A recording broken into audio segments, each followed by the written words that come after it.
What about the fact that new gambling laws give Blackpool the green light to become a British Las Vegas? What do you make of that? Are you a gambler?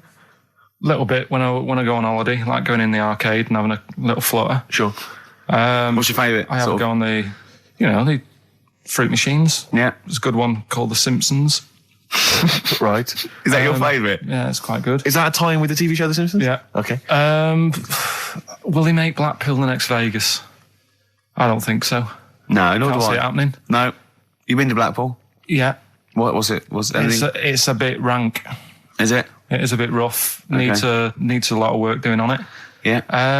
No, that won't happen. Okay. And you're not worried about this encouraging gambling, generally? Gambling's not a vice you're concerned about? If you're a gambler, you're a gambler. Do you know what I mean? If Blackpool isn't done up, they'll go somewhere else to have a flutter. Sure. So it's not going to make any difference. Okay. No. Okay, jolly good. What do you make of the So Solid crew's Ashley Walters being jailed for 18 months? Obviously not a very good example to his young fans. He should have got more. Do you think? I had a dream about him the other night. Go on. About the group itself. Okay. I had a dream that... Were they all there? Because there's a lot of them. I couldn't remember all their faces to feature in a dream. I had a T-shirt on. He had etc. Exactly, yeah. He had etc. Yeah. I had a T-shirt on. You had a T-shirt on? Yeah, and it said on my T-shirt, So Solid Poo. And I was walking down the street and they came towards me. And they were just about to beat me up. That's a great dream. That's amazing. That's an amazing I love dream that. We've for all a had 30-year-old. We've all had that anxiety dream. Oh my goodness! What if I meet no. the So Solid crew and I'm wearing a God. T-shirt that slags them off? Oh, I don't believe it. Yeah, yeah. So what happened? Did you get beaten up in the It was dream? one of them where I woke up. Do you know I've been telling you that I keep getting them things where you feel like you're falling? Oh, yeah. It was the same sort of thing. It's But you know I'm not a real psychiatrist, don't you? You should, you know No, what I but mean? you do know a lot about a lot. Yeah, I do. Thanks very much. And, if I'm at home talking to Suzanne about something and I don't know the answer, I think, right, I'll ask Ricky that one, see him. Yeah. Thanks. But you know that, I think you might have mentioned before that apparently if you die in a dream, it means that you're dying in real life. Yeah, well, that's it. If you don't... But apparently if you get beaten up by the So Solid crew in a dream, it means you're being beaten up by them in real life. Yeah, that is true. So you probably woke up a lot of and people find them have plumbing been your joking. Yeah. Terrifying. Absolutely terrifying. So, lock him up for longer. Okay. Finally, what do you make of Halle Berry becoming the first black woman to win the Best Actress Oscar? Did you see her speech? Got on my nerves. Did it? I mean, it's good that she won. It's nice for anyone to win an award. Yeah. But she did go on a bit. And, I've been in that same sort of position. What? Placing an Oscar? Well, I got... what they used to do at school is Okay. if you did a full month without being off, you got a gold certificate. Okay. And I did a month once without having a day off. And I went up and I didn't make a fuss. You didn't start crying. Got a play record, mate. Well done, then. Were you the first kid in your school to do that? I don't think anyone else got the certificate. It was only because I was never in. They tried to encourage me to come in. It was just for you. They mounted an entire ceremony just to Karl encourage Award. you. Wise words there from Bella Sebastian on XFM 104.9. I'm Ricky Gervais, with me Steve Merchant. Hi, Steve. Well, I mean, it is indeed wise words, Rick. I'm worried that people are going to get out of the office now and into the sunshine and not be listening to the show. There's always the transistor radio. That's true enough. If you're thinking of heading down to the park, take it along. It is time. Keep it low, though. Don't want to irritate other people. No, I know, yeah. And if you do want to irritate them, spit on them, it's better. Exactly. And kick them and throw little rocks. Exactly. With me, Karl Pilkington. We're into this way into the second month of the education of Karl. As you know, Karl got 1 GCSE in history and E, and we've been cramming, haven't we? Oh, Rick, before you mention that, can I just say something? Obviously, we always do this thing with The Sun, White Van Man, where we read this thing out from The Sun and query Karl. And I was out with some friends last night, and my friend Dan always listens to the show, and he said, Karl, I love the bit when you answer the questions in the Sun. Why do you ever know what the questions are before they're asked, or is that your first answer? And Karl said, no, that is it. They don't let me see what the questions are first. They don't show them to me, and I always get really anxious and get really paranoid. And I was just wondering, have you seen the error there, Karl? Have you seen the mistake you've been making? Right? You're worried that you didn't get the questions beforehand, right? What? How could you maybe combat that, do you think? How could you combat that if you're really nervous? Maybe you wanted to sort of have some views or ideas beforehand. It's your error, isn't it? Do you know what I mean? It's your show. If you want to take a chance with me. No. The point is this: that if you're really worried about that, how could you get hold of those questions in advance? Is there any way you could get hold of those questions in advance? Yeah, but is it always in today's? Is it always in Saturdays? Yes. So they don't do that every day of the week? They do, but I always take it from this Saturdays. Right, well, yeah, I could, but that would cost me money. I'm not on enough as it is working here on a Saturday. Okay. How much is the sun? 30p. Yeah, well. You're not made of money. I understand. Yeah. Actually, it's 40p on a Saturday. I don't know what I was thinking. Well, it's time. Well, Go on. that time, isn't it? Yeah. Play the jingle. Yeah. White van man, Carl. Brilliant. Recorded at great expense, that jingle. Yeah. Yeah, this is where we just hijack an idea from The Sun, which is White Van Man, where The Sun asks, in this instance, a cabbie by the look of it. Oh, no, a fruit and veg shop owner. Ours is slightly different because the Sun sort of like pick on a perfectly normal member of the public. Exactly. So that's where we've got the upper hand. Yeah. And they ask him about the the hot potatoes. This week, Carl, my first question to you, well, your thoughts, please, on the criticism of the BBC over their coverage of the Queen Mum's death. What do you make of this? You're aware of all the criticism that Peter Sissons asked some probing questions? No, I thought it wore was a burgundy tie. I thought that's it. Yeah, he just had it didn't show respect. He just had a burgundy tie on.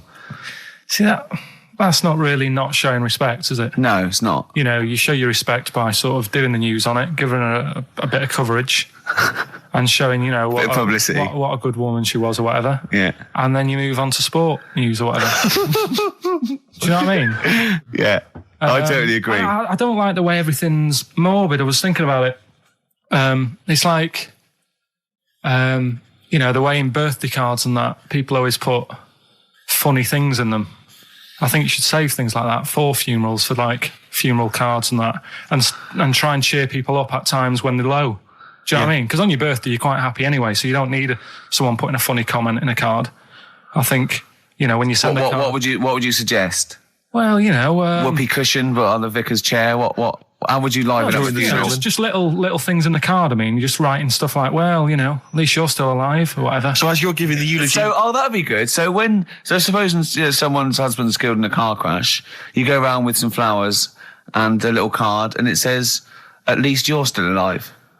Well, maybe something funnier than that.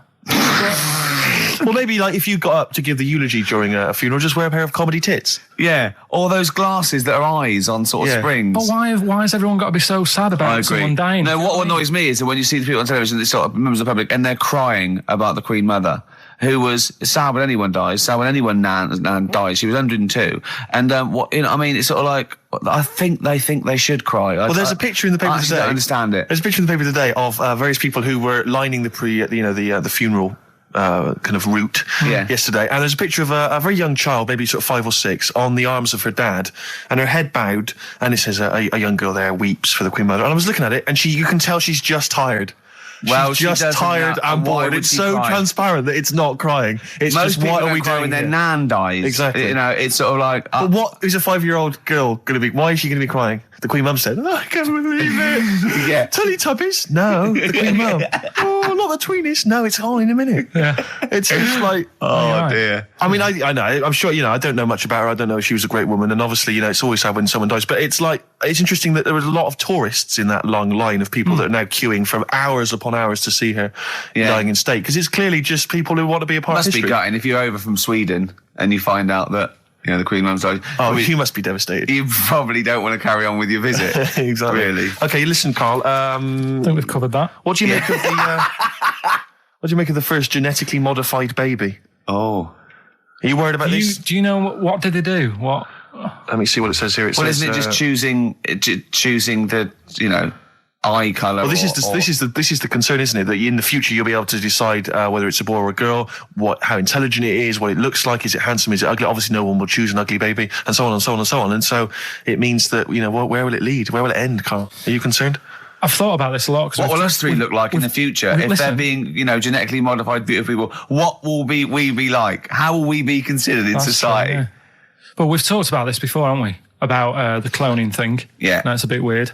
Yeah. But I don't think it matters because at the end of the day, right, you might look like some other kid, but it's the way you brought up that will change your features and the way you are, your personality. If you lie, you get a long nose, don't you? Well, no, but listen, right, because I remember when we, I was growing up on this estate. This is going to be good. Go on. No, it's not. It's just an example of how this doesn't work. Go on. So we don't need to worry, sort of thing. Sure. Right? Okay. So I'm growing up on this estate, and there was this woman about 4 houses down, right, who's a bit rough. All right. Didn't fancy her. Oh God, no. right? But she had a baby. Well, tell me about her first. I'm interested in this woman. Why was she? It was a very... So like being a man in a dress. I mean, I didn't grow up in a posh house or anything. And I'm not saying that if you live in a bit of a rough house, you're a bad person. What did she look like? But anyone can Tattoos? clean up. Looked like Tony Green with a fag on. They didn't clean up much, right? Oh. Which, even if you've not got a lot of money, you can still try and make a place look nice. Yeah. Right? But she didn't. And a kid used to take a horse into the house. Sorry. Whoa, Neddy. What do you mean a kid used to take a horse into the house? Where did he get a horse?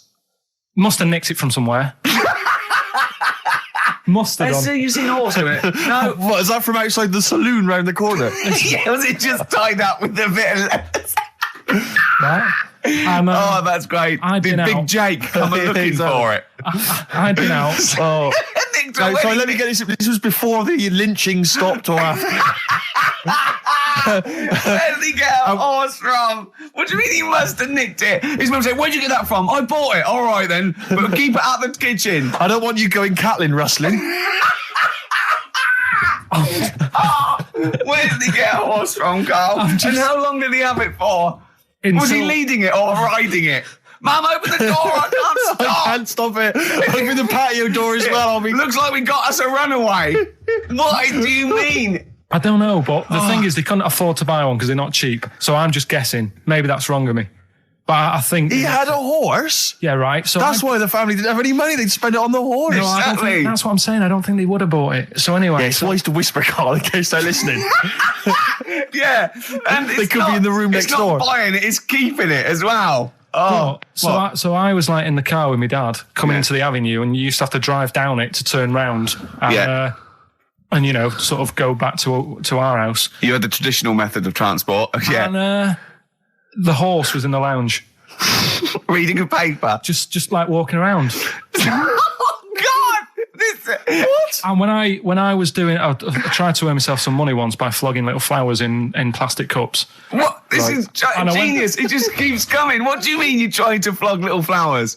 What do you mean? Wait. Let's play a record. Let's play a record and come back to this, because it's always going to just unravel and unravel. It's going to go on for hours. Let's play a track, Carl. Deeper and deeper. It's like an onion, isn't it? We've created a whole world here where there's a man living with a horse. Just walking around the lounge. I come from the West Country. I've never heard anything like that. I just think of a big sort of like orange carpet, and it's got a rediffusion telly, and this horse going, I'm fed up in here. Exactly. This is really... I am not taking the rubbish out again. Yeah. Right, play a record. Let's have Velvet Underground. We've got that lined up. Oh, yeah, the classic from the first album. I'm Waiting for the Man. Let's come back to the horse in a second. Little flowers in pots. What do you mean? Well, that bootleg's going under the name of Nothing, Miss Jackson, I think, by Meats and Poultry. So there you go. I do love these bootleg things because they're so pointless, but they're so enjoyable. Yeah, it's great. It's fun to do. Yeah, exactly. They're really good fun. Great. But not as much fun as White Van Carl. White Van Carl, absolutely. Do you want to explain the premise? Well, we take the Sun, ask someone else, and ask Carl. It's as simple as that. The Sun have just taken a normal person. We flipped it. We're going to ask Carl the same questions about the week's news. Yeah, just basically your opinions, Carl, as ever. What do you make of, well, obviously the big news, David Beckham's broken foot? Is this a big concern for you? No, I mean, he's sad. You know, it's sadder for him more than anyone because, you know, to like be in the World Cup is like the main thing for him, isn't it? Yeah. But he's still a young lad, and I don't think he'll give up. I reckon he'll still turn up. He'll be all right. And yeah, good luck to the lad. You know, I like David. I'm not going to slag him off. Voice words. Yeah. He says that like he knows him, like he's popping round for drinks later. Yeah, like we tried to stitch you up. Go on. But obviously yesterday, was it yesterday? I think maybe Thursday. The Sun printed a big picture of David's foot and encouraged everyone to touch it at midday, because hoping that this would somehow, if we all thought and prayed together, somehow that would help his foot heal. Do you believe in that? No. Any belief in that? No, you're going down the old like Yoragella route, aren't you? Sure. And it's stupid. Yeah. I'm sure. I mean, it's nice effort and everything. It sort of cheers everyone up. Hold on. You believe in ghosts and warlocks and licking toads. Why is that any more stupid than all those things? It's not going to work, is it? All right. Fine. It's rubbish. Okay. Okay, what about this then? There's apparently now available £1.5 million apartments available on an exclusive ship which sails around the world. Yeah, it's like What do you make of that? it's a huge thing, and you live on it, and it's.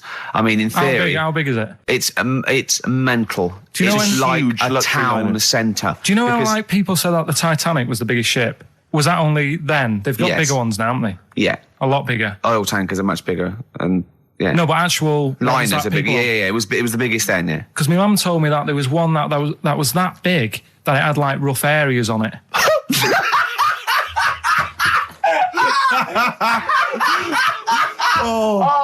Oh, don't go starboard. Oh God! No, but do you know what I mean? Great. It was like we're thinking of moving. We're seeing Yeah. the captain. We're thinking of moving to a nicer area. Oh Yeah. I've heard they're very rough in aft. Oh God! Oh, that's They steal your fantastic. tyres. A ship so big there was rough areas. Oh, how big is this one that you're talking about? Well, I don't know. It doesn't give me the specifications here, but they're it's huge. They're huge. In theory, I mean, it's that thing with it's obviously marketing, but they're going to solve the overpopulation crisis, where soon we'll all just be floating around the sea. Yeah, But yeah, I can see that because I mean, think about it, right? I've been talking to Ricky about it. I was hoping to buy somewhere in London, but there is no way in this world that I can afford it, right? And you look at all the wasted space, like with the Thames. All it's doing is like collecting crisp packets and stuff and Coke cans, and people have to clean it up. Whereas if you got a load of boats on there, problem Perfect. solved. Yeah. Would you live on a problem boat? solved. What's his name did it, didn't he? What's that programme? Is it Bergerac? Noah. Oh, Bergerac? There was one where he lived on a boat. I think it's quite... That was Nine a or shoestring. something? Yeah, I'd give it a go anyway. Noah. I'd like to see you living in the air, maybe in a giant hot air balloon. Yeah, all right. But no, the boat thing, because it is going to get bad as well, isn't it? They're saying that the water's melting or whatever. The water's melting. The ice is melting. Yeah. And there's going to be more polar ice. water and less land. So in Yeah. the future, it's probably going to be the way we're going to be living, isn't it? Have you seen that film Waterworld? Nah, I don't fancy it. Because Is that what happens? that sort of predicts that, yeah. What, are they saying that the ice thing is going to melt? Exactly, yeah. But at the same time, I was thinking about this a couple of weeks ago.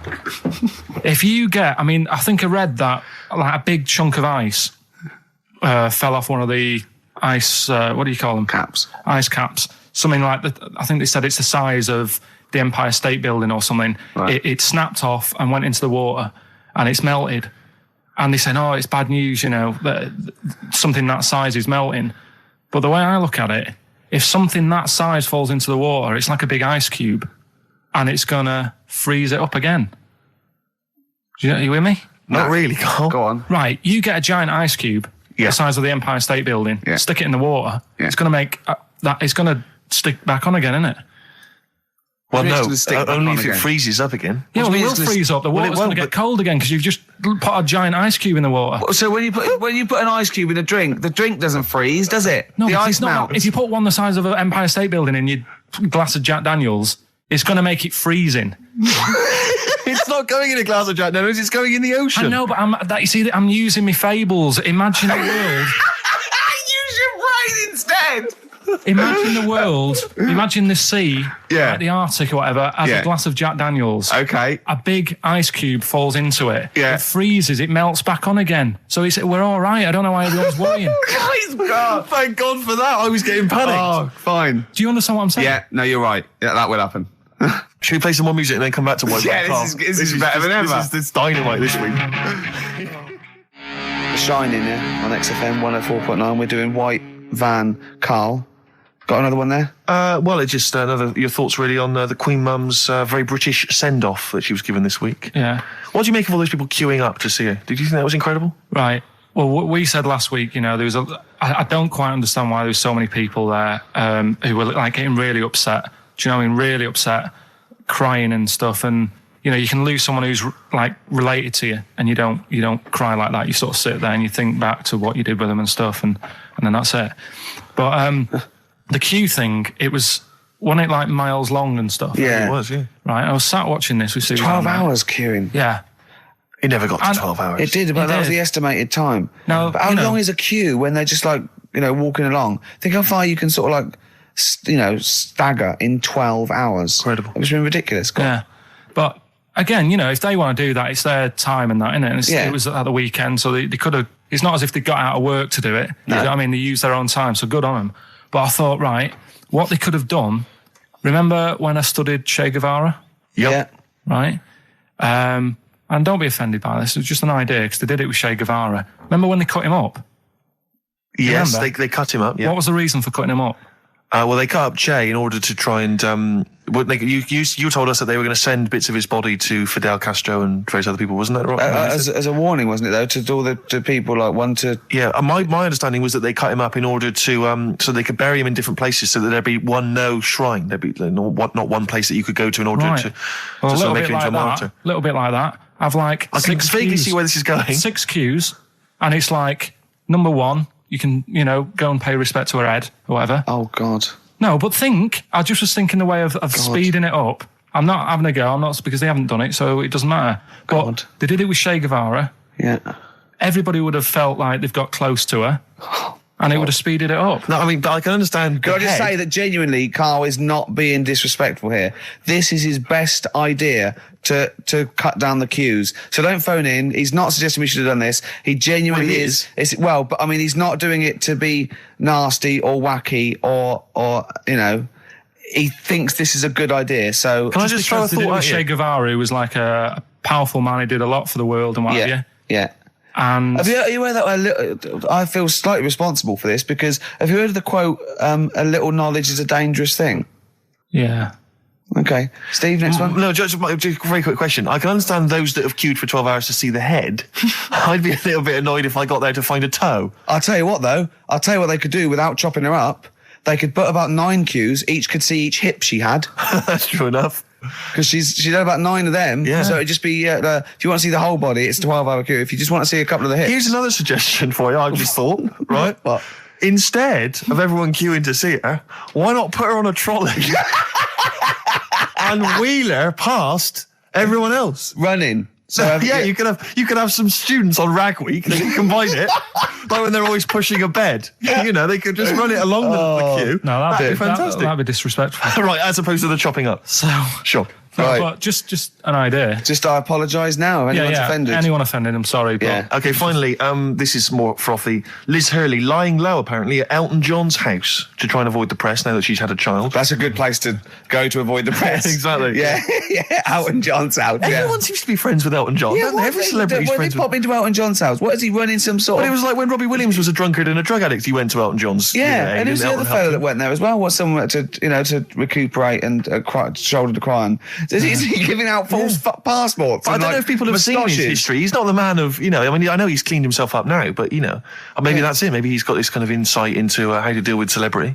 Yeah. What do you think? I think it's just genuine mates with him. I think he's just like a friendly bloke. I think she's been doing too much lying low in the first place. That's part of the problem, isn't it? High five, Karl. That was a genuine joke from Karl there. And he's so proud of himself. Look at his little face. Too much lying low. Oh, that was my van. I agree Karl. with you. Why can't she just go around to her mum and dad's or something rather than Elton John where everyone's looking? Yeah. That's the point, isn't it? Yeah. So that was good, yeah. Very good. Yeah. Right, what music we got? We got Bit of Flaming Lips. Flaming Lips, excellent. There's the classic Race for the Prize. Should have been a big hit, never was, sadly. No, okay, we just do White Van Karl then. This is your opinions. You can't be wrong on this, can you? There's no right or wrong answer here. Okay. Right. But so this is where we ask Karl his views on the big news stories of the week. Basically, we've stolen an idea from the Sun newspaper, and So this isn't cruel, this programme, is it? I don't think so. Picking on me. It's not, is it? It's weird because a few people have said, "Oh, you're picking on me." It depends how you look at things, doesn't Sure. it? Yeah, but you do like it. We could look at it like it's a laugh, so it's not a problem for us. We like you. You're our favourite. Yeah. I'm going to say thing in the world, but I don't mean that, in a derogatory way. No, I'm cool with it. Yeah? Yeah. Right. Okay. So your views, please, on the fact that attitudes are changing to the possible marriage of Charles and Camilla. Oh, what do you think of that? The roars at the moment, because the recent tragedies are apparently high in the polls, and people are coming around to the idea of Charles and Camilla getting hitched. What's your thought? Whatever, really. I mean, if they're happy with it. The thing that comes out of it most is it just goes to show, right, that there is someone for everyone. Just because, I mean, no disrespect to Camilla, I'm not a good-looking person either, but she isn't a stunner, and yet she's gone and picked up a royal. Right? Yeah. So I think it's good for things like that to happen because it cheers you up. Do you know what I mean? Gives you a bit of hope. Thanks, Carl. So yeah, it's good. You know, if they're happy, if anyone's happy, it's a good story, isn't it? Yeah. You know what I mean? Yeah. You know, he's had a bit of bad luck, and now he's got someone else in his life. So While he's doing this, I'm just doing a list of questions to ask him what he thinks of things in the world. Is that all right? Yeah, no problem. No problem. Okay, what do you make of... Well, now listen, this may be a non-story, or it may be the biggest story that's about to break. Ulrika Johnson and Sven-Goran Eriksson's affair. Are you familiar with this? It's over the papers today. Apparently, Ulrika and Sven are going out, although there appears to be no evidence for this. yeah, I don't even give it time of day. Do you not? Quite Right, right, well done. Doesn't affect me whatsoever, as long as he does his job well. Yep. And what's she doing at the moment? Presenting Dog Eat Dog, I think. Right, you know. As long as she does her job well. As long as they both do their jobs well. Well, yeah, at the end of the day, Yeah. that's going on with a lot of people out in the world, isn't it? Do you know what I mean? Just because he's an England boss, as long as, you know, we win the games and that, he's doing his job. If she's, you know, gets a dog winning a prize or whatever. No, okay. It's not worth it. Go on. Do you know what I mean? Yeah. So, Dog winning a prize. I haven't seen Dog Eat Dog. What's it Okay, about? it's all right. Right, No, go on. so that's it. Yeah, it doesn't matter. Okay, what about this then? Are you disappointed by the nation that a third of us are apparently unaware of St. George's Day? 23rd. Is St. George's Day the one with the snakes that we've talked about? No, that's... Are you one of that third, do you think? St. George is the patron saint of England who killed the dragon. Yeah, I mean, there's too many of these days, isn't there? That's the problem. If you make it a bit more special, like Christmas, so you buy presents and that for each other, then people will remember it. But there's so many of these days with Easter and Pancake Tuesday and all that. So it's not surprising. I think as time goes on, we'll find that a lot of these days will just disappear because, you know, people are busy. There'll be new ones, won't there? I don't know. People There'll are be like busy. Gareth Gates Day in 50 years' time. It's just weird. I mean, I remember being a kid, right? Going out on a Sunday and shops would be shut because it was like, you know, the day of rest and all that. People don't care now. It's like, well, we can make some more money. We'll open the shops. Yeah. Do you know what I mean? It's Is that all a good or a about- bad thing, Carl? It's good because I remember I used to have to get up early to go and get some bread if we didn't have any in. Because the shop would only be open for a couple of hours in the morning. Yeah. Whereas now I'd be able to... Yeah, I lie remember in. that. I remember that. Shops out. And you couldn't get aspirin and stuff, Exactly. certain things. Nightmare on a Sunday afternoon. Yeah. So- that's right, yeah. And pubs didn't open until 12. Do you remember space operas? Yeah. Yeah, shut up. Can I ask you something? Go on. Okay, I've got a little list of things. What do you think of, like, those pug dogs that are bred and they can hardly breathe? Evil. Yeah. What do you think of, gays? They're all right. Do you know what I mean? Just like straight people, you get bad ones, you get good ones. Exactly. Right? We've learned a lesson today, haven't we? Absolutely. Let's play a record. Yeah? What do you fancy? A bit of Radiohead? Yeah. You don't mind, though, if people think we're gay, for instance, when we go to the BAFTAs No, tomorrow? that's terrible. I don't want that happening. Why? Hey? Why? Because I'm not. That'd be a lie. I don't like lying. If I was, I'd say I was gay, Yeah. but I'm not. We'll say you were, just pretend. We won't get in otherwise. No. Just a little kiss and a cuddle. Say I'm a bit gay. No. I'm not gay. Right. White Van Carl. White Van Carl. Yeah, this is where we steal the White Van Man column from The Sun and basically fire those questions at Carl, getting his opinions on the week's news. Okay, Carl, let me see. Okay, what do you make of this? The average woman, apparently, takes 27 minutes to get ready to go out. Did you know that? Is it? Are they saying that's a good thing or? No, they're saying that the bare minimum it takes. No, this is what they surely. said. No. But I remember reading. I'm sure they said that it takes them 27 minutes to get ready to go out at the very least. I I mean, think. it's not that bad if it's for a night out. It's that. I mean, 30 minutes is all right. If it's but, going to get to 20 woodbines. But yeah, or you know, if the house is on fire and it's like quick, Yeah. get ready and get out. I don't think it's in a fire, no. I think, yeah, go on. I think 20. That's 27 minutes. how long do you I'd think? take about 27 I minutes. can take up to that. But do they include the getting up, having a bath?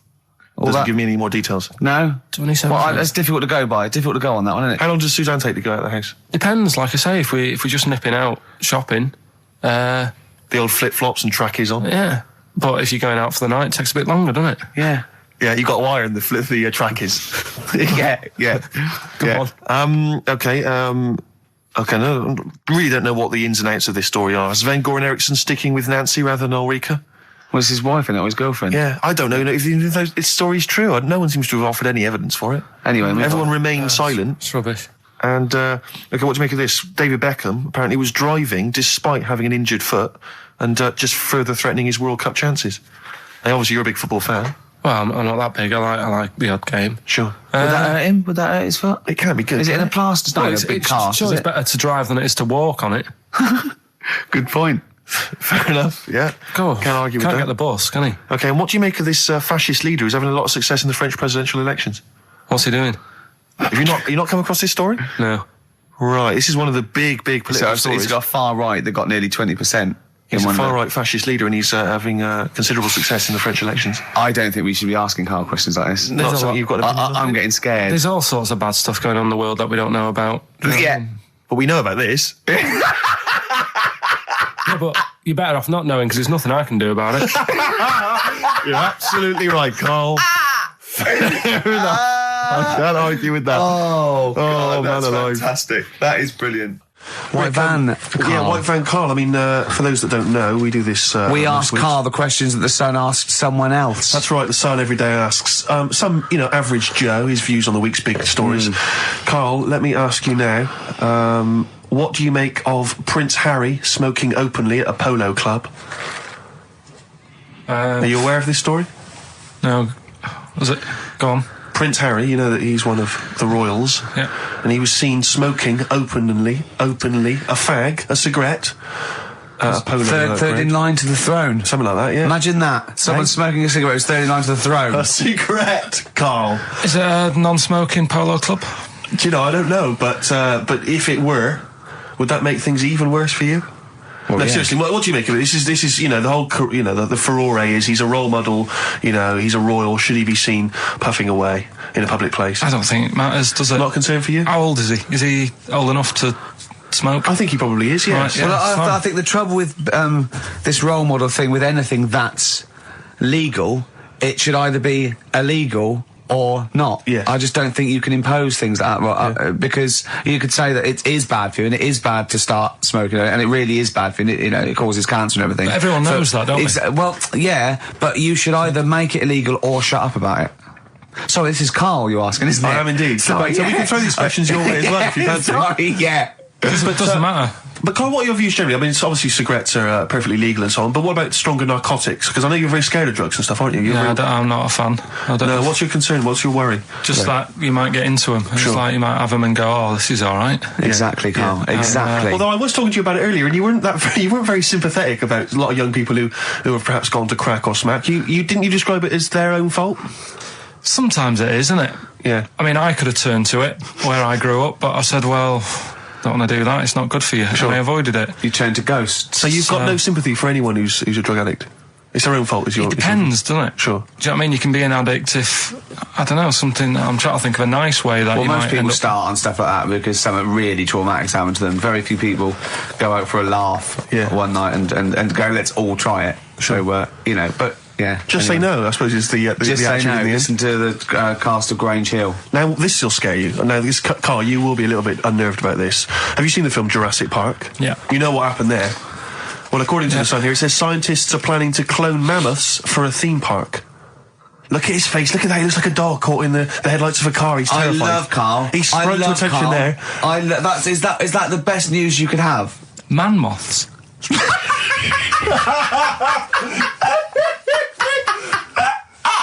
Right, Yeah, man moths. I Man love moths. the fact that that's why he was so excited that they bred a man moth.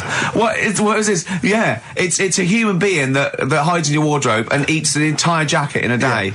Yeah. What do you mean, man moths? Mammoths. Mammoth, the big hairy Have you heard cow of a from the mammoth? Ice Age. I mean, Right. elephant. You're not so excited about that, then? You can take or leave bringing back mammoths to life, but a man moth... A man moth is a different matter. Oh. If we'd have never brought that up, he'd have gone and told someone now, they've bred an half man, half moth. This is how things start. This is what we mean when you hear these ghost stories. Are you slightly deaf? Is that it? When you hear these stories, you're slightly deaf. And his head was in the basket, and he went, count how many times I blink. Is it... Carl, is English your first language? Are you actually foreign? Is that the thing? Yeah. Should we speak when we say slower? foreign, we mean not of this planet. Yeah. Should we speak slower? Would that be a help to you? No, go on. Next What do you make of that? Do you think that's good? Would you think that's good to bring back mammoths? Prehistoric animals. These giant elephants. They're slow, aren't they? It's not as if they're going to like get out and run fast and they can't capture them. They'd probably be a fence, to be honest, Carl. They'd probably be a fence. No, but you're asking it as if like, it could all go wrong, but it couldn't, could it? Well, really? but the point was about Jurassic Park is they thought it wouldn't go wrong. They thought they had it all under control. Have you learned nothing from Jurassic Park, Carl? Dinosaurs would say, think about it before you do it. But with a airy elephant, it's not going to... Not a concern for you. Would you go along to see him? Would you be interested in that? If it was in the area. He's great, isn't he? I'd love a queue, Nothing right? impresses No, him. but what I'd like to do is Carl sitting like Yoda in a little cave, and I'd just like to see people like Tony Blair and Stephen Hawking in a queue, and they go and say, "Carl, got a bit of a problem." And thinking of cloning a man and a moth. Problem? Not an issue. No, if I'm in the area, I might cruise around and have a look at it. Otherwise, just don't send it near my clothes. Oh, that's fantastic. So it's just for a second. As the words "man moth" came into your head, how excited were you? I mean, were you both terrified and excited? For the moment when you thought that they'd cloned a man and a moth? I pictured... what kind of face did he have? Did he have the moth's head, or was it a man's head? Just a little man head. Right, what was his face? What did it look like? He just was like a bit shocked. Perplexed, yeah. It was like he'd been grafted onto the body of a moth without his consent. And when he was asleep, he'd woken up. He just went in to have a goiter removed, and they said, "We've replaced your goiter with the body of a giant moth." Yeah, is that all right, Mr. Jenkins? So he had the head of a little. Was it a little boy or a man? Little man. Right. Okay. And he's just bumping into a lamp. He's just bumping into a lamp. If you went into hospital and they'd done something, what's the worst thing they could do, right? What would you rather have done, right? You wake up and you've got lobster claws for hands. Right. You wake up and you've got duck's feet. Or you wake up and you've got one horn coming out of your head. The worst thing? Yeah. Probably the horn coming out of my head. Why? Get in the way. That'd be useful, wouldn't it, in fights and stuff? And for like parties, people would play Well, I quoits. suppose the lobster claws would also be quite handy there. Definitely.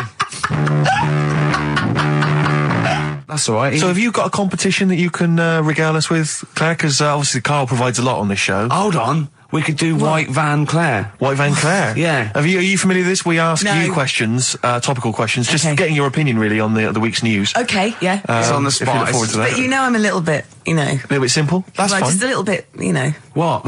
I always sit on the fence. Oh, right. Well, don't sit on the fence. You see, the worst thing there was she was saying I'm a little bit like, liberal or undecided, and you went simple. Yeah. You assumed. I didn't know. I thought I'm a little bit, coked up? I don't know. Who knows? It's Sturgis. Anything could be possible. But the other thing is with Carl, we didn't know how good value Carl was until we asked him sort of intelligent questions. True enough, yeah. Because he looks quite intelligent, Well, this is it. I mean, so the thing with you, Claire, is I don't think we've probed you enough. We don't know what, your views are on a lot of me things. enough, actually, But we don't know what your Steve, views are, This is what I'm saying. We don't know where you stand. I mean, don't sit on the fence. This is the new Claire Sturgis. Okay. Yeah. Okay. All right, we're going to delve deep, find a personality in there, Claire. Let's go back to the old days. How about a bit of the Smiths? That was beautiful, Rick. Listen, we haven't done it for a while. White Van Man. I thought there's some interesting questions raised today, and I think it might be nice to throw them Carl's I think we direction. set Carl up again in the last hour as a person that people want to know his opinions on the world. If you're not familiar with it, on Saturdays, the Sun newspaper asks a typical white van driver questions, his opinions on the week's news, and we thought we'd throw these in the direction of Carl. And then what do you make of this teenage thug, Carl, Mickey Carroll, who spent 4 months in jail and he's won 9.7 million on the lottery? Is that justice? When you think of all the good people that are going hungry? And there's a lad there and he's won. Did he buy the ticket before he went in? No, I think he bought it once he'd come out. So he's done his time. He's done his time. fair enough then. He's been punished. Yeah. Right? He's bought a ticket. He's had a lot of bad luck. Mm-hmm. Now he's having a bit of good luck. All right, next one. Are you concerned that now he's got all that money, he could turn into like a sort of mastermind villain? You know, like a James Bond style villain? He's got a criminal streak, we know that. Is that a concern for you? I mean, imagine that he could build some kind of underwater fortress. We don't, with my lawyer's hat on, we don't know that. Yeah, well.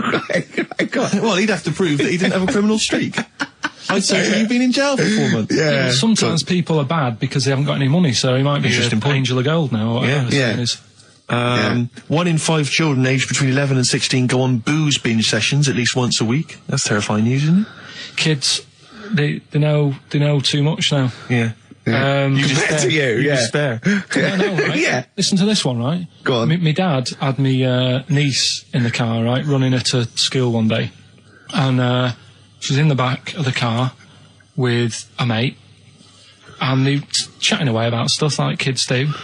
And they got onto the topic of one of the mates who they said, I mean, you've got to remember, my niece, this point, was probably about 5 or 6, something like that, right? In the back of the car, talking about My Little Pony, whatever it is they play with.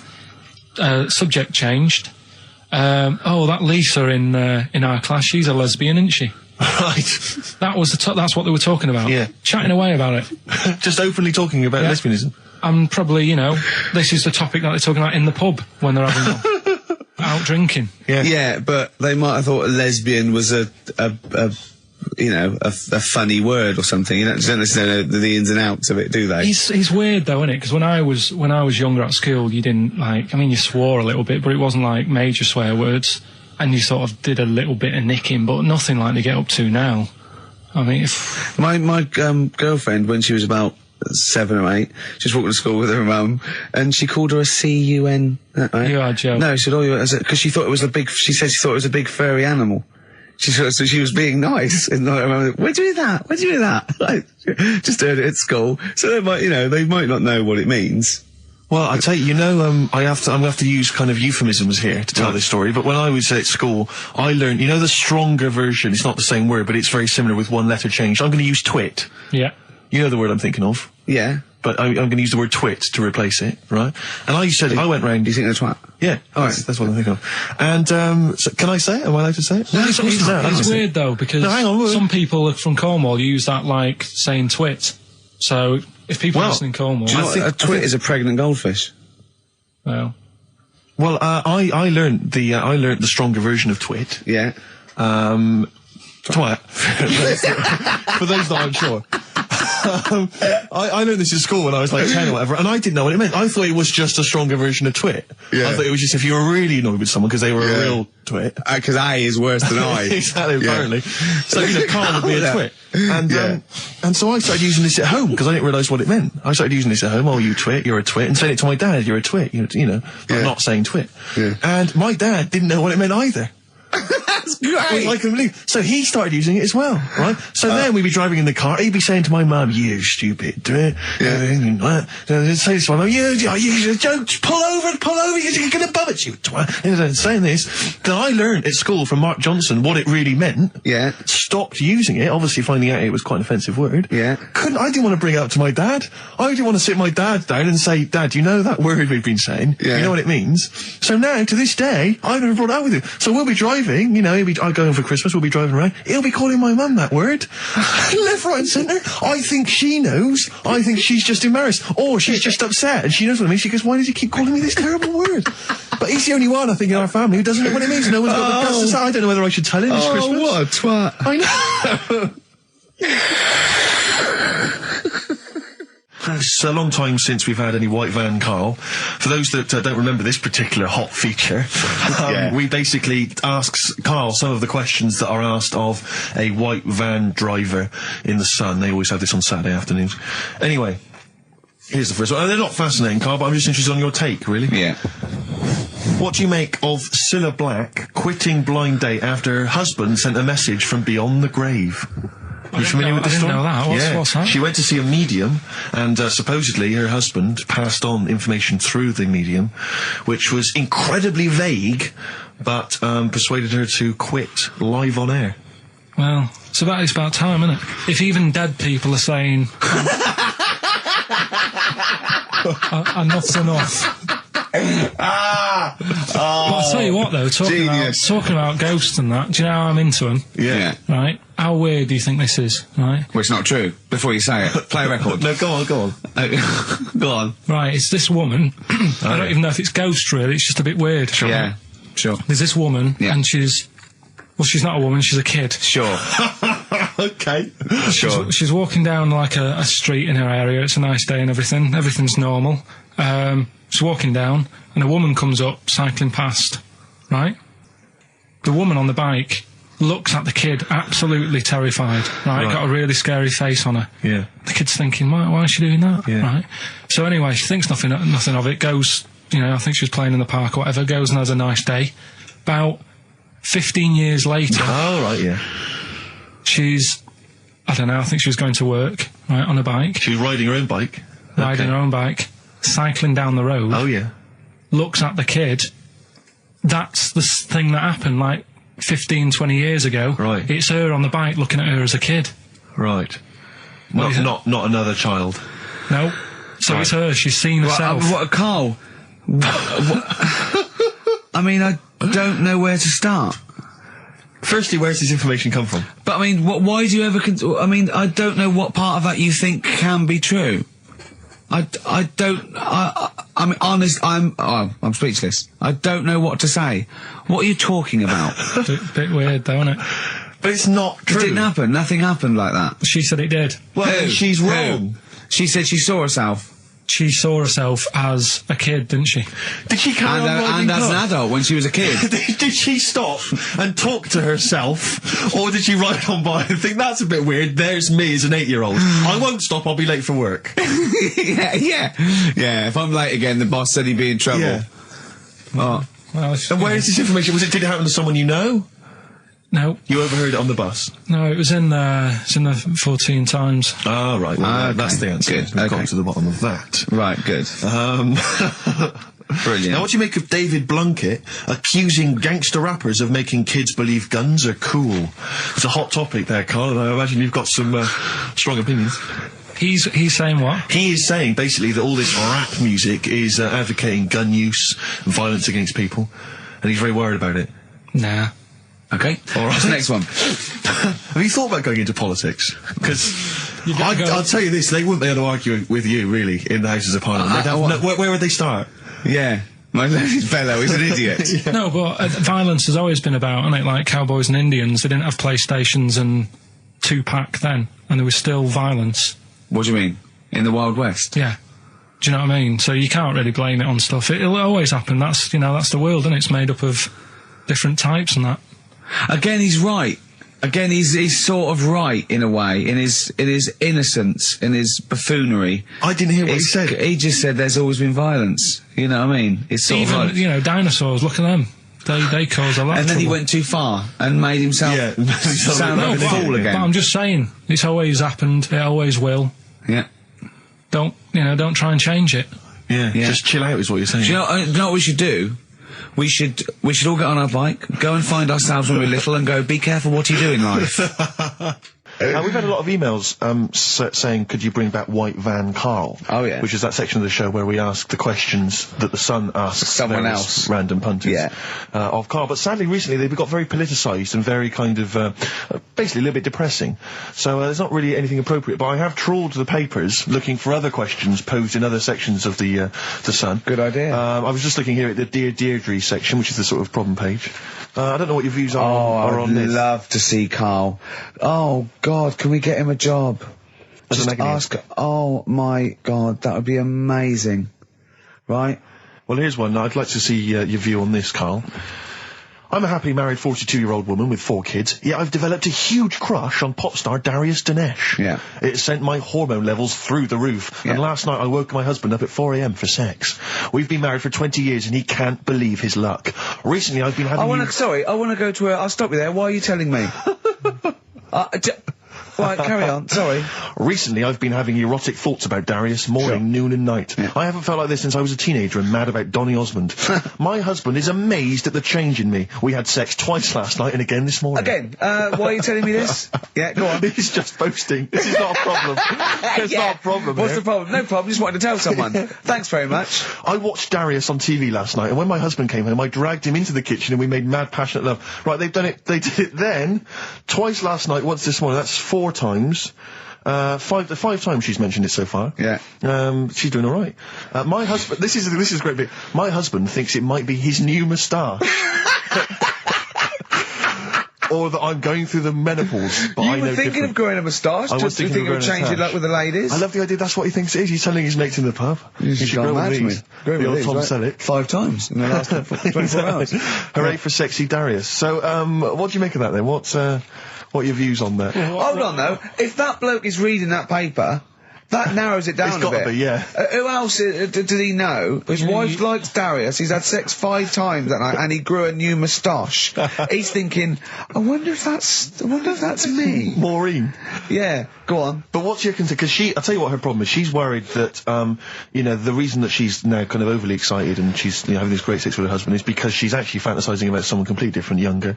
She's having these wayward thoughts, isn't she? She's a bit concerned about that. What's your concern? What are your thoughts? I reckon she's going to start shoplifting soon, coming out in hot flushes. Go on. Just, they're both happy, aren't they? He's getting what he wants. She's happy. I'd say, yeah, whatever, get on with it. Do you think that she should confess? She wants to be honest with him.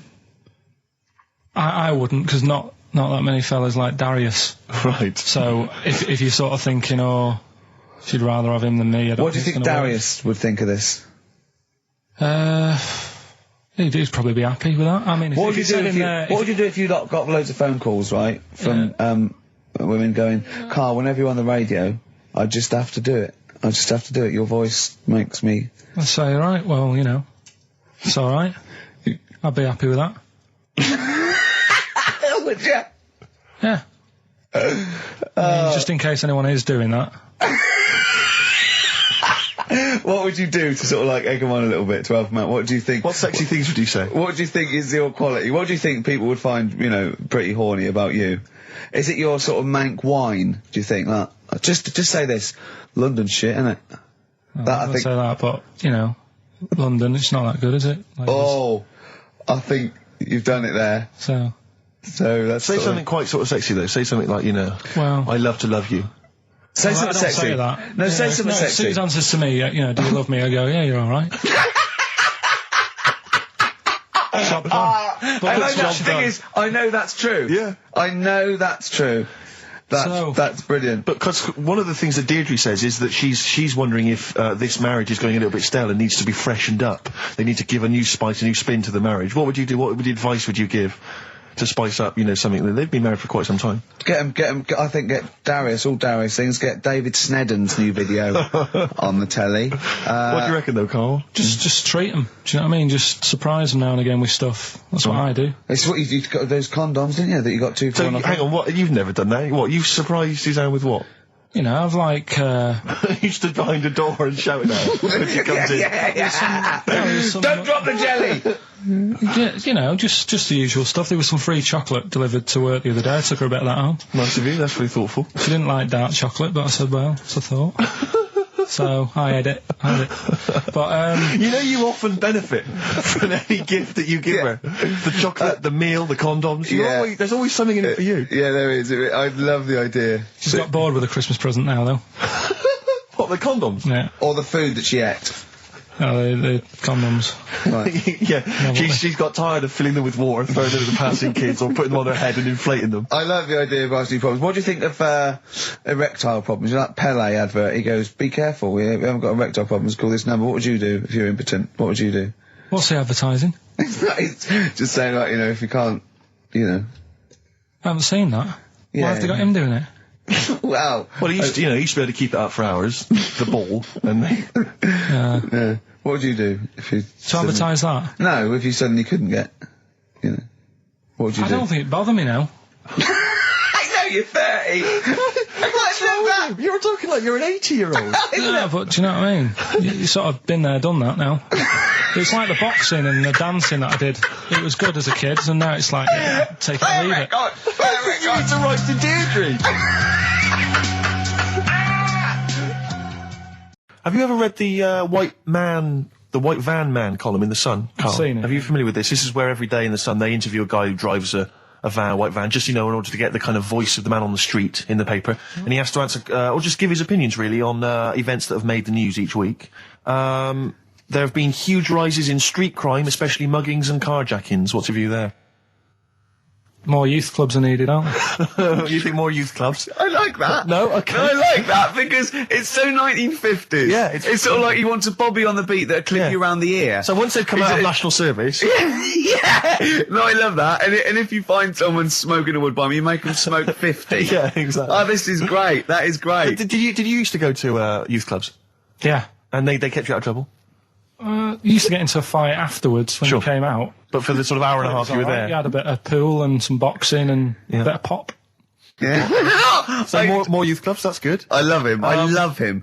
If you're at home, just make notes, because this is brilliant stuff. Honestly, you won't hear more honest, from the heart exactly stuff opinions. than this. This is great. Go on. This is not pre-planned. These are your direct responses now. I promise you, Carl did not know what we were going to do. He never knows what we're going to do, and he always answers honestly. That is the beauty of Carl. What is your it's not view- an act. What is your view, Carl, on New York's former mayor becoming Sir Rudy Giuliani?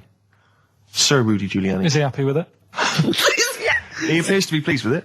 Let it go ahead. Fair enough. Okay. Go ahead. Oh, he's genius. Okay. Is he happy with it? He's like your nan. Yeah. What do you make of a cat that's been cloned in a secret 2.5 million research project? To find out what? If they to can clone clone it? cats, yeah. Have they had to hurt it? Sorry? Have they had to sort of hurt it to do that? Have they had to hurt it? Yeah, or is it just scraping its tongue for some stuff?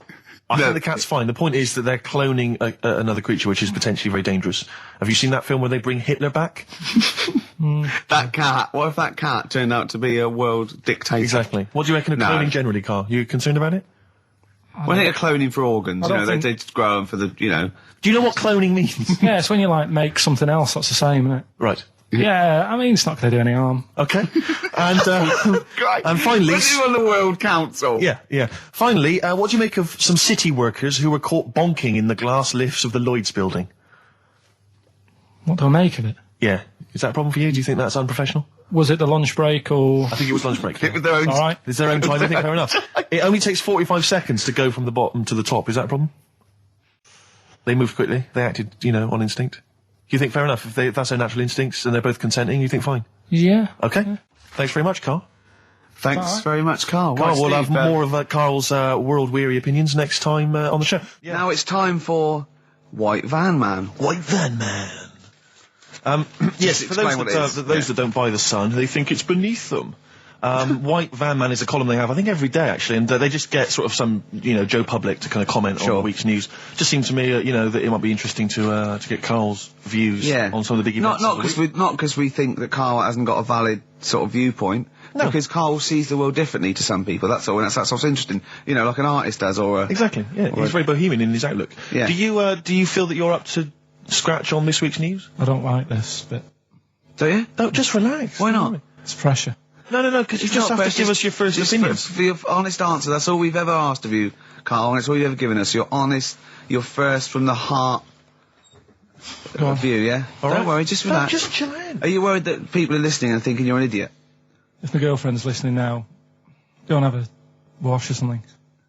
Go and have a wash. Not very nice, is it? Is it the opposite of Napoleon and Josephine? Yeah, go on. If you're going to visit me again, Josephine, for Christ's sake, wash. Well, I'll ease you in with something fairly easy, a music-based question. Kylie Minogue versus Dido as Queen of the Brits. What's your view there?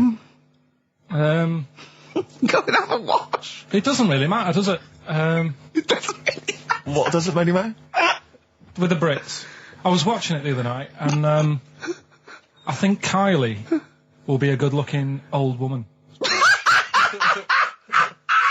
Do you ever do that? Sort of Steve, I want to celebrate with you. Every time he opens his mouth, it doesn't matter. I want us to open a bottle of champagne. I know what you mean. Do you know what I mean? It's sort of like we did that. Yes. No, do you Go on. do that, though? Look at people, and another person who springs to mind, Jenny Powell. I don't think she's that good-looking now.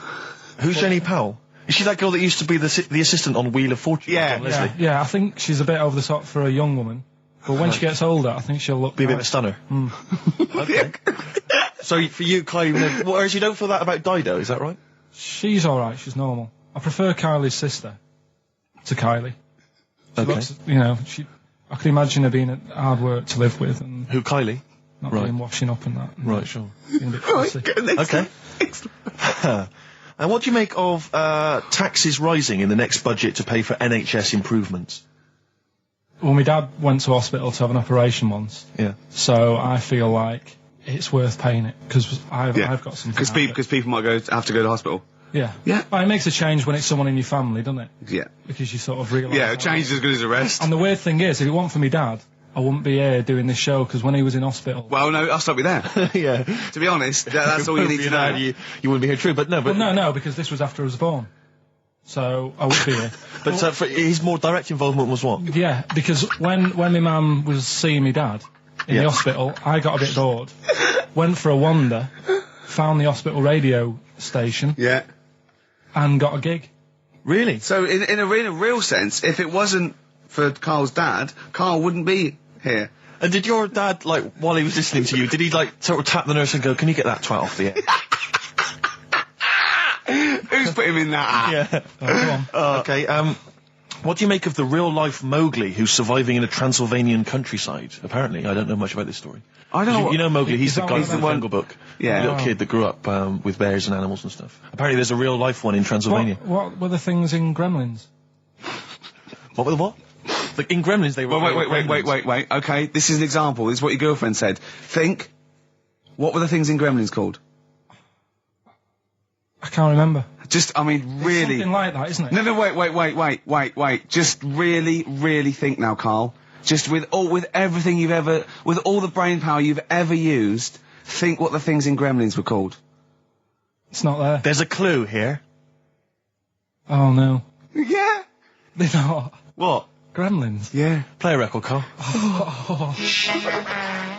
What about the fact that the world's tallest man is living in a semi in Neasden?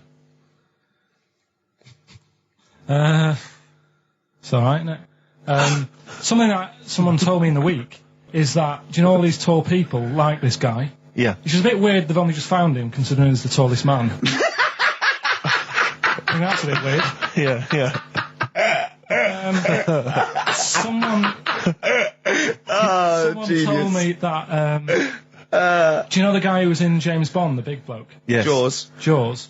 He's got the same illness as this bloke. Right. And what it is... It's called tall. It's something about... You're suffering from tall. You've got a small tumour or something just behind this part of your head. Yes. Oh, yeah. Just sort of in the middle of your eyes. Yeah. And the pressure on that makes you grow really tall or something. Yeah. So he needs to get it sorted. That's your advice to him. Yeah. Get it sorted. Well, I think we should have a white van man session. Oh, white 'Cause van I think man people tune in for the white van man Yeah, session. people who haven't tuned in, they don't know. If people aren't familiar with this, the Sun runs a column every day which is asking some punter from the street their views on the week's big events, and we just thought, why not hijack that idea but apply it to Karl Pilkington. Karl, I've seen much news again this week. you've not seen much news. Don't worry, I'm sure you have an opinion on it. Anyway. Give us it from your heart. So Gladiator. Okay, so, well, on the subject of Gladiator, what do you make of Russell Crowe's appalling behaviour at the BAFTAs? This is, I heard a bit about this. This is, when he got some director or something, because... Director or producer and threatened them because they cut his bit, didn't they? They cut a poem that he'd done during the acceptance speech. I watched it on Sunday night. Sure. I didn't realise it wasn't live, to be honest. Yeah. But I quite liked the way it was to the point and didn't mess about. He went up, he said thanks. So you're saying that he shouldn't have beaten up the director?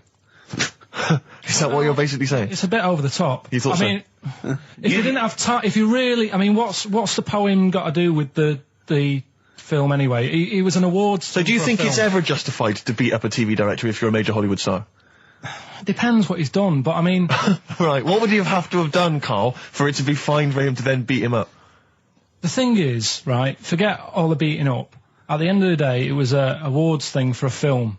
The poem had nothing to do with the film. Yeah. So go up, collect your award for that thing. And if he really, really wanted people to hear about this poem, he could have photocopied it and Sure. left it at the entrance and said, on your way out, this is a really nice poem, pick one up. No, but the thing is, he knew it was televised, so he knew by saying that poem once, he was reaching 5 billion people. That's a lot of photocopies. Do you see what I'm saying? I'm not saying he was justified. It wasn't a poem award. If it was an award show for poems, you'd say you can't cut it out. It'd be like doing the top 40 and then going, number one's good, but we haven't got time for it. But it's a films thing. Okay. And he went up and he got the award for the film. Which film was it for? I don't know. But when I wanted to give you results, I said, let's give Carl his results. Steve went, no, we should introduce people to Carl again, just remind people what Carl's like. And he's so right. I'm so glad we did this first. Am I right, though? Carry on, Steve. Okay, the next topic. What about this big debate over whether Kylie Minogue's had a bum job? I'd have to see it. Next. Okay. Anyway, Carl, let's have a little quick session of White Van Man. For those that don't listen to the show regularly, The Sun, has a section called White Van Man where a member of the public gets asked their opinions on the week's big political and social hot potatoes. Carl, we just thought it would be fun if you answered some of the questions. It's not so much questions, it's just your views really on these big news stories. What do you make of Olympic ski hero Alan Baxter testing positive for drugs? What did he do? Well, he won a gold medal in the Olympics, and what? He was a skier, Right. and he won gold medal, and they've just tested him positive for some kind of illegal drug. But what? I mean, if he did, why take drugs to ski?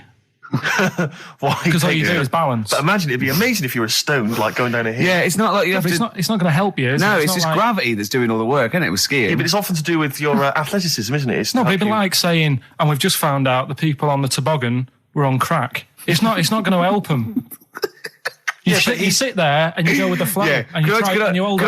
Could I say, the drugs he was Apparently taking... that's his defence, He probably wasn't jacking up H or, dropping a few E's or getting stoned. He was probably taking more sort of performance-enhancing drugs, as opposed to him just, scoring some shit around the corner from someone, getting off his tits and jumping in a toboggan. Doesn't mean that, does it?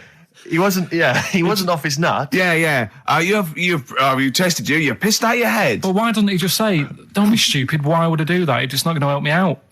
But it is, isn't it? Because performance-enhancing drugs do. Wait a minute, Steve. Wait a minute, Carl. Right, look at this way. Okay, look at me. Yeah, have I got his attention? Yeah, the lights glinting off your ring there. Yeah. Attracted him. Okay, right. Now keep concentrating. Right. Some athletes, you're aware they take drugs. That's to build up Swimmers muscle and stuff. Yeah, swimmers. For example, runners, yeah. Not only do they help build muscle, right, but they can actually, give them a boost performance, right? They're sort of like steroids and all this sort of stuff, right? So that's the sort of thing we're talking about, okay? Right. So again, he wasn't on a bong would that help before. you? What? Why would that help you when all you've got to do is balance on skis?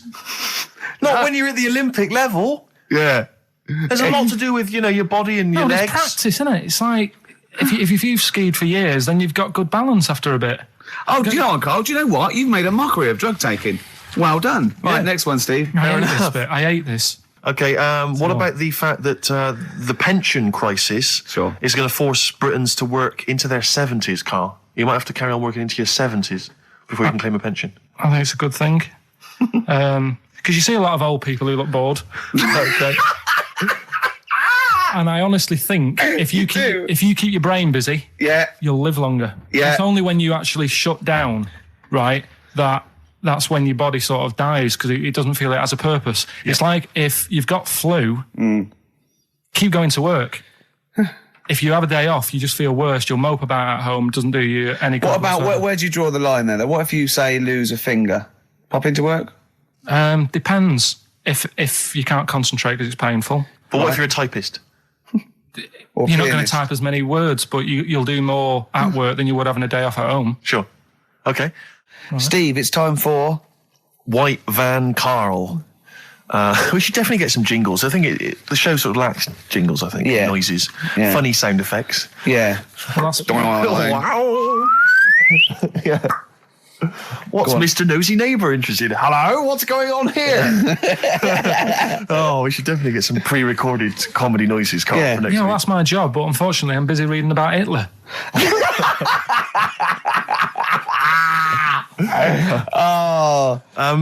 For those that don't No, not familiar with this feature. Basically, The Sun runs a White Van Man column where it asks just people who, every men and women, their views on news stories from the week. And we decided we'd just ask Karl his opinion on some of the same issues. This week... Not like us to rip off another idea and just use it for our own... No. No, but this time... The White Van Man in The Sun this week is Herbie Crossman from Harrow in Middlesex. Herbie. And he's asked his opinion. Karl, and what's yours on pop idol Will Young admitting he is gay? Come on, Karl. I don't understand what the big deal is, to be honest. Okay. No. Talking to different people about it, and they've said, it could affect the sales, girls won't like him anymore, which I think is rubbish. Yeah, because it finished George Michael's career, didn't it? Well, yeah, and I was thinking when I was growing up, right? And Freddie Mercury. I was into Kim Wilde, right? Sure. Now... And her kids. You're not going to tell me she's gay, are you? No, but if she was, if they said, she's a leather, yeah, right? I wouldn't say, right, that's it, I'm taking kids in America back to the shop, I'm disgusted. Sure. I liked her. Yeah. I don't think I'm ever going to meet her and marry her and that, so what does it matter? Yeah. Will Young, he's a good voice, he's gay, a lot of gay people in the world. Georgie boy was gay, I guess. There you go. Nothing more and nothing less. The kindest guy I ever knew. So Do you Bowie? No big deal. That's one of your favourite songs, isn't it? Brilliant. Killing of Georgie Parts 1 and 2, isn't it? Yeah. Okay, what do you say to the fact that a judge has decided that we, the general public, have a right to know about stars' flings? Basically, this is an excuse. This is basically saying, should papers be allowed to print tittle-tattle about celebrities? Oh, this is... Providing it's proven true. Oh, this is something about, isn't it, a Division 1 football or something? It definitely had a Premiership football, had an affair. And it is true, but he's trying to keep privacy. And the judge said, well, it's not for us to censor the press over things that are true. Right. It's up to the general public to either boycott or not, that publication. What do you think, Karl? What about all this, exposing, going through the, the bins of celebrities? It's not right, is it? But no. People are interested in it and buy the papers to read it. Do you know what I mean? I mean, like I said to you the other week, everyone has a go at Beckham for not being that bright. But at the end of the day, he's a good footballer. It doesn't really matter what goes on off the pitch, does it? Do you know what I mean? Yeah. Express 2 featuring David Byrne, Lazy, XFM 104.9, quarter to 2. I'm Ricky Gervais. Steve's got The Sun. Yes, we're just going to be doing White Van Karl, where we ask Karl the questions The Sun asked some other bloke. That's right. Because we think Karl's got more to say than anyone on anything. Karl only tells the truth, by the way. Just remember that, listeners. Off you go. Yes, well, today's White Van Man in the Sun is John Slade. He owns his own door maintenance company. His answers are very informative, I have to say. But, Karl, what do you make of the Channel 4 producer, aged 30, who duped a school into believing he was a teenager for a documentary? Are you familiar with this story? No, go on. Well, basically, a 30-year-old guy kind of fooled the school into thinking he was a pupil for a secret documentary. The school's outraged. Do you think that that's, for you, should anything go when it comes to making TV? I think I've said to you before, there's loads of kids at my school. I remember being in the first year, and kids who, what year do schools go up to? I was in the first year. What is it? 11. 5? Oh, sorry, first year of infants and juniors. No, secondary school. 11. Right, year 11. Kids have beards and stuff. No, not year 11.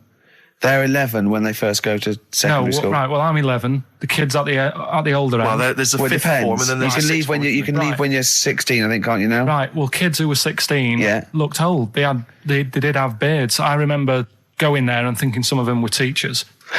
I think he's answered that. Next one. What's the next one? Tattoos and everything. I think they're kids in the earlier years even. What do you make of the fact that Mariah Carey's £38 million payoff has cost EMI staff their jobs, and we're talking 1,800 EMI staff who have lost their jobs? What do you think of that? Yeah, I mean, is that silly money, Mariah Carey, on 38 million? She doesn't need that much. She doesn't need that much. She has to dress nice, though. It's not her fault. I'd say it's bad business. Okay. Because EMI, did you say? Yes. Right. They've got rid of them staff. Yeah. Mariah Carey's left. Who's going to do the work? Do you think Mariah should come back and do some temping? Well, they should have got a loan and paid her. Okay. Do you know what I mean? Vicious circle, that. Right. Have you done a business degree or anything? Commerce. You did commerce. Where did you do that? What did you do with that? At school, I'd learned how to fill out a cheque, pay a bill, and I think I had a trip round Kellogg's. Did you get an O level or a GCSE? We know he didn't. You know, I did. But was there a commerce exam, or was it just a division of Can't maths? remember. What did he fill out a Was it check? a subset of It maths? was an option. It was like, if you want to do it, you can. What was it? Fill out a check. Fill out Pay a check, bill. Pay a bill. Have a visit round Nip round Kellogg's. Kellogg's, and I saw my sister's boyfriend there at the time. He sorted me out with some variety packs. Really?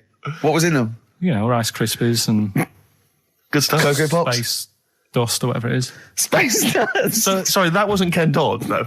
No. That was someone else, was it? That was an aunt. That was it, yeah. That wasn't Special K. Oh, dear. What about this then? Home Secretary David Blunkett admits that muggers rule some streets. Weird this, because when I was out with you... I don't believe it's going to be weird, whatever you say, No, Carl. Go on. when we were in that pub that night and we got talking about muggers and that, the tip is what I tend to do, because I nearly got mugged once. Act You mental. what? You nearly got mugged once? I nearly got mugged. Yeah. But I tried this technique of acting a bit mental. Right, and how did you act mental? Well, this guy wanted me trainers. And I was in Piccadilly Gardens in Manchester. It was quite late one night. Mm-hmm. And he come up, he said, I want them trainers. I said, you want them? I said, I worked hard for these. I said, how dare you come to me asking? And I got a bit livid. And he looked at me like, oh my God, he's got a right one here. And he left me. Were you acting mental or were you just mental? No, I put it on a bit. Were you not petrified though? Well, you don't think about it, do you, when you're sort of in the eyes of danger? Well, not you. Clearly, you're a brave man. So, what did you say? I just went a bit mad. I just kind of, because he said he wanted the trainers and they were dear ones at the time. And I just, no, you're not having these. So I've crafted you. I said, I wanted these trainers. Yeah. And, went on to telling how I work at printers and I don't enjoy it. And, I put in all these hours and that and I have to cycle home for about 5 miles. And Did he give you his trainers? Yeah. Did he have a knife or I anything? just left. No, it didn't get that violent. Well, that's very brave of you, Carl. Yeah, it's That's good. good advice, though. Just act mental. See, Watts actually tried it the other night. Oh, Liza Minnelli. Yeah. Well, she says, I've worked hard for these diamonds. Yeah. Not easy being the daughter of Judy Garland. You don't know what it's like. You know a lot about paying bills and writing out checks. Yeah. Tell us about Kellogg's. What was it like? What was in the factory? Was it just like squashing bits of corn? And... Pretty boring, really. Just loads of conveyor belts, boxes of cornflakes everywhere. Just what you imagine. Yeah. So don't is know it what I more, want to this learn is where from you it. might be working? This is where you're likely to work if you Possibly. leave There was school. 2 trips. There was that and the trip to Manchester Evening News. Okay. And I left that early because I had a job in Cordon Bleu. In Kellogg's. Cordon Bleu, what's that? It's like a supermarket. Yeah? And I had to leave the trip early and the teacher went mad saying they'd thought I'd got lost on the, in the building and stuff. What, you It didn't caused tell a anyone? write-up. No, because it was like day 2 of working in this supermarket and I couldn't be late. I thought by the time I explain where I've got to go and everything, I'll be even later. Sure. So I just left, and then apparently they were searching the building and everything for me. Oh, I were you? was stuck in a printer. Don't know. Stuck in a printer. I don't know. What was the printer's name? You worked at a supermarket called Cordon Bleu. Cordon Bleu. brilliant. That's great, isn't it? It's rubbish. Oh. Got sacked. You had What did you get sacked for? Messing about in a back in the car park round the back. Yeah. Right, there was a grid, and all the concrete had gone funny. So when it rains, you got like a big lake, Oh, yeah. right? And I got in. Do you know those big metal trolleys you get to like put all the food in whilst? Oh, yeah. And yeah. I got in one of them and pushed myself out into this lake. Of cement. No, Of it water. was full Oh, it of was water water, 'cause it'd been right, raining. right. And I got stuck in the middle, right? And the boss was like, where's Carl? He's meant to be doing, facing up the beans. And I was like, And you were stranded in a lake. So someone said, I saw him messing about out the back. He came out and saw me stuck in the middle of this lake in a trolley. And he said, get back in. I said, Would you say, no, I'm filming sharks? I said, it's too deep. I can't get out. You'll have to pass me something. And he said, I'm not passing you nothing. He said, you can get out of there and walk through it. I said, I'm not. I've got my trainers on, probably the same ones. Yeah, you've risked actually. your life for them. Yeah. I said, I'm not getting these wet. I said, he said, what are you going to do? I said, I'm going to wait for the water to go down the grid. He said, the grid's blocked. Now get out or you're sacked. I said, well, I'm not getting out. He said, right, you're sacked. Right, well, it's time for White Van Man, which is where we ask Carl the questions that the Sun asks someone else. Exactly. It's an article in there where they ask them, typical man on the street, the big questions of the day, gives them their platform to the nation, and we think this is just too good to let out because we only care about one person's opinion in the country now. That's true enough. He's the K-man, and there he is. There he is. Right. What do you make of New York's ex-police chief saying we need more bobbies on the beat? He's come over here. He's the guy that sorted out crime in New York City. He's come over. He said, "You're going all over the place here. You need more bobbies on the beat, more policemen, a visible police presence." There was something last week about some copper in London who was sat on a bench, and he was asleep or something. Oh, yeah. And people were like outraged because like he should be looking after England's people, not nodding off on a park bench. Which is a bit daft because they were shouting he should be looking after England's people. Was this the 16th century you went back to? What do you mean he should be looking after England's people? Wherever he was, if he was in like a park somewhere, they were like really annoyed because he was asleep. But sure. He was probably undercover. No, but the thing is, if there would have been any trouble, I'm sure he would have woke up. Yeah. If there was any if someone needed help and he screamed, he would have woke up. So I don't know why they were having a go at him. Yeah. And he might not have been there at all. So, it was, so he probably have his radio turned on, didn't he? Yeah. Listening to Heart. So you're not concerned then that there's not the crime's going up? I think there's enough. I see quite a lot of them whizzing around. Okay. You're happy then? Yeah. As long as you're happy, Carl. So you don't think it's too much crime? No. Just the right amount of crime? Yeah. What about the fact that new gambling laws give Blackpool the green light to become a British Las Vegas? What do you make of that? Are you a gambler? Little bit when I go on holiday, like going in the arcade and having a little flutter. Sure. What's your favourite? I have a go on the fruit machines. Yeah. There's a good one called The Simpsons. Right. Is that your favourite? Yeah, it's quite good. Is that a tie-in with the TV show The Simpsons? Yeah. Okay. Will they make Blackpool the next Vegas? I don't think so. No, nor do Can't see I. it happening. No. You been to Blackpool? Yeah. What was it? It's a bit rank. Is it? It is a bit rough. Okay. Needs a lot of work doing on it. Yeah. No, that won't happen. Okay. And you're not worried about this encouraging gambling, generally? Gambling's not a vice you're concerned about? If you're a gambler, you're a gambler. Do you know what I mean? If Blackpool isn't done up, they'll go somewhere else to have a flutter. Sure. So it's not going to make any difference. Okay. No. Well, it's time. Whoa. Go on. That time, isn't it? Yeah. Play the jingle. Yeah. White Van Man, Carl. Brilliant. Recorded at great expense, that jingle. Yeah. This is where we just hijack an idea from The Sun, which is White Van Man, where The Sun asks, in this instance, a cabbie by the look of it. Oh, no, a fruit and veg shop owner. Ours is slightly different because The Sun sort of like pick on a perfectly normal member of the public. Exactly. So that's where we've got the upper hand. Yeah. And they ask him about the the hot potatoes. This week, Carl, my first question to you, well, your thoughts, please, on the criticism of the BBC over their coverage of the Queen Mum's death. What do you make of this? You're aware of all the criticism that Peter Sissons asked some probing questions? No, I thought it wore a burgundy tie. I thought that's it. Yeah, he just it didn't show respect. He just had a burgundy tie on. See that?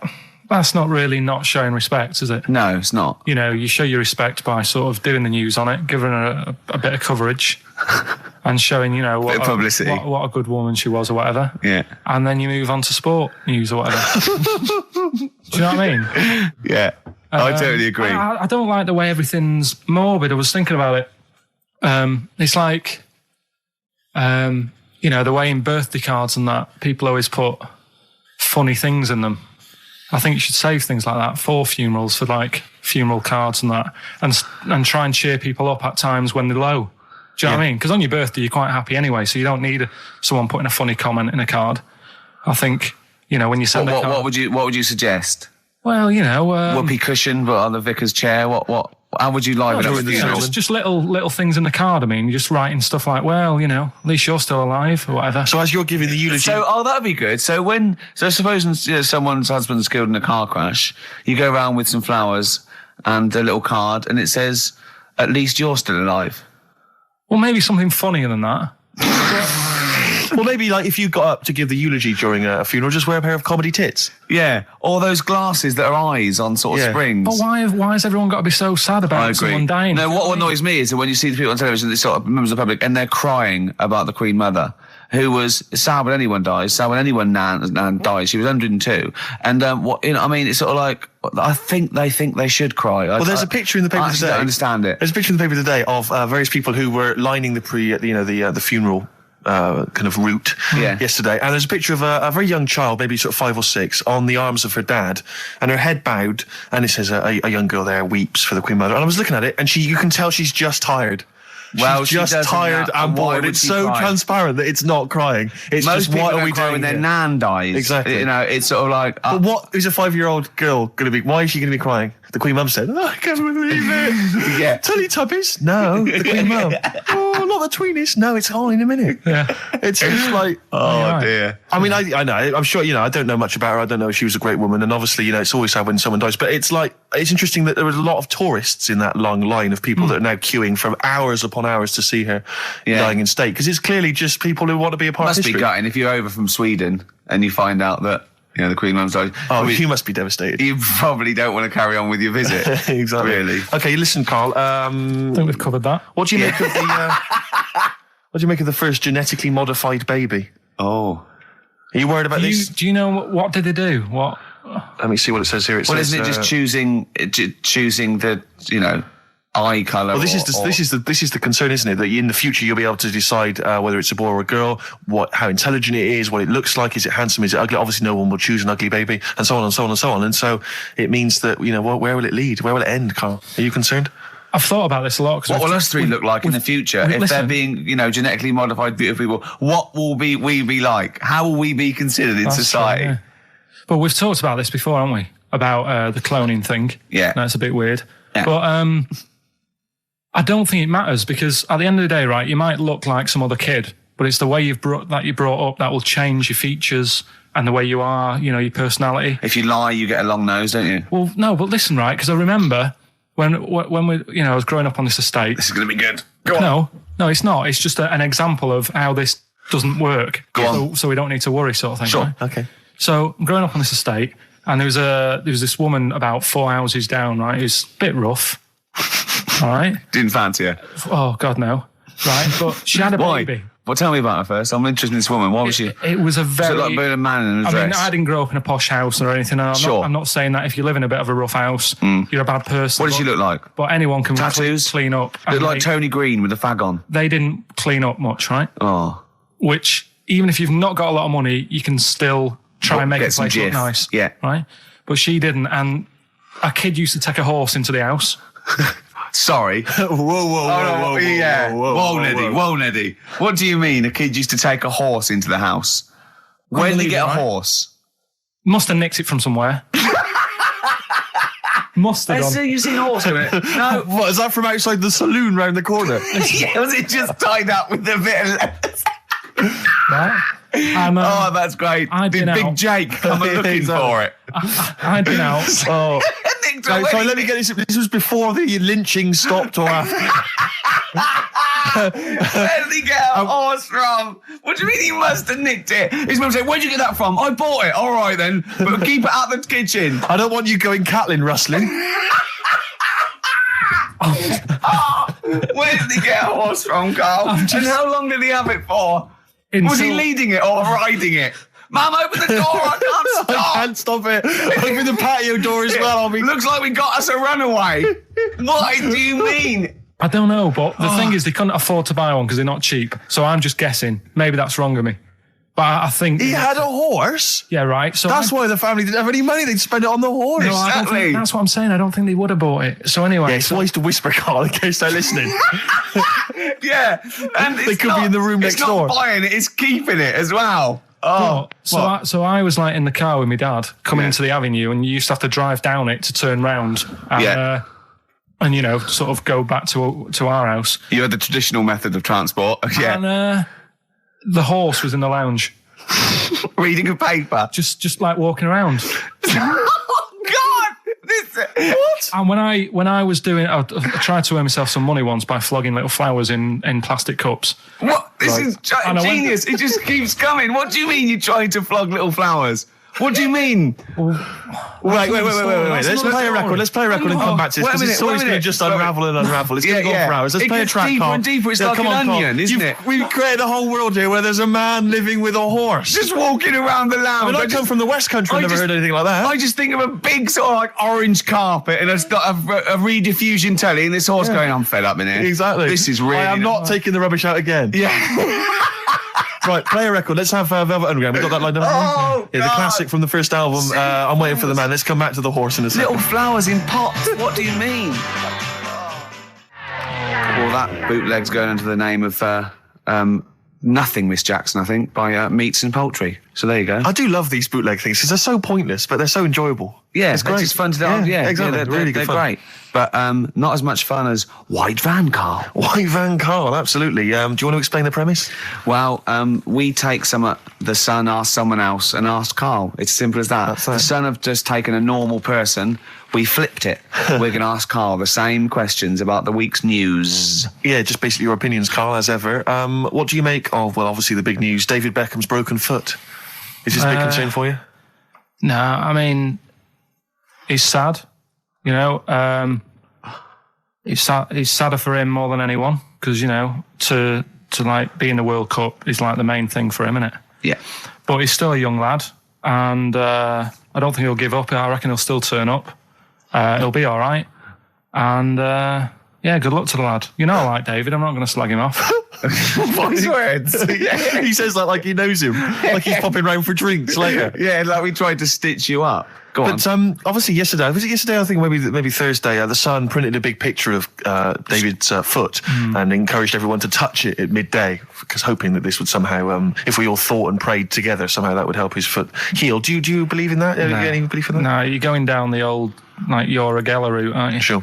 I know, it's stupid. Yeah. I'm sure. I mean, it's nice effort and everything. It sort of cheers everyone up. Hold on, you believe in ghosts and warlocks and licking toads? Why is that any more stupid than all those things? It's not going to work, is it? All right, fine. It's rubbish. Okay.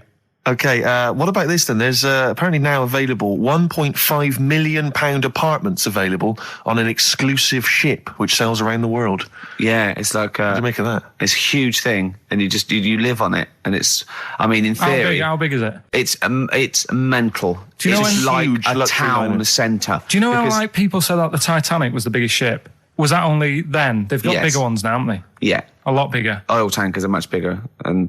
Yeah. No, but actual liners are big. Yeah. It was the biggest then. Yeah. Because my mum told me that there was one that was that big that it had like rough areas on it.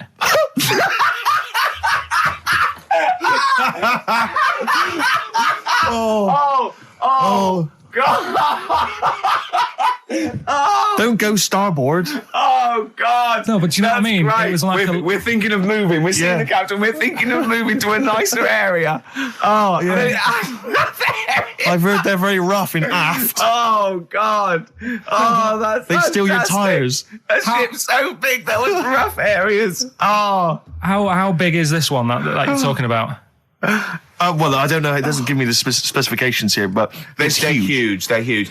In theory, I mean, it's that thing with it's obviously marketing, but they're going to solve the overpopulation crisis, where soon we'll all just be floating around the sea. Yeah, I can see that. The Shining on XFM 104.9. We're doing White Van, Carl. Got another one there? Well, it's just your thoughts really on the Queen Mum's very British send-off that she was given this week. Yeah. What do you make of all those people queuing up to see her? Did you think that was incredible? Right. Well, what we said last week, you know, there was I don't quite understand why there was so many people there who were like getting really upset. Do you know what I mean? Really upset, crying and stuff. And, you know, you can lose someone who's like related to you and you don't cry like that. You sort of sit there and you think back to what you did with them and stuff and then that's it. But, the queue thing, wasn't it like miles long and stuff? Yeah. It was, yeah. Right, I was sat watching this with Susan. 12 hours queuing. Yeah. It never got to 12 hours. It did, but that was the estimated time. No, but how long is a queue when they're just like, you know, walking along? Think how far you can sort of like, you know, stagger in 12 hours. Incredible. It's been ridiculous. Yeah. But again, you know, if they want to do that, it's their time and that, isn't it? And it was at the weekend, so they could have, it's not as if they got out of work to do it. No. You know what I mean? They used their own time, so good on them. But I thought, right, what they could have done. Remember when I studied Che Guevara? Yeah. Right? And don't be offended by this. It was just an idea because they did it with Che Guevara. Remember when they cut him up? Yes, they cut him up. Yeah. What was the reason for cutting him up? Well, they cut up Che in order to try and. You told us that they were going to send bits of his body to Fidel Castro and various other people, wasn't that right? As a warning, wasn't it, though, to all the people, like, one to... Yeah, my understanding was that they cut him up in order to, so they could bury him in different places so that there'd be no shrine. There'd be not one place that you could go to in order to sort of make him into a martyr. A little bit like that. I've like I can vaguely see where this is going. 6 queues, and it's like, number 1, you can, go and pay respect to her head, or whatever. Oh, God. No, but I just was thinking the way of speeding it up. I'm not having a go. I'm not, because they haven't done it, so it doesn't matter. But they did it with Che Guevara. Yeah. Everybody would have felt like they've got close to her, and it would have speeded it up. No, I mean, but I can understand. Can I just say that genuinely, Karl is not being disrespectful here. This is his best idea to cut down the queues. So don't phone in. He's not suggesting we should have done this. He genuinely is. But I mean, he's not doing it to be nasty or wacky or he thinks this is a good idea. So can I just throw a thought at Che Guevara, who was like a powerful man, he did a lot for the world and what have you. Yeah. And have you heard that? I feel slightly responsible for this because have you heard of the quote, a little knowledge is a dangerous thing? Yeah. Okay. Steve, next one? No, just a very quick question. I can understand those that have queued for 12 hours to see the head. I'd be a little bit annoyed if I got there to find a toe. I'll tell you what, though. I'll tell you what they could do without chopping her up. They could put about 9 queues. Each could see each hip she had. That's true enough. Because she's had about 9 of them. Yeah. So it'd just be, if you want to see the whole body, it's a 12-hour queue. If you just want to see a couple of the hips. Here's another suggestion for you, I've just thought, right? What? Instead of everyone queuing to see her, why not put her on a trolley and wheel her past everyone else? Running. So you could have some students on Rag Week. They can combine it, like when they're always pushing a bed. They could just run it along the queue. No, that'd be fantastic. That'd be disrespectful. Right, as opposed to the chopping up. So sure. No, right. But just an idea. Just I apologise now. Anyone's offended. Anyone offended, I'm sorry. But, Yeah. No, okay, we just do White Van Karl then. This is your opinions. You can't be wrong on this, can you? There's no right or wrong answer here. Okay. Right. But so this is where we ask Karl his views on the big news stories of the week. Basically, we've stolen an idea from the Sun newspaper, and So this isn't cruel, this programme, is it? I don't think so. picking on me. It's not, is it? It's weird because a few people have said, "Oh, you're picking on me." It depends how you look at things, isn't Sure. it? Yeah. But you do like it? We could look at it like it's a laugh. So it's not a problem for us. You know we like you. You know you're our favourite, Yeah. I'm going to say thing in the world, but I don't mean that, in a derogatory way. No, I'm cool with it. Yeah? Yeah. Right. Okay. So your views, please, on the fact that attitudes are changing to the possible marriage of Charles and Camilla. Oh, what do you think of that? The roars at the moment, because the recent tragedies are apparently high in the polls, and people are coming around to the idea of Charles and Camilla getting hitched. What's your thought? Whatever, really. I mean, if they're happy with it. The thing that comes out of it most is it just goes to show, right, that there is someone for everyone. Just because, I mean, no disrespect to Camilla, I'm not a good-looking person either, but she isn't a stunner, and yet she's gone and picked up a royal. Right? Yeah. So I think it's good for things like that to happen, because it cheers you up. Do you know what I mean? Gives you a bit of hope. Thanks, Karl. So yeah, it's good. If they're happy, if anyone's happy, it's a good story, isn't it? Yeah. You know what I mean? Yeah. He's had a bit of bad luck, and now he's got someone else in his life. So. While he's doing this, I'm just doing a list of questions to ask him what he thinks of things in the world. Is that all right? Yeah, no problem. No problem. Okay, what about this then? Are you disappointed by the nation that a third of us are apparently unaware of St. George's Day? 23rd. Is St. George's Day the one with the snakes that we've talked about? No, that's... Are you one of that third, do you think? St. George is the patron saint of England who killed the dragon. Yeah, I mean, there's too many of these days, isn't there? That's the problem. If you make it a bit more special, like Christmas, so you buy presents and that for each other, then people will remember it. But there's so many of these days with Easter and Pancake Tuesday and all that. So it's not surprising. I think as time goes on, we'll find that a lot of these days will just disappear because, people are busy. There'll be new ones, won't there? Right. White Van Karl. White Van Karl. Yeah, this is where we steal the White Van Man column from The Sun and basically fire those questions at Karl, getting his opinions on the week's news. Okay, Karl. Okay, what do you make of this? David Beckham apparently was driving despite having an injured foot and just further threatening his World Cup chances. And obviously, you're a big football fan. Well, I'm not that big. I like the odd game. Sure. Would that hurt him? Would that hurt his foot? It can be good. Is it in a plaster? It's not in a big cast, Sure, is it's it? better to drive than it is to walk on it. Good point. Fair enough, yeah. Go. Can't argue with Can't that. get the bus, can he? Okay, and what do you make of this fascist leader who's having a lot of success in the French presidential elections? What's he doing? Have you not come across this story? No. Right, this is one of the big political So stories. he's got a far right that got nearly 20%. He's a far-right fascist leader and he's having considerable success in the French elections. I don't think we should be asking Karl questions like this. Not something you've got to I'm getting scared. There's all sorts of bad stuff going on in the world that we don't know about. Yeah. But we know about this. Yeah, but you're better off not knowing because there's nothing I can do about it. You're absolutely right, Karl. Fair enough. I can't argue with that. Oh, God, man that's alive. fantastic. That is brilliant. White Van Karl. Yeah, White Van Karl. I mean, for those that don't know, we do this. We on ask this week. Karl the questions that the Sun asked someone else. That's right. The Sun every day asks some, average Joe his views on the week's big stories. Karl, let me ask you now. What do you make of Prince Harry smoking openly at a polo club? Are you aware of this story? No. Was it? Go on. Prince Harry, you know that he's one of the royals. Yeah. And he was seen smoking openly, a fag, a cigarette, a polo. Third in line to the throne. Something like that, yeah. Imagine that. Someone smoking a cigarette who's third in line to the throne. A cigarette, Karl. Is it a non-smoking polo club? Do you know, I don't know, but if it were, would that make things even worse for you? Well, No, yeah. seriously, what do you make of it? This is the whole, the furore is he's a role model, he's a royal. Should he be seen puffing away in a public place? I don't think it matters, does it? Not a concern for you? How old is he? Is he old enough to smoke? I think he probably is, yes. Right, yeah. Well, it's fine. I think the trouble with this role model thing, with anything that's legal, it should either be illegal or not. Yeah. I just don't think you can impose things like that, because you could say that it is bad for you, and it is bad to start smoking, and it really is bad for you. It causes cancer and everything. But everyone knows that, don't they? Well, yeah, but you should either make it illegal or shut up about it. So this is Karl you're asking, isn't it? I am indeed. Sorry, So we can throw these questions your way as well if you fancy. Sorry, yeah. It doesn't matter. But Karl, what are your views generally? I mean, it's obviously cigarettes are perfectly legal and so on, but what about stronger narcotics? Because I know you're very scared of drugs and stuff, aren't you? You're Yeah, very- I'm not a fan. I don't No, what's your concern? What's your worry? Just like you might get into them. It's Sure. like you might have them and go, oh, this is all right. Exactly, Karl. Yeah. Exactly. Although I was talking to you about it earlier, and you weren't very sympathetic about a lot of young people who have perhaps gone to crack or smack. You didn't you describe it as their own fault? Sometimes it is, isn't it? Yeah. I mean, I could have turned to it where I grew up, but I said, well, don't want to do that. It's not good for you. Sure. And I avoided it. You turn to ghosts. So you've got no sympathy for anyone who's a drug addict.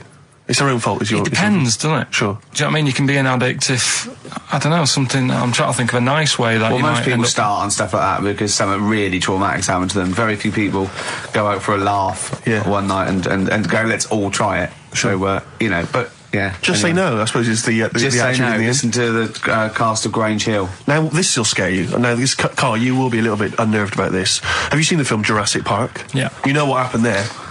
Well, according to the Sun here, it says scientists are planning to clone mammoths for a theme park. Look at his face. Look at that. He looks like a dog caught in the headlights of a car. He's terrified. I love Karl. He sprung to attention Karl. there. Is that the best news you could have? Man moths.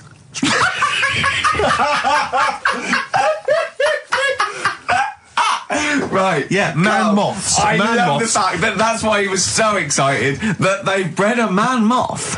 What is this? Yeah, it's a human being that hides in your wardrobe and eats the entire jacket in a day. Yeah. What do you mean, man moths? Mammoths. Mammoth, the big hairy you heard cow of a from the mammoth? Ice Age. I mean, elephant. You're not so excited about that, then? You can take or leave bringing back mammoths to life, but a man moth... A man moth is a different matter.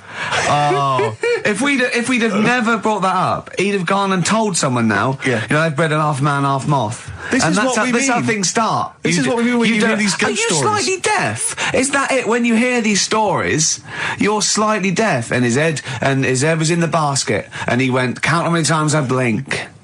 Is it? Carl, is English your first language? Are you actually foreign? Is that the thing? Yeah. Should we speak When we say slower? foreign, we mean not of this planet. Yeah. Should we speak slower? Would that be a help to you? No, go on. Next What do you one. make of that? Do you think that's good? The Would you idea think of that's good to bring back mammoths? prehistoric animals. These giant elephants. They're slow, aren't they? It's not as if they're going to like get out and run fast and they can't capture them. They'd probably be Like a fence, to elephants, be honest, aren't they? Carl. They'd probably be a fence. No, but I'm Big saying, fence. but you're asking it as if like, oh, it could all go wrong, but it couldn't, could it? Well, Really? but the point was about Jurassic Park is they thought it wouldn't go wrong. They thought they had it all under Yeah, but control. that was and Have you dinosaurs. learned nothing from Jurassic Park, Carl? Dinosaurs would say, "Oh, think about it before you do it." But with a airy elephant, it's not going to. not a concern for you. Would you go along to see him? Would you be interested in that? If it was in the area, He's great, isn't he? I'd love a queue, Nothing right? impresses No, him. but what I'd like to do is Carl sitting like Yoda in a little cave, and I'd just like to see people like Tony Blair and Stephen Hawking's in a queue, and they go and say, "Carl, got a bit of a problem." And thinking of cloning a man and a moth. Problem? Not an issue. No, if I'm in the area, I might cruise around and have a look at it. Otherwise, just don't send it near my clothes. Oh, that's fantastic. So it's just for a second. As the words "man moth" came into your head, how excited were you? I mean, were you both terrified and excited? For the moment when you thought that they'd cloned a man and a moth? I pictured What kind of face did he have? Did he have the moth's head or was it a man's head? just a little man head. Right, what was his face? What did it look like? He was like a bit shocked. Perplexed, yeah. Yeah, So it was like he'd been grafted onto the body of a moth without his consent. And when he was asleep, Yeah, he'd woken up. he just went in to have a goiter removed, Yeah. and they said, "We've He replaced woke your up with goiter with the body of a giant moth." Yeah. Is that all right, Mr. Jenkins? So he had the head of a little. Was it a little boy or a man? little man, Right. Okay. and he's just bumping into a lamp. You're just bumping into a lamp. If you went into hospital and they'd done something, what's the worst thing they do, right? What would you rather have done, right? You wake up and you've got lobster claws for hands. Right. You wake up and you've got duck's feet. Or you wake up and you've got one horn coming out of your head. The worst thing, Yeah. probably the horn coming out of my head. Why? Get in the way. That'd be useful, wouldn't it, in fights and stuff? And for like parties, people would play Well, I suppose quoits. the lobster claws would also be quite handy there. Definitely. Listen, we haven't done it for a while. White Van Man. I thought there's some interesting questions raised today, and I think it might be nice to just throw them Carl's I think we direction. set Carl up again in the last hour as a person that people want to know Yeah, they want his to know what he's opinions thinking. on the They wanna world. know what- Yeah. If you're not familiar with it, on Saturdays, the Sun newspaper asks a typical white van driver questions his opinions on the week's news, and we thought we'd throw these in the direction of Carl. Yeah. And then, what do you make of this teenage thug, Carl, Mickey Carroll, who spent 4 months in jail and he's won 9.7 million on the lottery? Is that justice? When you think of all the good people that are going hungry, and there's a lad there and he's won. Did he buy the ticket before he 9.7? went in? No, I think he bought it once he'd come out. So he's done his time. He's done his time. Fair enough then. He's been punished. Yeah. Right. He's bought a ticket. He's had a lot of bad luck. Mm-hmm. Now he's having a bit of good luck. All right, next one. Are you concerned that now he's got all that money, he could turn into like a sort of mastermind villain? You know, like a James Bond style villain? He's got a criminal streak, we know that. Is that a concern for you? I mean, we imagine don't. that he could build some kind of underwater We fortress. don't. With my lawyer's hat on, we don't know that. Yeah, well. Well, he'd have to prove that he didn't have a criminal streak. I'd say you've been in jail for 4 months. Yeah, well, sometimes people are bad because they haven't got any money, so he might be Interesting an point. angel of gold now. Or whatever Yeah. it is. It's a long time since we've had any white van, Carl. For those that don't remember this particular hot feature, we basically ask Carl some of the questions that are asked of a white van driver in the Sun. They always have this on Saturday afternoons. Anyway, here's the first one. And they're not fascinating, Carl, but I'm just interested on your take, really. Yeah. What do you make of Cilla Black quitting Blind Date after her husband sent a message from beyond the grave? Are you familiar with I this didn't story? know that. What's that? She went to see a medium, and supposedly her husband passed on information through the medium, which was incredibly vague, but persuaded her to quit live on air. Well, it's about time, isn't it? If even dead people are saying enough's enough. But I'll tell you what, though, talking about ghosts and that, do you know how I'm into them? Yeah. Right? How weird do you think this is, right? Well, it's not true. Before you say it, play a record. No, go on. Go on. Right, it's this woman. I don't even know if it's ghost, really. It's just a bit weird. Sure. Yeah, sure. There's this woman, Yeah. and she's not a woman, she's a kid. Sure. Okay. Sure. She's walking down, like, a street in her area. It's a nice day and everything. Everything's normal. She's walking down, and a woman comes up, cycling past, right? The woman on the bike looks at the kid, absolutely terrified, right? Got a really scary face on her. Yeah. The kid's thinking, why is she doing that? Yeah. Right? So anyway, she thinks nothing of it, goes, I think she was playing in the park or whatever, goes and has a nice day. About 15 years later... Oh, right, yeah. She's, I don't know, I think she was going to work, right, on a bike. She was riding her own bike.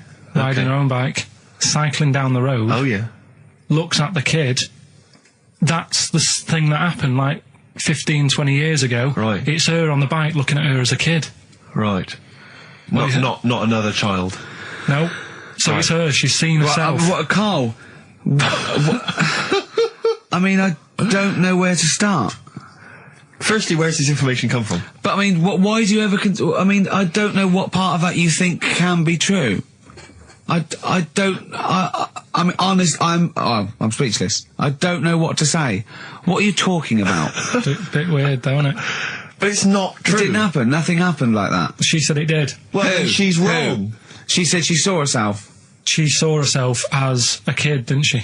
Did she carry on riding and as an adult when she was a kid. Did she stop and talk to herself, or did she ride on by and think, that's a bit weird, there's me as an 8-year-old. I won't stop, I'll be late for work. Yeah, if I'm late again, the boss said he'd be in trouble. Yeah. Oh. Well, And where is this information? Did it happen to someone you know? No. You overheard it on the bus? No, it was in the 14 Times. We've had a lot of emails saying, could you bring back White Van Karl? Oh, yeah. Which is that section of the show where we ask the questions that the Sun asks Someone various else. random punters of Karl. But sadly, recently, they've got very politicised and very kind of, basically a little bit depressing. So there's not really anything appropriate. But I have trawled the papers looking for other questions posed in other sections of the Sun. Good idea. I was just looking here at the Dear Deirdre section, which is the sort of problem page. I don't know what your views are on this. I'd love to see Karl. Oh, God, can we get him a job? Just ask... Oh, my God, that would be amazing. Right? Well, here's one. I'd like to see your view on this, Karl. I'm a happily married 42-year-old woman with 4 kids, yet I've developed a huge crush on pop star Darius Dinesh. Yeah. It sent my hormone levels through the roof, and last night I woke my husband up at 4 a.m. for sex. We've been married for 20 years and he can't believe his luck. Recently I've been having... I want to go to I'll stop you there. Why are you telling me? Right, carry on. Sorry. Recently, I've been having erotic thoughts about Darius morning, noon and night. Yeah. I haven't felt like this since I was a teenager and mad about Donny Osmond. My husband is amazed at the change in me. We had sex twice last night and again this morning. Again? Why are you telling me this? Yeah, go on. He's just boasting. This is not a problem. It's not a problem. What's the problem? No problem. Just wanted to tell someone. Thanks very much. I watched Darius on TV last night, and when my husband came home, I dragged him into the kitchen and we made mad, passionate love. Right, they've done it. They did it then, twice last night, once this morning. That's 4 times. 5 times she's mentioned it so far. Yeah. She's doing all right. My husband. This is a great bit. My husband thinks it might be his new moustache. Or that I'm going through the menopause, but I know You were thinking of growing a moustache? I was thinking of growing change it like with the ladies? I love the idea. That's what he thinks it is. He's telling his mates in the pub. You should go mad to me. The old Tom Selleck. 5 times in the last 24 hours. Hooray for sexy Darius. So, what do you make of that then? What are your views on that? Hold on though. If that bloke is reading that paper, that narrows it down a bit. It's got to be, yeah. Who else did he know? His wife likes Darius. He's had sex 5 times that night, and he grew a new moustache. He's thinking, I wonder if that's me. Maureen. Yeah, go on. But what's your concern? Because I'll tell you what her problem is. She's worried that, the reason that she's now kind of overly excited and she's having this great sex with her husband is because she's actually fantasizing about someone completely different, younger. She's having these wayward thoughts, isn't she? She's a bit concerned about that. What's your concern? What are your thoughts? I reckon she's going to start shoplifting soon, coming out in hot flushes. Go on. Just, they're both happy, aren't they? He's getting what he wants. She's happy. I'd say, yeah, whatever, get on with it. Do you think that she should confess? She wants to be honest with him. I wouldn't, because not not that many fellas like Darius. Right. So if you're sort of thinking, oh, she'd rather have him than me, I don't What do you think Darius would think of this? He'd probably be happy with that. I mean, What would you do if you got loads of phone calls, right, from women going, Karl, whenever you're on the radio, I just have to do it. I just have to do it. Your voice makes me... I'd say, right, well, you know, it's all right. I'd be happy with that. Would you? Yeah. I mean, just in case anyone is doing that. What would you do to sort of like egg them on a little bit to help them out? What do you think? What sexy things would you say? What do you think is your quality? What do you think people would find, you know, pretty horny about you? Is it your sort of mank wine? Do you think that? Well, here we are again, XFM, on a Saturday, just gone 1 o'clock, Steve, if I'm very much mistaken. But we're not here, as such, we're away again, gallivanting around. We've got to do the special sort of best of again. Okay. Which we did a few weeks ago, so this is the best of the last 3 weeks. Which I think is, I think it's the best 3 weeks we've ever had. But I'd like it condensed into 2 hours. Yeah. Yeah, some great music as well in there. Yeah, there'll be some great music interspersed with fine chat that you've already heard. Yeah. Except this bit. This bit's new. We've actually, out of the kindness of our heart, we've come in last week. Yeah, yeah. And we've done a few clips just because we felt a bit guilty about shooting off. Yeah. And leaving. Even now, having heard this link, I'm beginning to wonder if it was worth our time. Yeah. Well, should we play a classic link? Let's play, what, from the last 3 weeks? After this is Feeder. Alright, so, here's the first bit. Travis on XFM 104.9 on Ricky Gervais with me, Steve Merchant and Karl Pilkington. We're doing Educating Ricky. Right, final one. Come on, Karl. Right, what was it? It was, why don't they just get a diary or some paper or something to write on? Yeah. Yeah. Because snappy. I couldn't think of a heading for it. It's basically Go on. people who have tattoos. I've never understood it. Right, that they have something put on their arm. Right, sorry. Have we started the educate? Is this part of it? Are you educating me? This is something that will be useful in my life that I didn't know about. Yeah. Go on then. No, it's just that they've got a machine out, right, that does tattoos. You come up with a design you want, and you sort of this machine scans it, and you put your arm in this thing, and you press print or whatever, and then it does the tattoo on your hand or on your arm. Like loads of little needles that follow a pattern? Yeah, the computer, basically, yeah. Is it a real tattoo? It's a proper proper one. The fella said... well, as long as it goes out, it pierces the skin with a I just wondered if it's one of those kind of, those kind of... No, it must be lots of little needles or a moving needle that can go Sorry, along but it. how is this cleaned, like, in between each person? Dunno, probably... I don't know. Well, no, as long as it's only that. If it's one needle, it's just the head, isn't it? If it's one needle that moves, and does it like loads of little... What are we gaining from a machine doing it? Just because they're not going to sort of mess it up. But hold on, how do you keep your arm still? Because your skin moves slightly. It's a machine it's sort of strapped to your arm. Right, and so the it's fella, spread... the fella said that the tricky thing was in all this, it was the fact that, nobody would let him test it out on anyone else, so he had to do it himself. But did it work? Because the thing is with a tattoo artist, they can see when your skin's moved and they can see what they've done and they keep wiping it and looking, whereas a machine's just got to trust itself. Yeah. So I think one needle could go wrong. If it was a lot of needles, that it just came down, like, 1,000 needles that was an imprint. Yeah. But obviously I'm asking someone who hasn't delved any further than there's a machine that can give you a tattoo. That's all you've got at the moment, isn't it? Well, basically. That's all you've got? I mean, that's what I've got, because I'm not a fan of tattoos. I don't... But where did you read this again? This was... Internet? This was on the internet, yeah, it was, yeah. Okay. And I just don't understand why people do it. That's what got me attention. Because me... Sorry, what have I learned from this? That if you wanted to get one, you can get one done by a machine now. People say machines are sort of taking over and that, and there's another one. But it's just the fact. I mean, I don't know. So give us the snappy title of this education again. Why don't they just get a diary or some paper or something to write it on? That's what I always think when I see people with loads of tattoos. Like there's that fella who we were talking about the other week in Scotland who was covered 99% in tattoos. It's just like, what have you done that for? Yeah. Do you know what I mean? You can't get rid of it now. You've done it now. Yeah.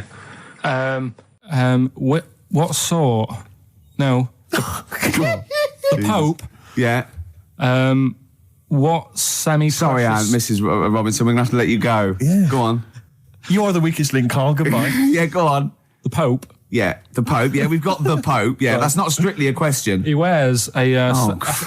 He wears a Desmond's hat. He wears Gorblimey trousers. Yeah. Does he live in a council flat? Yeah, he lives in a council flat. He wears a semi-precious stone. What's the stone? The Pope wears a semi-precious stone. What is the stone? You mean, what is it called? Yeah. What is it called? What, is it got like a kind of papal name? I think it's like, is it a 18-carat one? So we got to try and get the carrot yeah, of the Pope's big diamond. He calls it Dennis. He calls it Dennis the Stone. Do they want the type of gem it is, like or is diamond, there some kind jade, of papal name ruby, for it? or do they want it like the Rosetta Stone, or I don't know. I can't see. Play a record. Play 2 record. Let's not. Where's your head at? Basement Jacks. Right. Okay. Let's get this. Have we knocked this on the head? Then is this not happening? Oh, here he is. Look. Here he is. Come in. How have you... Oh, God. I don't believe that. Oh, that's pathetic. I do not believe that.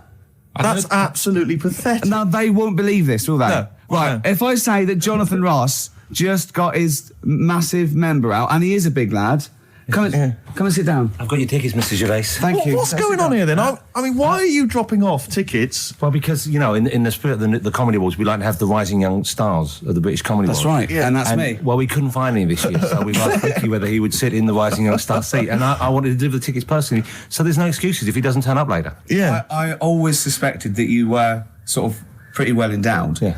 And now we've seen. It's on webcam. That was just one of my cocks. That's the one you're wearing today. Didn't we? Did We you? got in Don't trouble say saying that. No, we were This is recording. meant to be the happening young station. What's going on? No, you can't say stuff like that. You can't.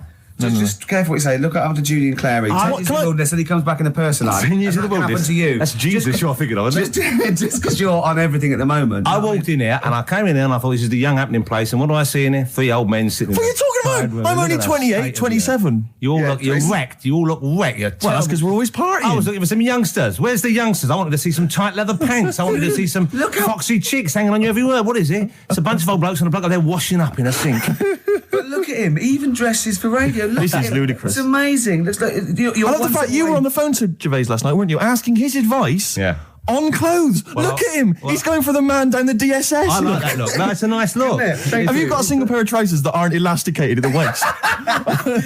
They're maternity jeans, aren't they? They've got a whole panel that pulls The forward. thing is, what I do at the end of the week, I can pop these in the pan and I can make a nice soup with all the food that's encrusted in At them. his years as a homeless coming to the fore there. Look at you, But one why- step away from Lawrence Llewellyn Bowen. I'd like to be that bit closer. But why are you dropping off tickets? Are you a little bit... Because I thought you were married and stuff. Why do you suddenly got this obsession with Gervais? Because I'm a bit rough, ain't I?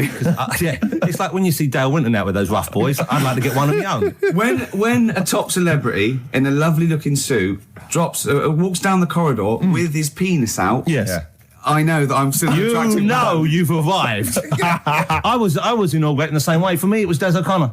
It's like it's the passing on of the baton, if I may use that euphemism.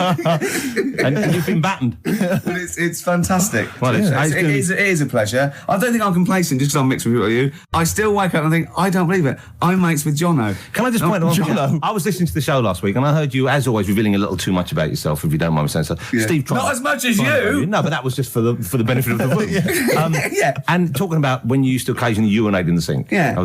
When you were around my house last time, and I came in, and you looked a bit shifty.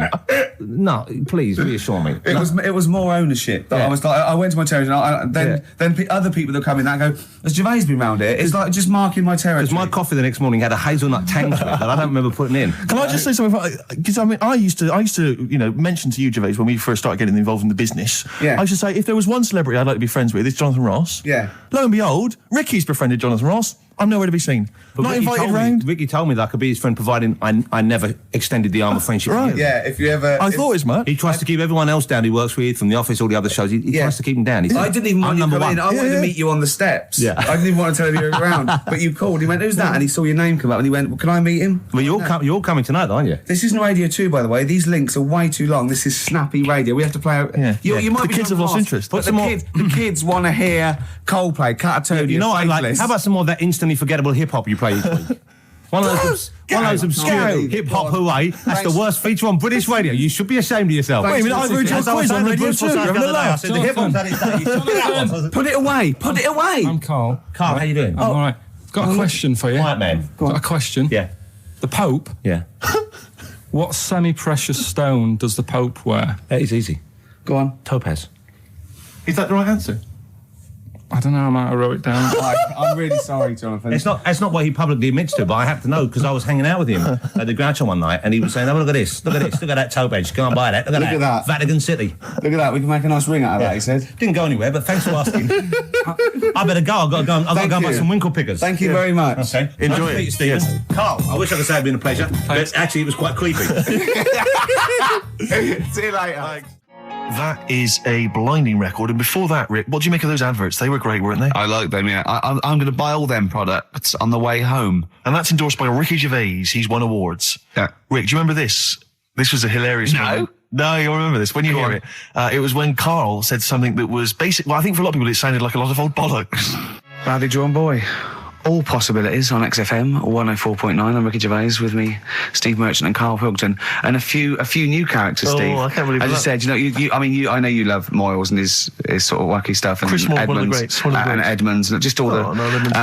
well, I'm going to go along the same sort of vein. I've got a couple of. Can I do a little? Can I show you one? I'm excited. Okay. Well, it always starts with a sort of doorbell.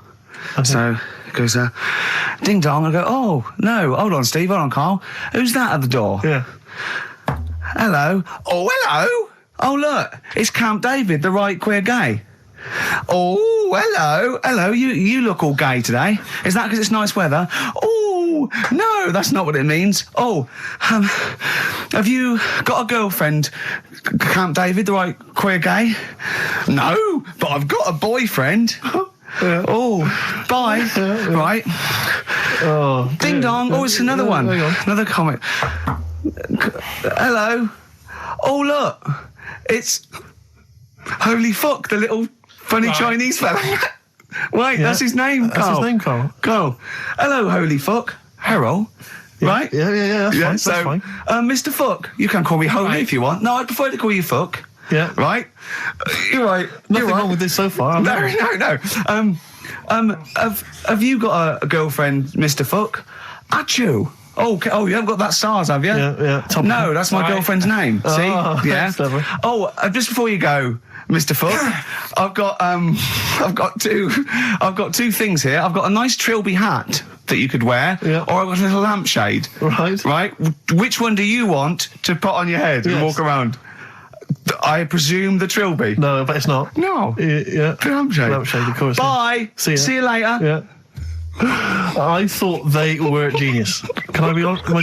I'll be honest. I thought they were brilliant. I thought they were.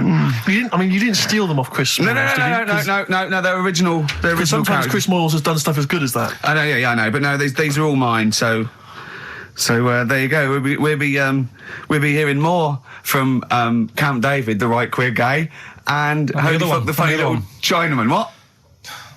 All right, Karl. Yeah. Is that your sort of humour? It might not be your sort of humour. You just should have run it past me before you did it. Yeah. What one are you worried about in particular? The not Camp David. Well, No. say his name. No. Say his name. I'm not Which the one? other Well, I don't know The which other one you mean. The Chinese fella. Well, I forget who that was. What was his name? I can't remember. Well, if you can't remember, it can't be that good, so we'll leave it. We won't do it again. Right? I'll tell you what I've got, Steve. Oh, what? Tell you what I'm thinking. Go on. Right. Do you know, like, TV programmes sort of get rested in the winter? Ding dong. Oh no. Hang on, who's this?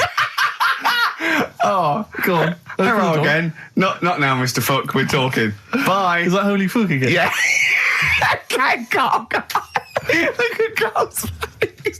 Right. Okay, that's it now. I'm not answering the door anymore.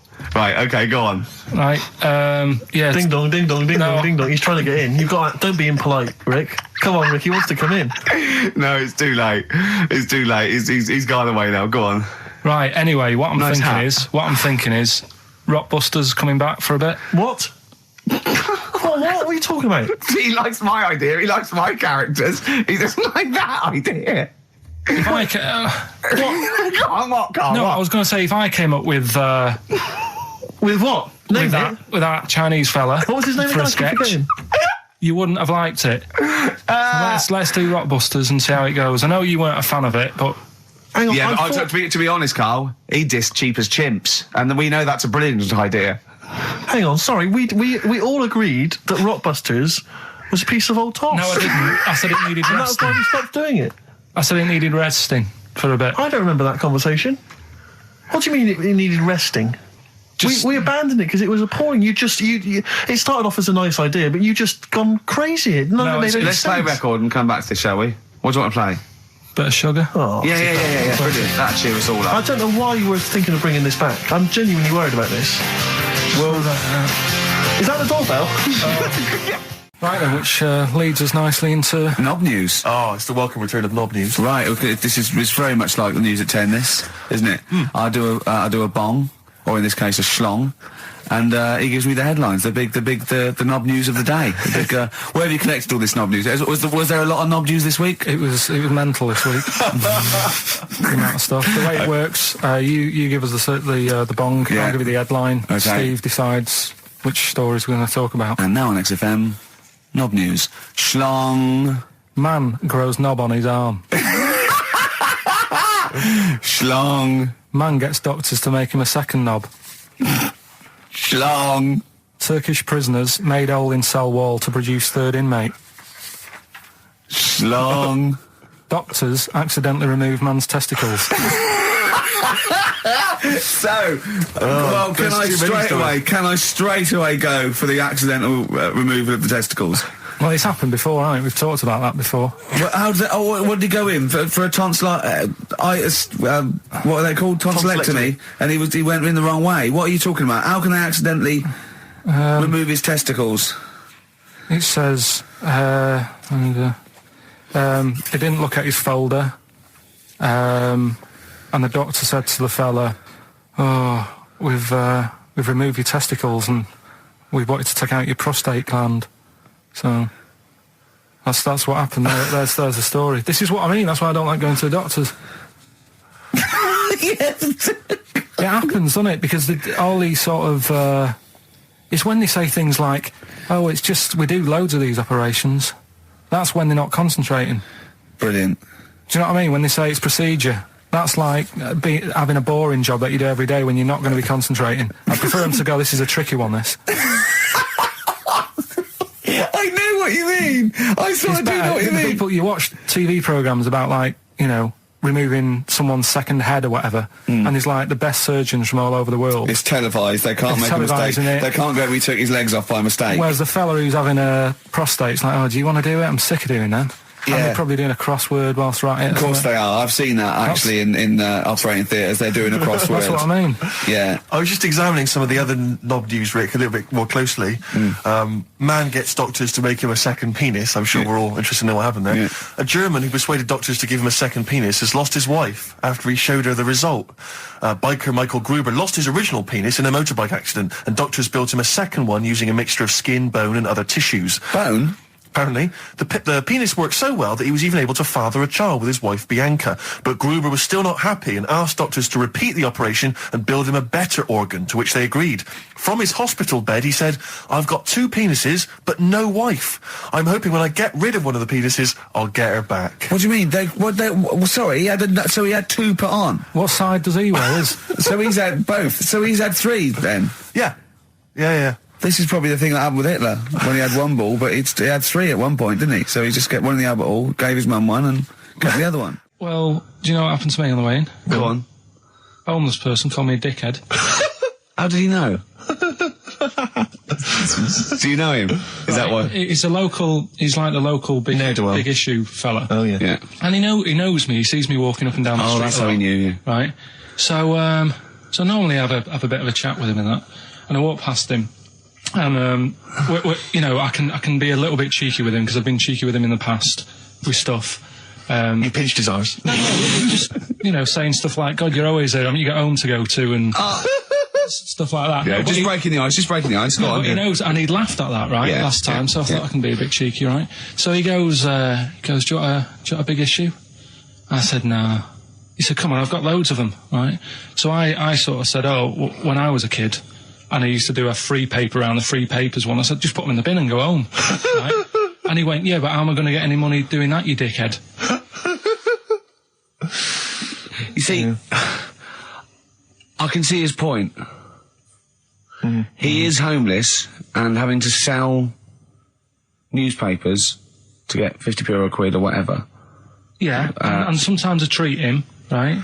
And today I didn't have any money. I had a takeaway last night and I normally give them a quid. And I felt bad not being able to do that because I didn't have any money on me last night. Right. I couldn't look him in the eye. Did you explain this to the homeless person, the traumas of the takeaway without the tip? Did you explain that, you know, you've had it hard as well? I go, look, you don't I know had food delivered to my warm flat. Yeah, it was a nightmare. You don't know what that's like. You don't know what the trauma is because you can't have food delivered to your flat because you haven't got one. So please don't look at me like that. You should have said. But most people ignore him. At least I gave him a bit of acknowledgement and sort of... took the mick. Yeah. I didn't think I was. I just was being friendly. No, I know. You got to be careful with the homeless because this is true, and this is you know when the clocks went back recently, so you got an extra hour in bed. Yeah. And I was at Cash Point with a friend of mine, and there was a homeless person sat by the Cash Point, and you know we would get some money out, and she said spare some change, and my friend thought, oh, he's a bit awkward. He's just trying to make conversation with her. He went, oh, clocks go back. Extra hour in bed. Oh no. I gave her £2. I felt so bad. He didn't do it intentionally. He didn't realise what he said. Just making conversation. It's tricky making conversation with the homeless because there's so many areas you've got to avoid. You know what was on the telly. Yeah. You know. Although I get recognised by homeless people and think, are they? I don't know where. But you got to remember that's very much your demographic, Rick. Yeah. You know, people who watch TV through the window of Dixon's. In Dixon's. Yeah, there was Ricky Gervais is on. Yeah. Pop the telly on. They can smell the alcohol on you. They think you're one of them. There's a fella who was in a coma for 20 years. Just they kept like taking him through like the normal day. They take him to Alton Towers and stuff. Doesn't know anything about it. Just kept going through the motions. Don't know if they kept charging him. Kept putting him through all that. He eventually came out of it. 20 years. And went, stop taking me to Alton Towers, it's shit. I just thought, imagine how much post he had. Eh? How much post?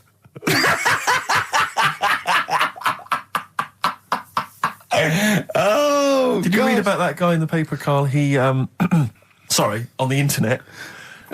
He in about, I think it was about 1984, 85, he had a terrible car accident. But this must be it. He went into a coma. This must be what he's talking about. Well, they didn't take him to Alton Towers. Of course they didn't. But you've got to try and decipher the truth from the conjecture, from the thing that I mean, don't forget, Karl realises that he's had a dream. He talks to Suzanne and goes, that was good, wasn't it, last night we were in the plane? She goes, no, that's a dream. He goes, oh yeah, where's my cornflakes? You got to, you know what I mean? I can now decipher what he's actually seen, what he's read. Well, go on, what did you... Well, I'm assuming it's the same guy. It is the same guy. It was a guy in some small American town, and he'd had a car crash and he'd gone into a coma, and his wife had left him. She'd gone on with her life because he'd been in a coma since then. And he had just woken up recently. Marriage wasn't working. Marriage wasn't working. He just wasn't paying enough attention. He actually had, she was pregnant at the time, and so now his daughter is basically the same age as he was when he went into the coma. And he's just started coming around, he's just started making jokes. They said, how do you feel? He said horny, which I thought was quite witty for a man who'd been in a coma for however many years. But anyway, yeah, so he's slowly trying to rebuild what life he can. That's what do you make of that though? Because the thing is that he's missed. Imagine what he's missed, Carl. Imagine the music that he's missed. The Live TV Aid. programs, Missed Live Aid. Live Aid. He missed Phil Collins playing in 2 continents in one day. Which, frankly, I'd be devastated if I discovered that. Missed Bros. Yeah. Yeah, so he doesn't. So he put on ripped jeans and they go passe. They just have to send him a series of those I Love 1986 programs with Kate Thornton filling him in on what he's Exactly. Peter Kay reminding him of space operas. Yeah, he remembers those. Talking rubbish. Yeah. So extraordinary though, isn't it, Carl, to think? No, obviously. So had he aged much? Because he hadn't had any problems or anything, no worries.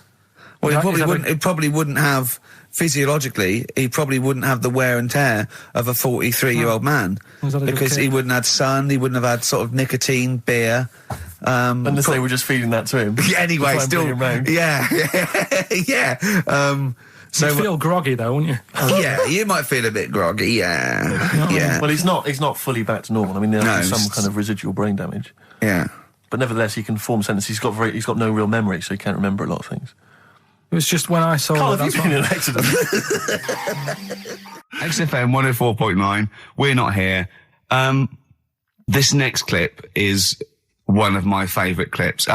Look, It needs no introduction. Here it is. Yeah, Rick, I don't know, I just wanted to bring your attention to this. Someone passed this on to me. It's from the Guardian's media website. There has a sort of website that's dedicated to kind of media information. Is this about our complaint? Well, the headline is Comedian Rapped Over Radio Innuendo. Right. Jessica Hodgson has written the article. Are you familiar with this? Have you seen this? Be careful now, because we actually got a complaint. A lot of people don't know this. We got a complaint upheld, and all of this we're very sorry. We didn't mean to offend, and it was a while ago. So we are going to be very careful. Carl's getting very nervous. We're just going to read out. We're not going to editorialise, Carl. We're just going to read out what the Guardian printed about us. All right? Okay. Comedian Ricky Gervais has had a dressing down from a broadcasting watchdog for his repeated use of the word cock in a lunchtime radio show. That's all right. That's what it says. Fine. Carl. That's what I just. He's not going to say it again. He's not. Yeah. Go on. Imagine this is the news and I'm reading it. Yeah. The Broadcasting Standards Commission upheld a complaint against the comedian for coarse sexual innuendo in the programme on London station XFM. The Commission acknowledged that the presenter's remarks were intended to be humorous, but took the view that the amount and detail of the coarse sexual innuendo had exceeded acceptable boundaries for broadcast, said the BSC in a statement. The complaint objected to a section in the Comics Saturday afternoon show when he discussed the different meanings of the word cock. Gervais wondered aloud whether the word was acceptable when discussing birds, but not the male sexual organ. A BSC spokesman said the comedian went on and on about it for nearly 5 minutes. XFM, a self-styled alternative radio station, said in its defence that its remit was to provide cutting-edge programmes for a youth audience. The station said the programme's brief was to include elements of alternative comedy within certain shows that would not fit within a more mainstream radio station format. In this particular show, it was not the presenter's intention to shock when they took a humorous look at how the English language could be construed in different ways within different contexts. Gervais, whose big break was on Channel 4's 11 o'clock show, has shot to household status through the portrayal of David Brent, the middle manager from hell in BBC Two's cult show The Office. Just in case you didn't know who I was talking about. Yeah, he's a household name, but they just thought you might not have heard of him, but he is a household name. Now, that's good. That's good reporting, and they're quite right about it. And just to remind people, it was when Steve said the only bird that hasn't got a penis is the swan, and I went on about the male bird being called the cock, but I couldn't use that to mean, and it was childish. Yeah. But what annoys me is, I'm sure I've heard things on like Radio 1 like that. Oh, what's what's her name in the morning? Sarah Cox. Yeah, and as there's a DJ like Karl Cox. Yeah, so you got Karl. What's the matter? I'm just saying. You're just saying there's a pair of DJs on, yeah, but we've done this. And what are you talking about? We're just talking about names. They're just saying the names. Now, I love Cox in the morning. You're a big fan of Cox. And at night. What's the matter with you? Come on, Carl. All right, we've taken it. We've been. Have you actually been rapped over this? No, I don't know what. Have you had a dressing down? No. When did that happen? I don't know. I was meant to tell you, and I never got round to it. Okay, thanks then. So don't do it again.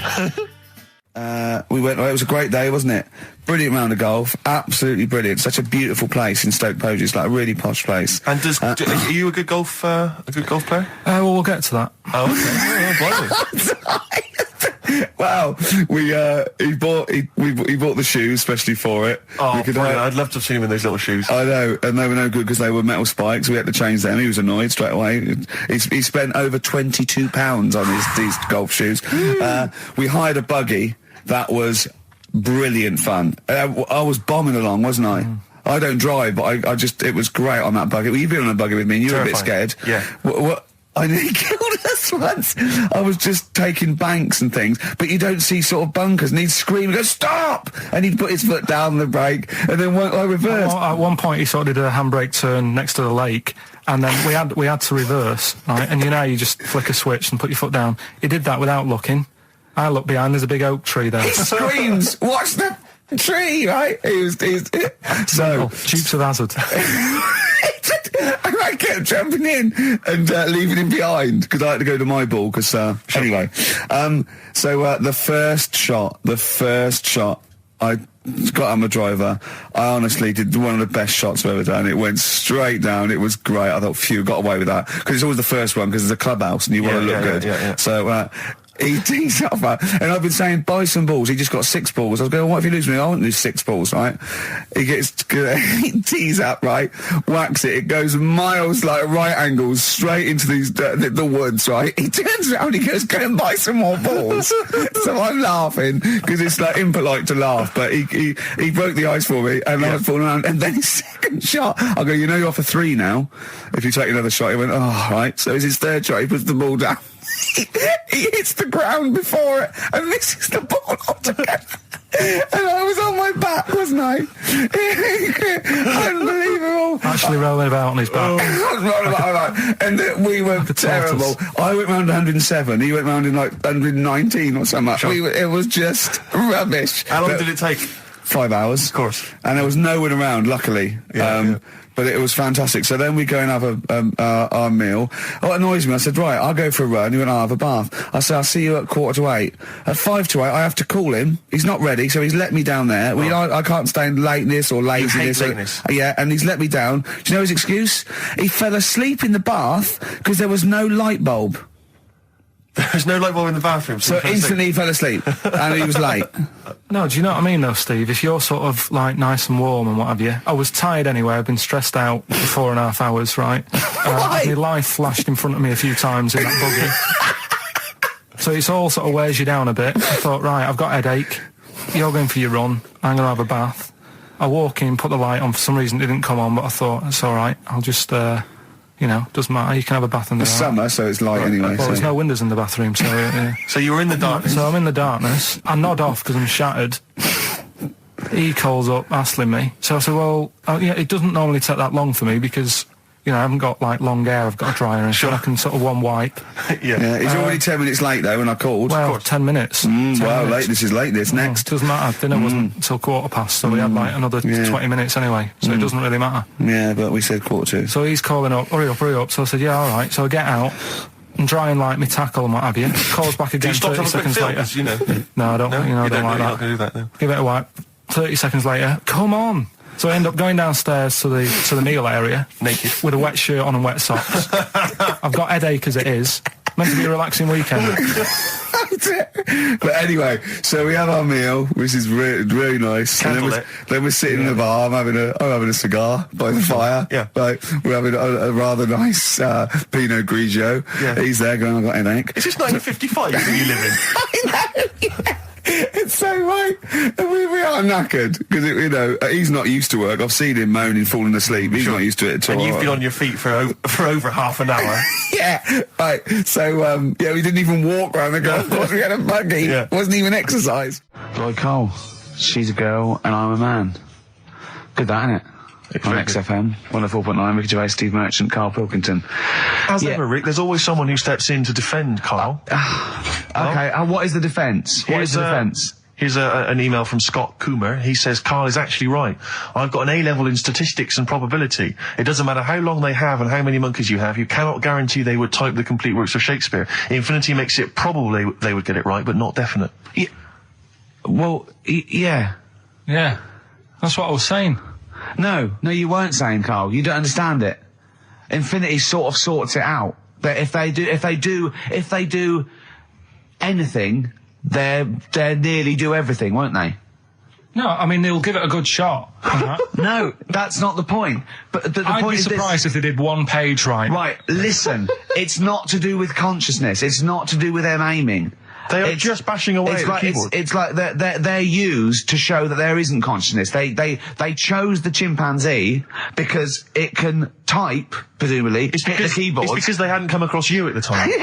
Yeah. It's to take out thought out of it. It's to take out reason and trying, right? It's just random. They're saying that if you typed enough things, if the computer was left typing everything, if you left it for an infinite amount of time, and they chose Shakespeare because there is meaning behind it, and it's difficult to get it exactly right, to show you that Infinity would come up with it's not just Shakespeare, it's every novel.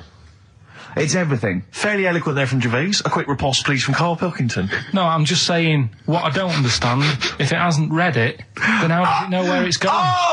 Listen, right, listen, right, Can I just explain to people, right? Some people have said, why are you cruel to Karl? He drives me mental with things like that.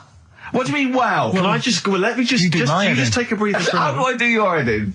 He keeps coming in the week. You know that I work here properly, yeah, in the week, don't I? Yeah, I've got a proper job, yeah? Yeah. Should be 9 to 5, but I normally get in at about 8 o'clock and work A lot till of people about getting 8. 8 o'clock. Working hard, trying to do my job. 3 times this week, I've been rushing around. I walked past my little studio. He's sat in there, all right? Now, because I've got this sort of job, I can get away with it. I said to him, if I was a doctor, would he keep coming to me practice? If you were a doctor, there'd be severe problems with the NHS. Oh, imagine that. The standards would have lowered so much We to go if to you lunch. can arrive at the hospital, you're a We'll doctor. pop in, I'll go to lunch, don't we? We have a little lunch break, don't we? I go, come on, let's go now. He goes, I'm busy. I go, come on, let's go now. He's going, oh, you're doing me head in. Well, when I was talking about the monkey conundrum with Karl, he said to me, right, if I had a day off work and I was, say, watching the TV and with one hand I was typing a typewriter, would I type Shakespeare?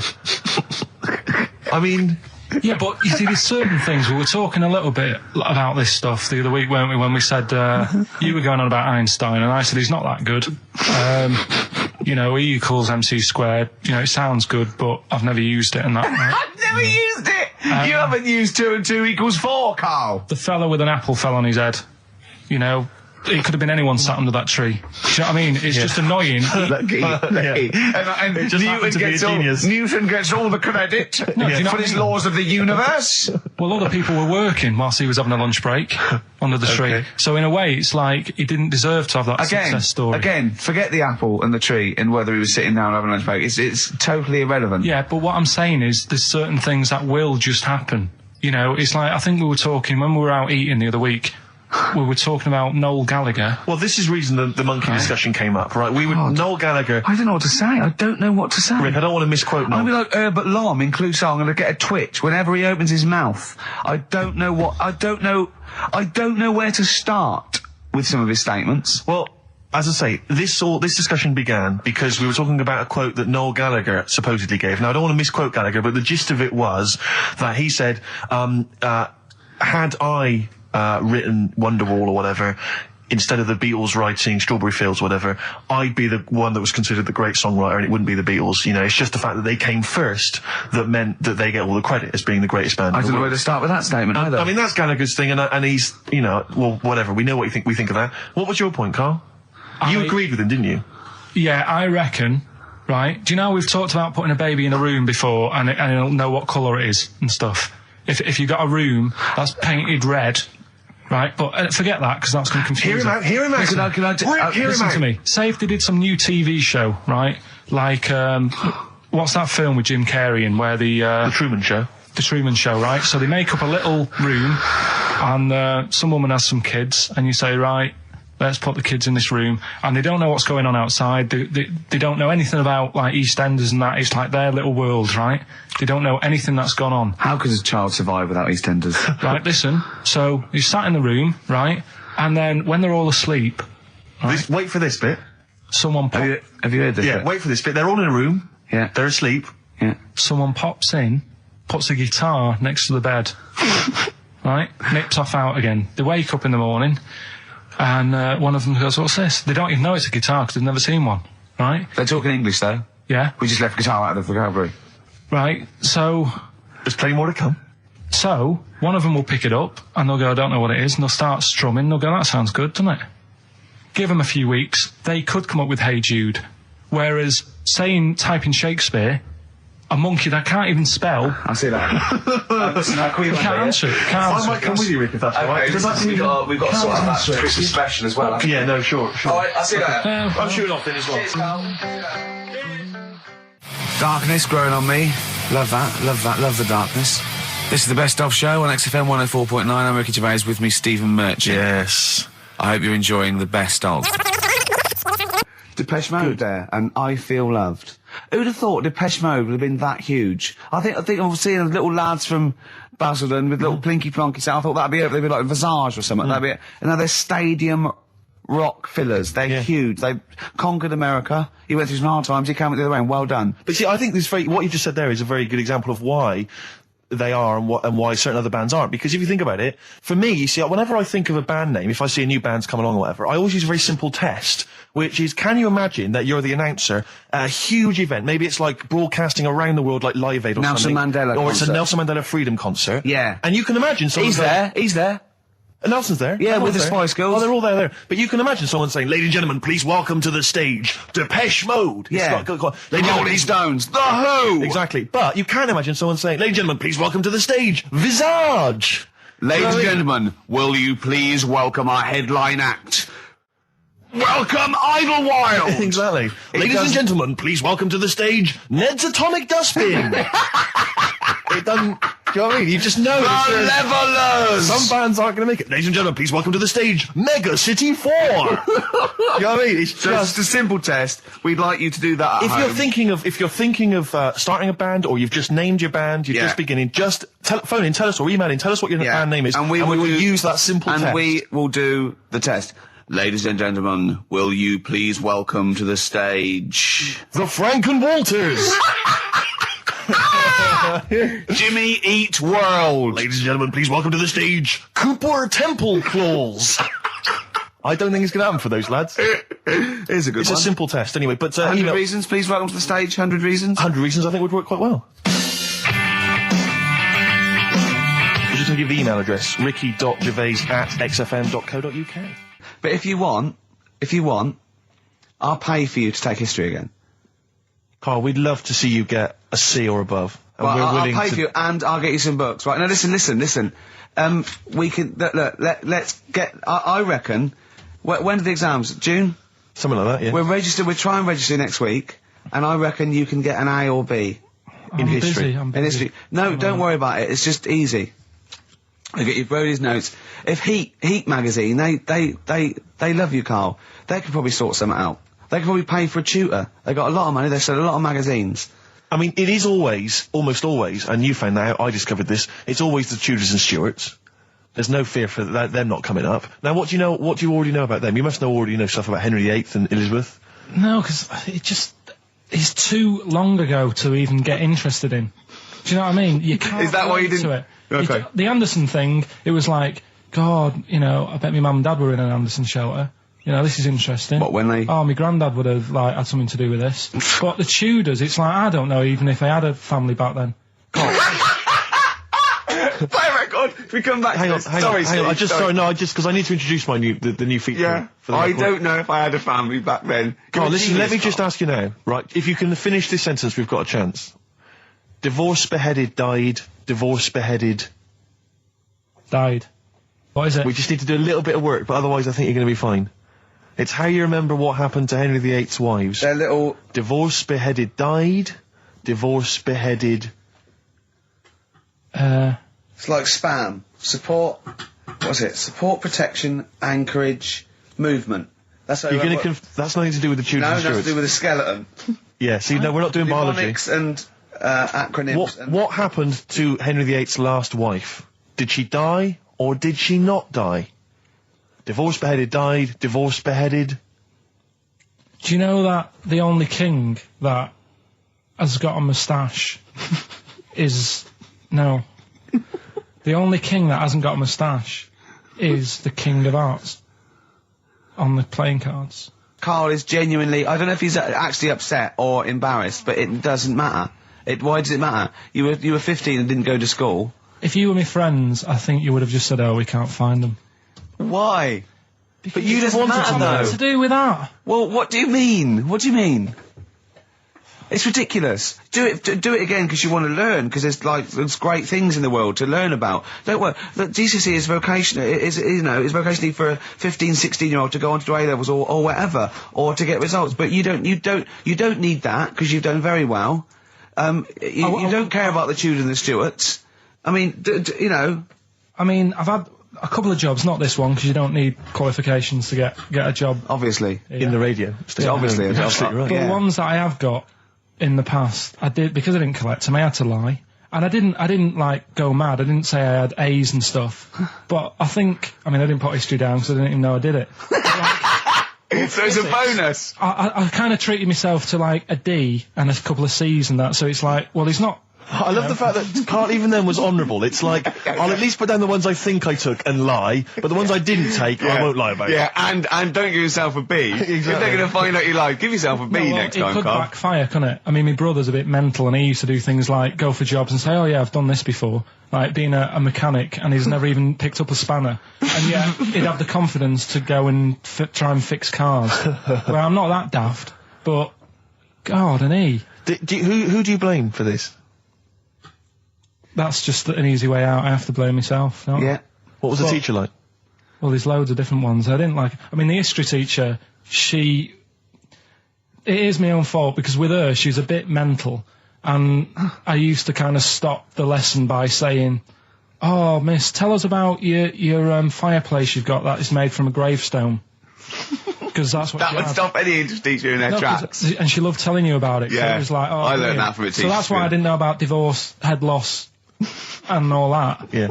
Dandruff legs. Horse, head loss, dandruff legs. But remember now, divorce beheaded died, divorce beheaded survived. That's all you got to remember. And what's that? That's what happened to Henry VIII's various wives. In order. What does it spell out? No, it doesn't spell out anything. You just got to remember the rhythm. In order in which he married. Yeah, but it helps. It's like when my mum taught me the alphabet. She taught me as like a song. A, B, C, D, E, F, G. Yeah, constantly. No, not like that. Huh. That's how everyone else could do it, and I couldn't do it that way. Why? What tune did she do it to? It was A, B, C, D, E, F, G, H, I, J, K, L, M, N, O, P, Q, R, S, T, U, V, W, X, Y, Z. I feel like, feels like Christmas Day. What, you didn't get the gift you wanted? Yeah, do you know that, like, anticlimax? Yeah. When, you've been looking forward to it for so long. Yeah, you know. Well, I mean, I knew you were looking forward to it. That's why it took you 14 years to get the result, and then it was 2 other people that got them for you. Do you wish that we hadn't done it? No. It's alright. It's alright, isn't it? What's your girlfriend going to say? I don't think I'll see her again. She likes a man who knows about the Tudors and Stuarts, does she? Yeah, first gladiator, then the... Yeah, you've been bluffing. Whenever she said, where did you go to Stuarts? You go, good. Like, lots of things, but look, it's a bird. What happened to Henry VIII's last wife? Oh, I wouldn't... oh, yeah. Oh, look, Friends is on telly. Friends is on. No, I just changed the subject by saying things like, you know, about the only king in a pack of cards.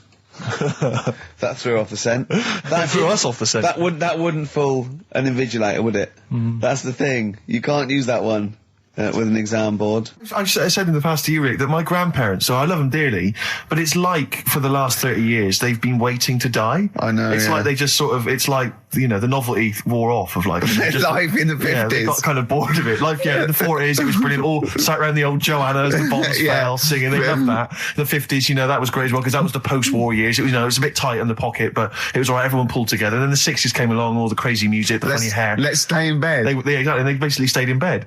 And it was one Christmas when my grandmother said to my dad, what do you like for Christmas? What do you fancy for Christmas? And this must have been, I don't know, 20 years ago. She said, what do you fancy for Christmas, Ron? And he went, well, you know, I could do with a nice big kind of warm winter overcoat. She said, don't worry about that. Don't worry about that, because your father will be dead soon. It's right, you can have his. Meaning my granddad. Well, to be honest with you, my father's still waiting. Which is good news. Good news for my grandfather. Less good news for my dad. Freezing. He's freezing. He finds out, how is he today? He's fine. Oh, okay. Oh, I'm freezing. It's such a weird mindset, that. I think that, to me, is what sums up people from that older generation, the 40s and 50s. And it seems to me that you've got that kind of mindset. It's like you were born in the 30s. And whenever you talk of your childhood, it's like you had like a baked potato to take to school. And a hoop and a stick is a Christmas gift. The other thing is, I think that that sort of generation, it seems that the man is dependent on the woman. There's a total dependence. Oh, absolutely, If she dies, he's done. Yes. He's done for. It just pine away. If he dies, she's got 30 years of pottering. Absolutely, yeah. Do you know what I mean? And going to, like, you know, the youth club and the church. I know what you mean, yeah. It's sort of like that. It's sad. Of course, it's sad for them, but it's not the end of their life. No, sure. And it sort of is the other way around. I don't know why that is. Yeah. It's terrible. That's a little melancholy thought for I know, Christmas I've really time. you brought it down, you've brought it down, I've brought it down. This isn't a nice show at all, this is terrible. Well, we're going to have really people just killing themselves. What? Because my Auntie Nora, same thing. Pumped her with loads of drugs. She used to have a cabinet next to the bed is like boots. She's got loads of stuff, right, for all sorts of stuff. And I mean, she's not that old, but she's on loads of stuff, right? She's a bit coked up, is she? She called up my mum once. And, yeah, you told us this. Go on, tell it again. And she said, "Oh, how are you doing?" And that. She's all right. Bit worried though. My mum said, "Why? What's up?" She said, "I've been breaking wind." So she goes, "Well, you know." She says, "No, but this one is going on and on and on." And she was like, she was like, what do you say? What's like passing wind, farting for 5 minutes. one thing, not like, you know, trumping and then nothing. Yeah. Continuous drone of a fart. Yeah. I don't think she had... How big was she? She must be the size of a barn. No, she's not that big. She's, you know, she's good for her age. No, but I mean... Quite slim. No, It's but just- fighting for 5 minutes. Where's all the gas? Was she circular breathing? Was she sucking it in with her mouth? It was just, I don't know that much about it. But she called up my mum. About 2.5 minutes in. Could you hear it in the background? 2.5 minutes in! 2.5 minutes in, she called my mum up, and it went on for a further 2.5 minutes. Oh. And she just stayed on the phone, did she? Where The was- phone going, well- can you hear that? Well, Did she hold the phone next to her arse? Listen to that. She was off the I'm ground. trying to work a tune down. She was actually hovering. She was 4 Yeah. foot off the ground Yeah. when they found her, the ambulance men. The cat's dead. Don't light a match!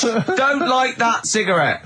Yeah, it's like that advert. The kids come home from school, switch on the light. Yeah. Then they see Granny Yeah. hovering, turn the light on. Be careful if you have an elderly woman at home. Yeah. Drugs make you fart. so that's what I'm saying, you know, just let these people...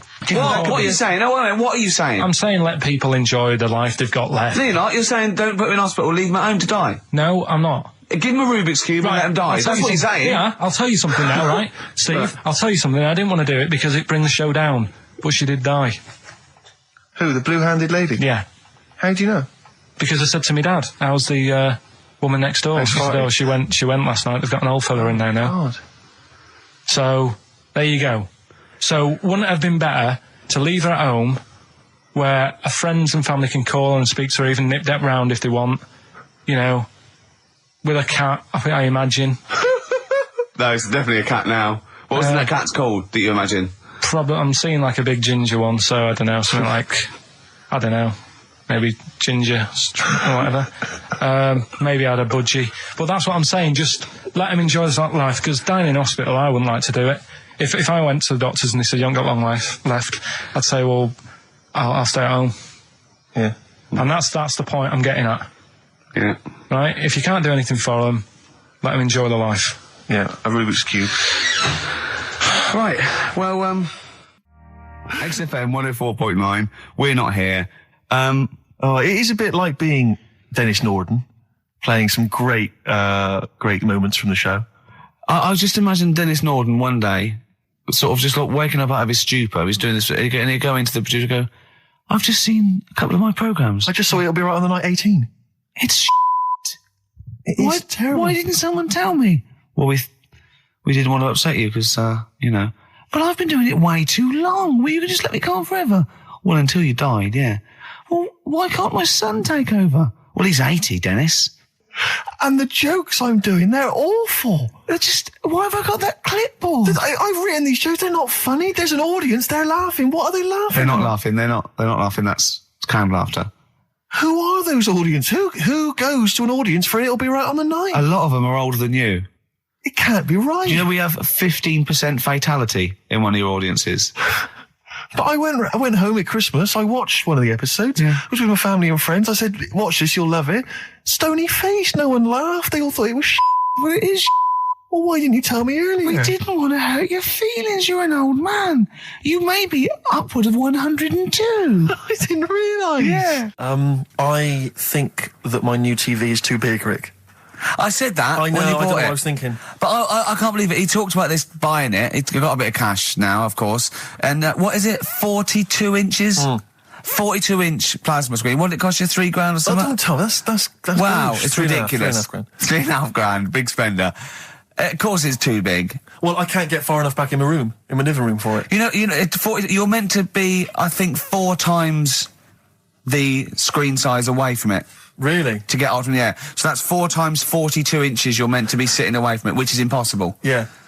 Well, I'll have to just get friendly with the neighbours. Yeah, watch it through a hatch. If that's the case, though, aren't you better off just getting a portable? What? I don't understand that rule. What are you saying? Well, you're meant to be 4 times the screen size away from the TV. But then what's the point in having a big telly if you've got to keep moving further back? Get a portable And sit right next to near it. Do see your point. Why do people go to the cinema then? Did you see films that aren't out yet? Fair enough, he's got you there. Done. I'd tell you this, though. I had it delivered, and are you supposed to tip delivery men? Of course you are. I don't know. You see, I've never had anything delivered before. I never spent that much money. Not if it's a courier with an envelope, but if it's a bloke who's struggled up the stairs, I held the door open two for him. fat blokes with a fridge, then give him a £5 for a drink. But the problem was, I didn't realise, and I was thinking to myself, I wonder if I've got to tip him. And the guy was leaving, and my mobile phone went off in my pocket, Yeah. and I reached in to get it. He put his hand out, thinking it was a tip. I went, it's just my phone. And I felt terrible after he left. I didn't know. What was I going to do? Run down the street and offer him a £5? No. No, of course not. No. I'm not made of money. I just spent it on TV. Yeah, I've got no money, mate. No. I just spent it all on this. I had to clean out my jar, everything, Exactly. the drawers. Yeah, I'd take some bottles back. What The problem was, it took me forever to wire it in. I thought, I'm not going to pay for someone to wire it up, So it took me about 3 hours to wire it in, and it was huge, and I got it switched on, and the first programme that was on when I got it wired in was Bargain Hunt. I'll tell you this, David Dickinson's tan almost took my eyeballs out. It was incredible. It was like X-rays. It was extraordinary, the glow. I know, a huge plasma screen with this orange thing coming out, and he keeps turning to the camera, doesn't he? That Just grin. to get you. Yeah, he turns away. You get a bit closer. They go, "What's he doing?" He just turns around, Exactly, yeah. takes the cornea off. What do you think, Bargain Hunters? Bargain Hunters, Bargain Hunters. Oh dear, that's why I'd buy a plasma screen to watch Bargain Hunt. I mean, it's ludicrous. This is the problem, is because what do you I watch? mean, have you watched anything that's been worth having? The only thing I've watched really worth watching. 24. Well, 24 works great, but also films. Obviously, that's the main reason I bought it, because films just look amazing on there. Yeah, DVD on the plasma screen. There's that one that a bloke, right, was going to get a phone call at 4 o'clock to find out if his business was, okay, right? And if he didn't get the phone call, he knew he was broke, destitute. So dead on 4 o'clock, the phone didn't ring, so he went up to the roof, his office, and he jumped off to commit suicide. And as he was passing his window, the phone was ringing. Oh, no. Carl, it didn't happen. Didn't happen. Think it through. Think it through. Who told that story? Who told that story? As he hit the pavement at 120 miles an hour. He's the only person who could have known that series of incidents. Also, why didn't And he he's wait? dead. As his life's at stake, why didn't he wait till 5 past? I was going to give it 5 minutes just in Just in case the lines are busy. Yeah. And what sort of bloke goes, I'll call you at 4, okay, if your business... Well, call me anyway. No. If I don't call exactly 4, then, you commit suicide. Commit suicide. I would, because if I don't call at 4, that's the end of it. Well, call me anyway. No, that's not the way I work. Why can't you just call me and tell me the other way? Well, I'm telling you how I do it. If you're bust, I don't call. Can't you just call to verify in case something goes wrong? What if it's engaged? It won't be engaged. Just commit suicide at 4, please. It didn't happen, Carl. What exactly is there then? Is it just a kind of moon-like kind of surround with just kind of dust and rock? That's exactly what you see. I was there when the Mars thing went wrong. Yeah. I would have just sent a camera crew there, filmed a bit of that, right, and say, here we are, this is it. Ignore the little coffee shop in the background, right? This is Mars, because that's what it's like, just loads of dust, holes everywhere. Tidy it up. Little round-headed aliens complaining. It's Whinging. just like Mars. Yeah. So is there what's the best bit about the holiday? Come on, pretend you're Judith Chalmers. I have been doing. I would have done all. I would have said that. Don't bother. Well, I mean, the hotel was good. Yeah? That was all right. What was that like? It's all right. Just, clean. That's all you want, isn't it? See, that's not quite what Judith Chalmers does. She doesn't go, what's the hotel like? All right, yeah, clean, innit? All right.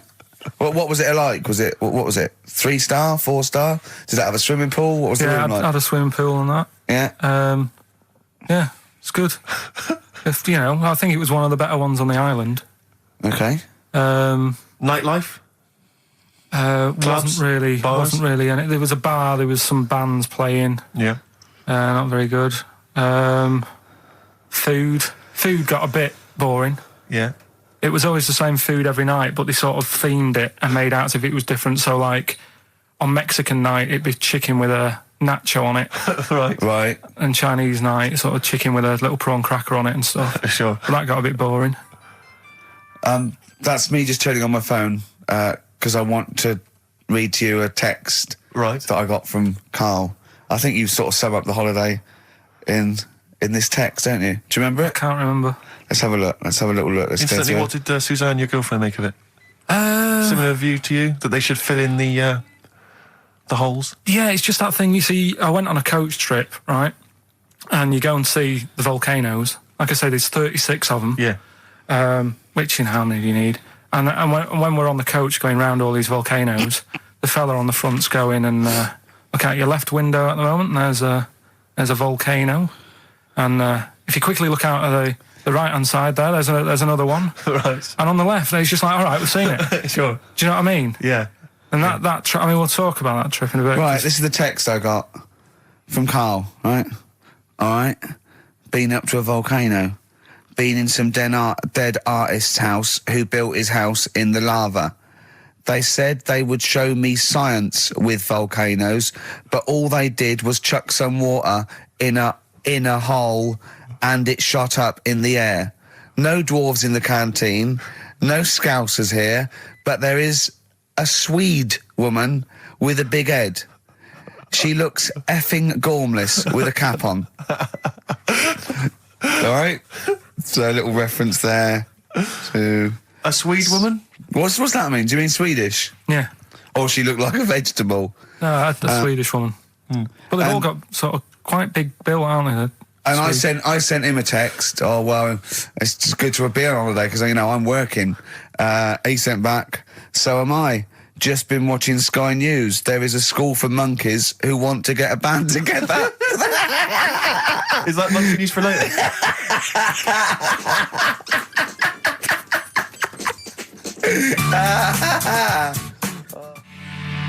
Oh My Corazon by Tim Burgess. I can't get enough of that. I love that chorus.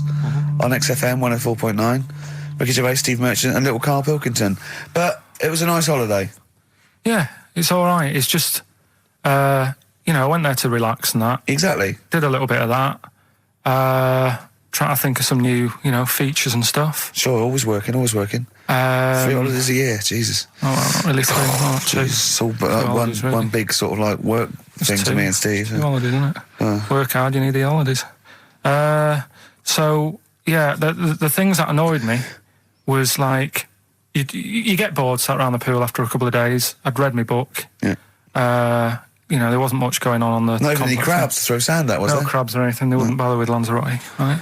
So decided to go on a little trip. That's when I saw the volcanoes and that, 36 of them. So we go on the trip, and the thing that annoys me, it does happen every holiday that you go on. If you go on a sort of a package thing, they have these trips, right? And you pay about 40 odd quid, and they give you some wine, so it make it feel like you're getting your money's worth. But how many of these trips have you been on then? Loads. Probably about 12. More holidays than I've had. Go on. Yeah, so anyway, so you're on the coach, right? And they take you for the volcanoes. They took us in the middle of nowhere. Yeah. Right.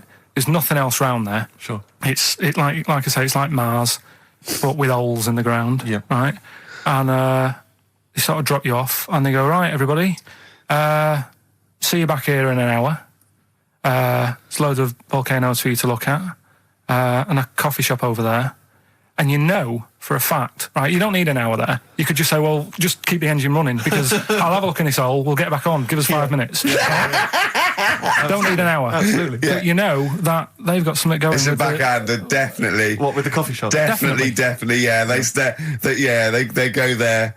And they get everyone to have an ice cream and a coffee, and they sit down, have a fag, talking to the bloke. Yeah, and it's like, cousin. Yeah. How much was the coffee? Was it probably about 3 each euros? So I think it was $3.50. Sure. Yeah. Which is I don't know what that's about 2.5 quid. Yeah, they stitched you up. So 3 stories. Don't rub it too hard; you'll get a rasher. Enough is anus. And we'll have that one then. That one. Yeah. Right, well, do you believe in palm reading and stuff? Yes. Sorry, yes. Yep. Yeah, of Yeah. course. Sorry, I forgot. Yes, of course we do. Right, well, there's a fella who, he used to do palm reading. Oh, yeah. But a lot of people, he found that when he went up to him in the street and said, do you want your palm reading? He was like, a lot of them were like, you know, oh, I'm a bit ashamed of my nails and stuff because they're a labourer or they're a cleaner or something like that. I know a lot of labourers are slightly embarrassed by their nails. Yeah. No, but Yeah. so he If you found look at my bloody hands, Reg, well, that's that hod carrying. did I ever tell you that? Did I ever tell you that I got picked at school to make tea and serve biscuits to old people because I've got good nails? No, go on. Is there any more to the story? Well, that's about it. I mean, we used to do like, I think the head teacher must have been getting something, maybe getting his mum in there for free or something in this old people's home. So he offered the kids at the school, he said, right, all sit at your desk and put your hands on the table. And everyone did. And he walked past mine and he said, not bad, not bad. And he said, you've got the afternoon off. You can go and serve biscuits and tea to the old people. What did you say? I said, all right then. Was good. that? Yeah. Good afternoon. But anyway, so these... Yeah, so what these- did you do? He just sort of walked around and went, you all right? Do you want bourbons or digest? I bet you get on with old people, wouldn't you? was all I'd right. love to see, maybe Especially the senile one. yeah, no, but I'd love to see you on VH1, just in a link. They just go, you know, they've just played Robert Palmer, right? And it comes to you in a little park, and you just sit next to an old lady and go, alright? And you go, yeah, not too bad. You go, what do you think of London? Crap, innit? And she goes, yeah, it's awful, innit? And you just have a talk, and you go, right, well, she doesn't like it, in excess. That's what I'd like to see. I still think my idea is better. But so what are you going for then? Oh, you've picked one, haven't you? Yeah. So this fella. So there's palmists going around the streets. Yeah, he's going round and there's a lot- Randomly trying to give palm readings. They're losing money, hand Right. over fist. Yeah. All right. So they said he's what he's done. He's reading people's bottoms now. Sorry, whoa. You just, I didn't quite follow that. He was a palm reader. That wasn't making money. So now he's going up to people in the street and saying, can I see your arse? Basically, yeah. So from being a palmist to an arsonist. Well, they just that's what he does. He said these same sort of lines and that you get on your hand, you get them on your bottom, and he can read them. Right. Yeah, he's not a pervert or anything, or making up as he goes along. No, that's it. That was that. So, if a man came up to you in the street and said, can I have a look at your arse? Can I read your arse? You'd drop your trousers, would you? No. If he went up to him and he said, "Oh, I'd rather you didn't because I'm a labourer. I've got bad fingernails." No, that's why I've seen. That's what a lot of labourers, they're showing their cleavage. You think, but actually they're having their arse read. Absolutely. That's that's what it is. And then So is that the end of the story? Yeah. But then because That's it. Educating Ricky is there's a bloke who reads arses. No, but You're a then- mentalist. but no, but what are you then- talking about? educating Ricky, will we carry on? Yeah. Right, you've got left. Don't rub it too hard, you'll get a rasher. And will it like fellas or will it like women? Well, you said wool before. Yeah, will it? Go on then, I've wool it. Right, now this is similar to the one you were talking about before, right? They found out that scientists Oh yeah. have found out 17th century. that like now 1 in 10 rams are gay. 1 in 10 rams are gay. Yeah. Yeah. So that was like wool it. That's how I could get that in. They got a load of gay and straight rams. Right. They worked out which were which first. They said, right, that bunch there is a gay bunch, They looked better. They just had more pride in their appearance. and the other ones, the straight ones. And then they gave them to this scientist and said, right, go on, do what you got to do. And they took the brains out of all of them. Just to check. And they did tests on the brain, and it worked out that they've got something smaller in the brain. The gay ones have got something in the brain that makes it smaller. And they said, right, well, that's probably how it's going to work on males, on like males and females and like humans. So you took from this that gays have smaller brains than straight people. No, there's something in the brain.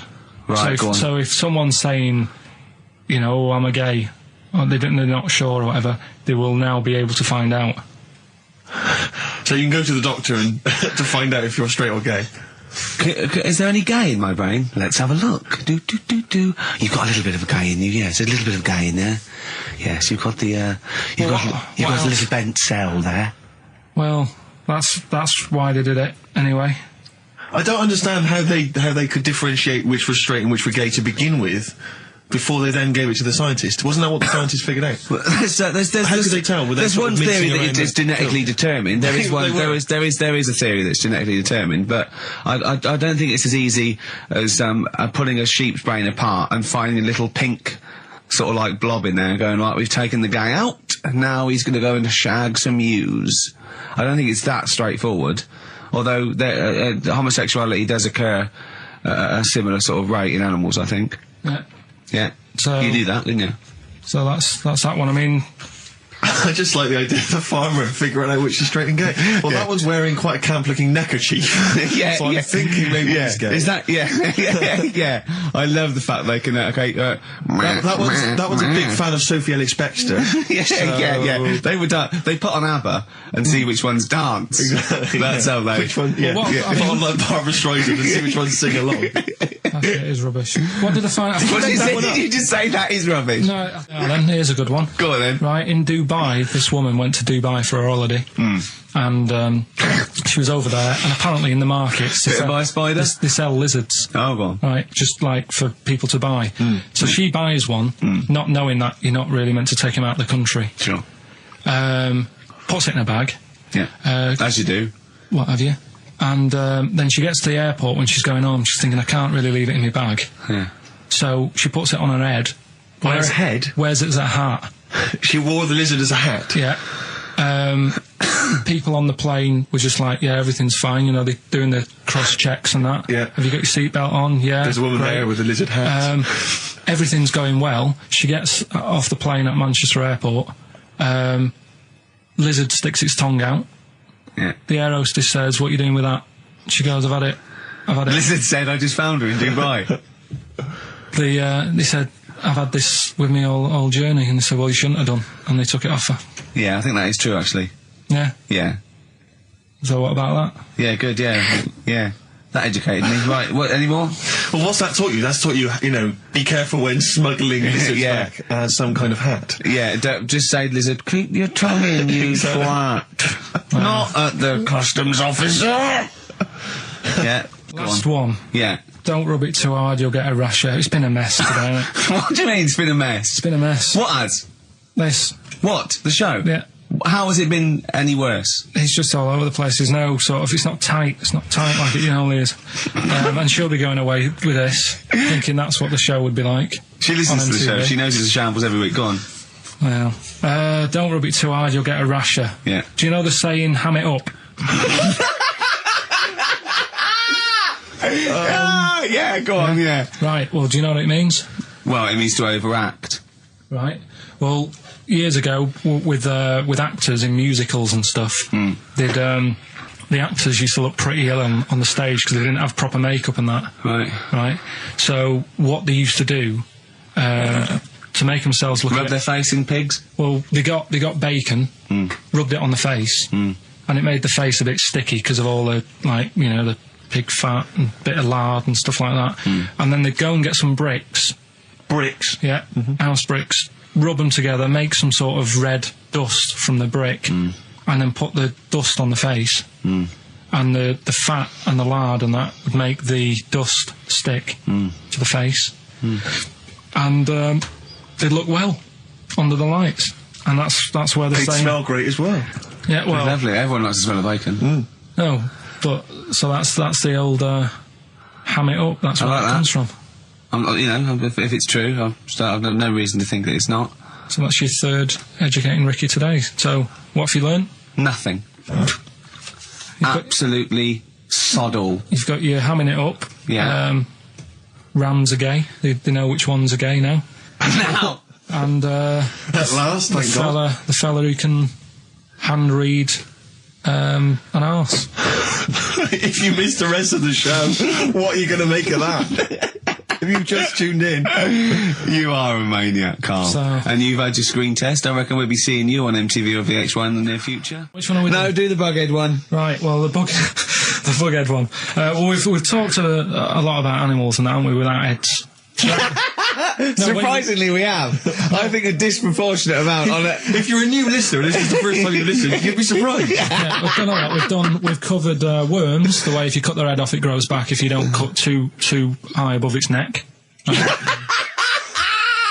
We've covered The chicken. the fella who blinked. Yeah. I can't go into it again. Right. Let's not go into it again.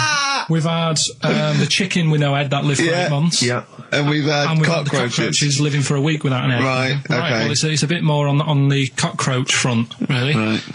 They've found, right, that if you get a cockroach Yeah. and you cut its head off, Yeah. right, and then you find a cockroach that's still got its head, but it hasn't got any legs, Right. right, it's not over for both of them, right? Because Good what you news. can do, you get the one that's got the legs Right. with no head, Yeah. sort of running around, get the one with the head, sit it on top of it, Right. get a little tube Okay. so that the fluids. So is this auntie's go out of the Let him room? finish. This is like Blue Peter. Let him You could get this for Christmas. Right, you get Yeah. a little tube, you sit that on top so the bodily fluids are still running between the two. Right.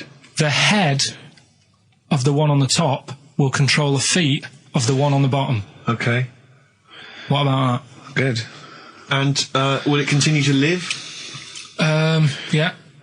Okay, you don't know that for sure, do you? You're just guessing. That was just a No, question out of the blue he wasn't expecting. Yeah. Well, what do you think of that? Good, yeah, it's great. Yeah, just a primitive nervous system that can, yeah. Did you expect us to be more impressed and excited by that?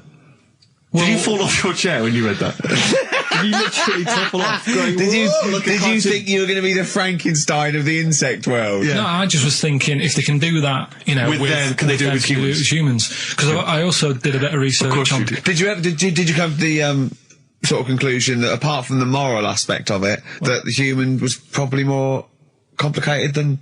Yeah, but do you know what I mean? Things move on, don't they? Do you know what I Modern mean? science, Rick. You know, I had Binatone as a kid. Now they've got PlayStation 2, and the difference in 10 years. They is have amazing. found that if you lose your head, a cockroach can live normally on your body, but not the other way around. Your head on it cannot control its legs because it's Yeah. too complicated It's for too your confusing. brain. So, yeah. So listen, right? Okay. So, last educating Ricky of the year. Oh, Christ. What a cat toast. Yeah, let's do that then. Right. Victoria Plum. There's this woman, right?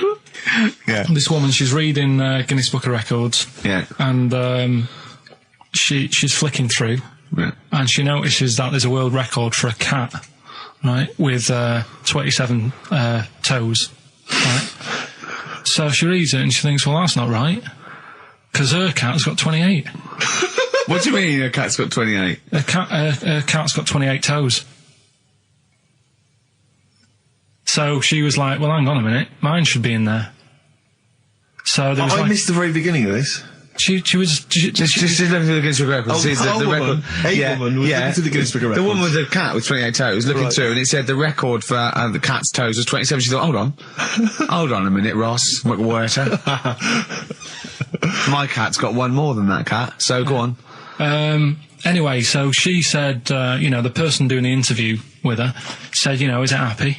And she said, yeah, you know, it's great, and it's really good in the snow. Right. It gets through a lot of nail varnish. Well, you know, that's what it said, right? It said it's really good in the snow. So I just was thinking, I mean, that's it, really. That's not it. That's the end of that story. Right, Carl, sorry, go on. Another war fact. So Go you're on. saying it's rubbish, but look, you love that. Yeah. Right? Yeah, Second you're one. absolutely right. The first bomb that was dropped on Berlin, Yeah. it didn't kill a person, but it killed an elephant. I think that's true. That is true. Right. Okay. And the last one. Is that all you know about that? See, that's interesting, isn't it? But What that's was the- enough. But no, it's not not though. enough. Because I mean, listen. Most people want to go. Oh, what was the elephant doing there? Did Well, it it's land in a either- zoo? Was it a pet? Oh. Was it a lost elephant? Did they aim at the elephant? How did it kill it? Did Was it hit on the Hitler's head? favourite elephant? yeah. Was it Hitler's favourite elephant? Did it then have one ball? Yeah. I mean, these are the things. You know, why didn't he catch it with his trunk? Did it have an effect on German morale? Yeah. Yeah. Oh, das Yes. Elefant ist kaputt. Oh, Jumbo! I don't want to fight anymore. What do you think of that then? Yeah. We've got one more bit left. Brilliant. One more fact. The French, right, when they were at war,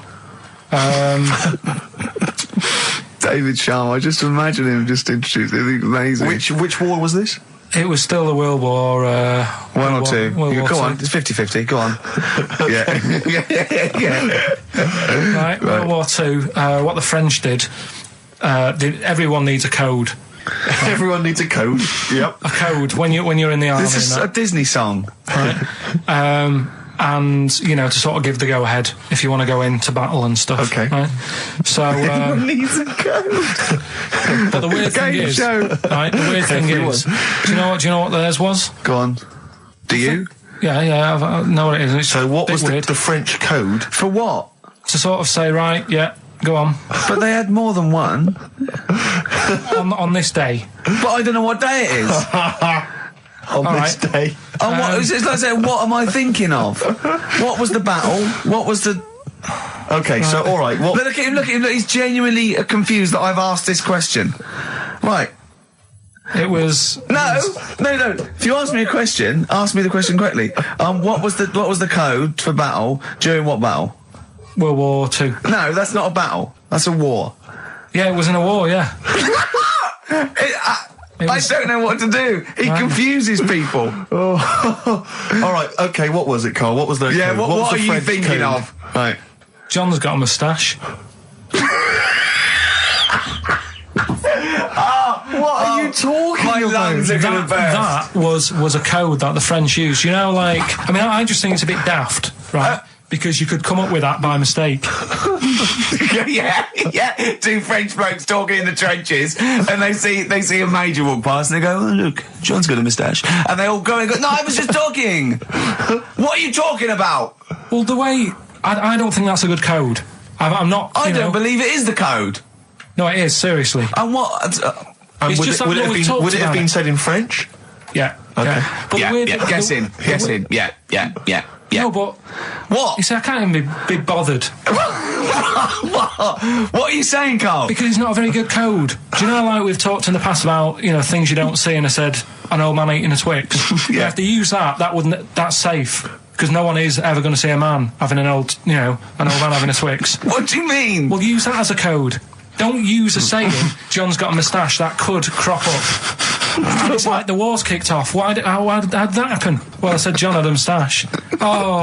Two French folks would never be saying John's got a moustache. Why would wouldn't they? Because back then they were fashionable. He nearly makes sense, doesn't he? I assume it would have been Jean. Yeah. No, probably John. And how would this code have been? I mean, who would have announced No, I this just to read it. everyone? I read it like that, Steve. That's what was on the internet. This is a code that was used. John's got a Don't be moustache. angry with me. I know, but you're always asking questions. That's because I'm interested in history. Yeah. Go on, Carl. Got that right. Acid.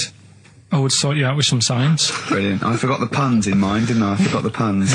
Go on. Right, so, you asked to sort of be taught some science and that last week after being taught about war. So, did some research. And, there's a few things. I think we'll just cover one of them now. Go on. We've talked a lot about hairy kids. We have I discussed that a love lot. the fact that Simon Sharma has never started a programme like that. The Jacobites. We've talked a lot about hairy kids. Go on. It's a little bit, I mean, it's not your traditional science stuff, but it's still More left interesting and it's a little bit, it's still... Yeah, we've talked about hairy kids. We have disproportionately, honestly. I think this show's talked about hairy kids more than any other radio show. Well, it's one that... Sorry, I noticed both of you there dropped the H or the H or however. I had to, 'cause So it- airy, airy obviously kids, means yeah. hairy, Yeah. hairy children, not Yeah, sort of kids. airy, kind of light-headed or. Yeah. Well, there was the case of the one who lived in China. Yeah. And, Which was weird for two reasons, wasn't it? yeah. Well, go on. One was like, he was covered in hair, That's already weird. and the doctor sort of checked him over and said, well, yeah, he is hairy, but he's quite healthy apart from he had a little bit of eczema and a boil. That was the main bit of the story, wasn't it? Yeah. But this one, right, we have sort of talked about it, and you weren't having any of it at the time. What? This next bit of science I'm telling you about. Go on Right? Remember when I told you about a lad who was living at home with his mum and dad, right? Everything's, normal life, go to school, that sort of thing. Yeah. Then, I think his mum and dad had an argument, and it kicked off a bit, and he thought, I'm sick of this. It's happening all the time now. They kept having arguments, so the kid ran off into the woods. Mm-hmm. Oh. Yeah. Right? God. Now, he left, he went and ran in the woods, and he ended up living with some monkeys. Right. Right? And he thought, this isn't a bad life, there's no arguments going on. Sure. He was getting on with them. And the weird thing bananas. is, this is where the science bit comes in. Oh, Sure. He grew a load of hair on his body. That's not true. It's not true. It is true. It's an acquired characteristic. I bet someone will back me up on this. But no, you can't. You can't grow hair like that. You might get a little bit more down here. The erectile tissue might, they won't fall out as much. But you don't actually grow a big mane if you're cold and you're a human. Well, he did. This lad did. I know it sounds a bit strange in that, but he was living with the monkeys, and because it was cold, his body reacted to it. Listen. He was no hairier than he would have been if he was walking around naked on a cold day, with or without living with monkeys. The fact that he was living with monkeys makes no difference. No, I know, but I'm trying to get, picture it in your head what it's like. Although Mickey Dolenz was always pretty hairy. Right? So he was living with them, and he went into town or something one day to get some food, and the people there were like, hang on a minute, that isn't a monkey. He went in naked. No, he was there covered in hair. Yeah, but naked, but covered in hair. So it was decent. It was. Yeah. But that was a weird thing. They thought it was a monkey in the shop. And then So presumably he had a big long beard as well, because he couldn't shave, could he? No, he just covered. He looked like a monkey. And they were happy to serve the monkey, were they? There's a monkey. He's buying a newspaper and some milk. How did he walk, Carl? Did he walk upright or whistling along? The picture that I saw on the internet, he was on all fours, but I don't know if that's when he was running away after they'd sort of, realised he was a kid. But this was a picture. So he was a kid as well. He wasn't even like an adult with the beard. No, he was a kid. Brilliant. And the beard kicked in a little bit earlier. So the people caught him. You're an idiot. The people caught him, shaved him, right? Got it all off, didn't grow back again. Right. You're an idiot. Well, like I say, people will have heard this story or read about it. You're an idiot. And they'll email in. They don't let me down. And they'll agree that you're an idiot. No, they'll have seen the story. You're an idiot. So there's a little bit of science. You're an idiot. Libertines, Time for Heroes, and XFM 104.9. Right, okay, so have you got anything that is science as opposed to nonsense? Well, Kid went off with some monkeys, grew hair, came back, shaved him, it didn't grow back. I mean, just think. Right, educate me, Carl. Right, well, Go on, mate. Educate me. Well, what we're looking at this week, we've done war, we've done We've nailed that. We've nailed war. We summed up war with a little French bloke whose battle cry was "John's got a moustache." Right. So, and last week we did science. What would you do on science then? Airy kid. Brilliant. Right. Yeah. So this week we're looking at medical problems. I'm sure we do airy kid every week. Medical problems. Then I've got a couple of things under the banner of colon. Then educate me. Yeah. We've got this is interesting. Right. Do you know if you have an operation on your brain, right, what they do is, this is why I'd never go to the doctors. I don't like doctors because this sort of stuff freaks me out, right? They can operate on your brain, and what they do is, they put you to sleep first, cut your brain case open. Your skull, yeah. The brain case. Yeah, yeah. And then wake you up and operate on you. So you sat there with your head open, messing with your brain, and you don't feel anything. Well, there's no nerve endings, is there, in the brain? But still, it's not right, is it? What, you think they do it for fun? No, they go on, Reg, wake him up so he's all freaked out. Is it necessary that you're awake, do you think, or... Well, they need the brain active, don't they? Yeah, but it is when you're asleep, you're having mad dreams. I had a mad dream the other day. Go on. No, I might tell you about it later, but there's no sense to it. But, so your brain's still... There's this conversation. Yeah, I mean, it'll turn out, I go, no, Carl, I was there, that wasn't a dream. Yeah. No, but... So, I mean, if I had an operation... On your brain, heaven forbid. Well, operation anywhere, I'd like to sort of think, well, I'll have an injection, I'll go asleep, but when I wake up, it'll all be sorted. Yeah. The fact that... Your brain case is open. And they wake you up and you think, oh, is it all done? And they say, well, have a look in the mirror. And your brain... See, I don't think they do that. I don't think they try and frighten you when you're during an operation. Yeah, I don't think that you go about your business and they sort of follow you around, dabbling. Yeah. No, but it's almost like they are having a bit of a laugh with you.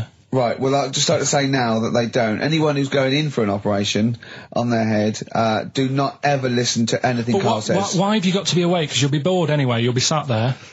Well, they give you a telephone directory, look, and they say, look how many Macs are in there. That's the Scottish telephone directory. And, you know, time flies when you're counting that sort of thing. No, but do you know, like, when you... What are you telling me? What are you I'm just asking saying me? how weird it is. It's weird, isn't it? It's like, do you know when you go for a haircut, right? It's a bit embarrassing. Well, I don't anymore, but when you go for a haircut, it used to be... You go for a haircut? It used to be a bit embarrassing when, like, they'd wet your hair and they'd make you have that sort of Hitler cut because your hair's wet, and I used to hate it, and I think, do you have to do that? Do you know what I mean? You know it's what I mean, similar. It's very similar to open skull surgery. What I'm saying is, it's almost like barbers like to do that to make you look daft and feel daft for a bit, and there's women coming in and out, and you're sat there with a daft haircut. Yeah. And this is what that reminds me of. Do you think they do it in a shop window? This brain operation? I'm just saying, it's a bit weird. Why are we doing it in John Lewis's?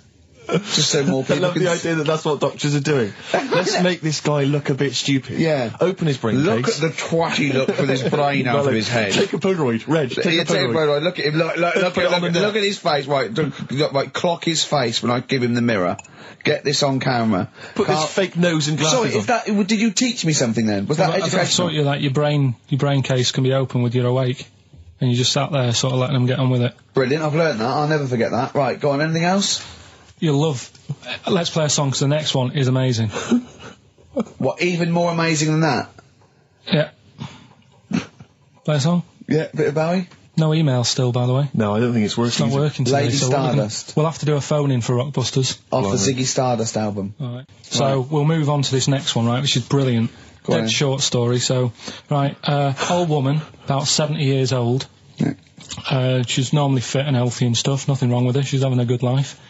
And one day, she goes for a check to the doctors, just to check herself out, because she's getting on a bit. Yeah. Says, take your clothes off and that. So she does, and checks her out, says, yeah, you're looking good, you're looking good. Turn round. He said, oh, God. He said, you got a tumour on your buttock. Right? So she goes, oh... What, can you do anything to sort it out? So they go, yeah, we could book you in for an operation. It's best if we remove this. Books are in for an operation. Operation day comes, strip her down and that. They're all stood round, the doctors. Start to operate. It only turns out it's a pork chop that she sat on 5 years earlier, and it had stuck to her buttock. Right, Carl... I can forward you... serious. Right, okay, Carl, I'm telling you now, I'm leaving. I'm never doing this show again. No, I'm serious, honestly. You're talking... I've never had such... You are... Play a record. Play a record. I couldn't believe it. What do you mean you can't believe it? Stop the record. Stop the record. Stop the record. Right, okay. Right, what do you mean you couldn't believe it? No, when I read it, I said, I've got to tell Ricky that. This woman had a pork chop stuck to her arse for 5 years, you mental case. Of course she didn't. Doves caught by the river. People are going to think you're thick, Carl. Well, they can think what they want, because if they do their own research, they'll probably find the story. Because it won't have happened that many Carl, times. think about it. I mean, how could an old woman have a pork chop stuck to her arse for 5 years? She said she couldn't remember even making one, so she was as surprised as the doctors were. But hold on though, she presumably must have sat on it naked. Yeah. Didn't that bring back any memories? Oh, it's weird, but... Carl. But why would it stay there? Why wouldn't it fall off when she had a bath or a shower? Grease! What about a bath? But why didn't the doctor realise that when he first looked at it? Yeah. Was he not paying attention when he said, I think it's a tumour? Carl, listen, think about it. A pork chop stuck to your arse for 5 years. You're naked, you sit on a pork chop, you go, nothing. Yeah, I know, there's nothing weird about that. I can't feel anything. Even if you had a dead leg, the time you stuck pork chop, what else you got dressed? Well, she might have not done that much. She's old. She probably just sat down and didn't move for a bit. And over time, it's stuck, and then... What do you mean over time it's stuck? Do you think the longer something there, the more it stays there? Look, I know that's why the pork chop goes, well, we've been here a year, we're not going to move now. I don't think we're going to move now. I'm quite, attached to this buttock. I think I'll stay here for another 4 years until some doctor works it out. I love the idea they got her into hospital, they gave her the bed baths, they got her ready for the operation, they laid her out. They were just right to take get the scissors or the knife, make the incision. Hang on a minute. This is a pork. Bring me a frying pan. This is a pork chop. What we have got though is Educating Ricky, haven't we? Well, another one of my little things. Oh, it's brilliant then. So how long's this going to last before you want to get ditched this? Well, we'll see. A couple of weeks. It's not like that, Carl. It's all one. It's one love, man. We're on the same team, man. Yeah, we're just one voice, man. One true voice. Like those lads. Yeah. They could play. Right, well, the Educating Ricky, They could play. Well, why don't we play a record and come back with Educating The Ricky? Wind, Cat Stevens. We need to get the jingle queued up as well. Yeah, I'll get the jingle queued up. No, yeah. I haven't got Neil Young lined up yet. No, not you, young Cat Stevens. I gave it to you. I know, we're not playing that yet. Can we just play a record? No, This is just sounding rubbish. Well, I told you to. See, so why aren't you playing the record I told you to play? Because we've just had something chilled, right, from Tupac. Let's lift it up a bit now with a little bit of blur. Right? Come on, play it. Oh, I'm not sure. I just have. Crazy beat there on XFM 104.9. Right, we're gonna do Educating Ricky instead of Rockbusters. Incidentally, on the subject of Rockbusters, we've just had an email from Phil. He says, I could do with this week's rather shoddy array of prizes, as I'm doing a car boot sale tomorrow and need a bit more tat to fill the table. Probably send it we might as well do it anyway. Yeah. But Educating Ricky, it was a feature. Well, actually, about a year ago, I started a feature called Educating Karl, because we found out he had 1 E at O level at history. And I'd educate him on things like Rasputin, things that I thought he'd be interested in, Winston Churchill, some of the greats, some scientific facts. And then I said, it's your turn, and he started telling me about people born without legs. Some people have got a funny eye. There's a woman whose tongue's longer than her arm. And really, turning the screw on education. Yeah. So I don't know what he's got for me today. Maybe a dog born a cat. Let's have a look. We've done that one. We've done that. Is there, because often we should point out there's sometimes a crossover between Educating Ricky and Cheeky Freak of the Week, just in terms of subject matter. Yeah, so we've done Cheeky Freak of the Week. We've done all the freaks. What have we done with the Freak of the Week? There's a dog. There was a woman that had the back legs of a dog. There was last week. What was last week? It was the girl who was born with 4 eyes, 2 mouths, and 3 legs. Sure. You weren't that impressed. I thought if we've got to that and it's not impressing you.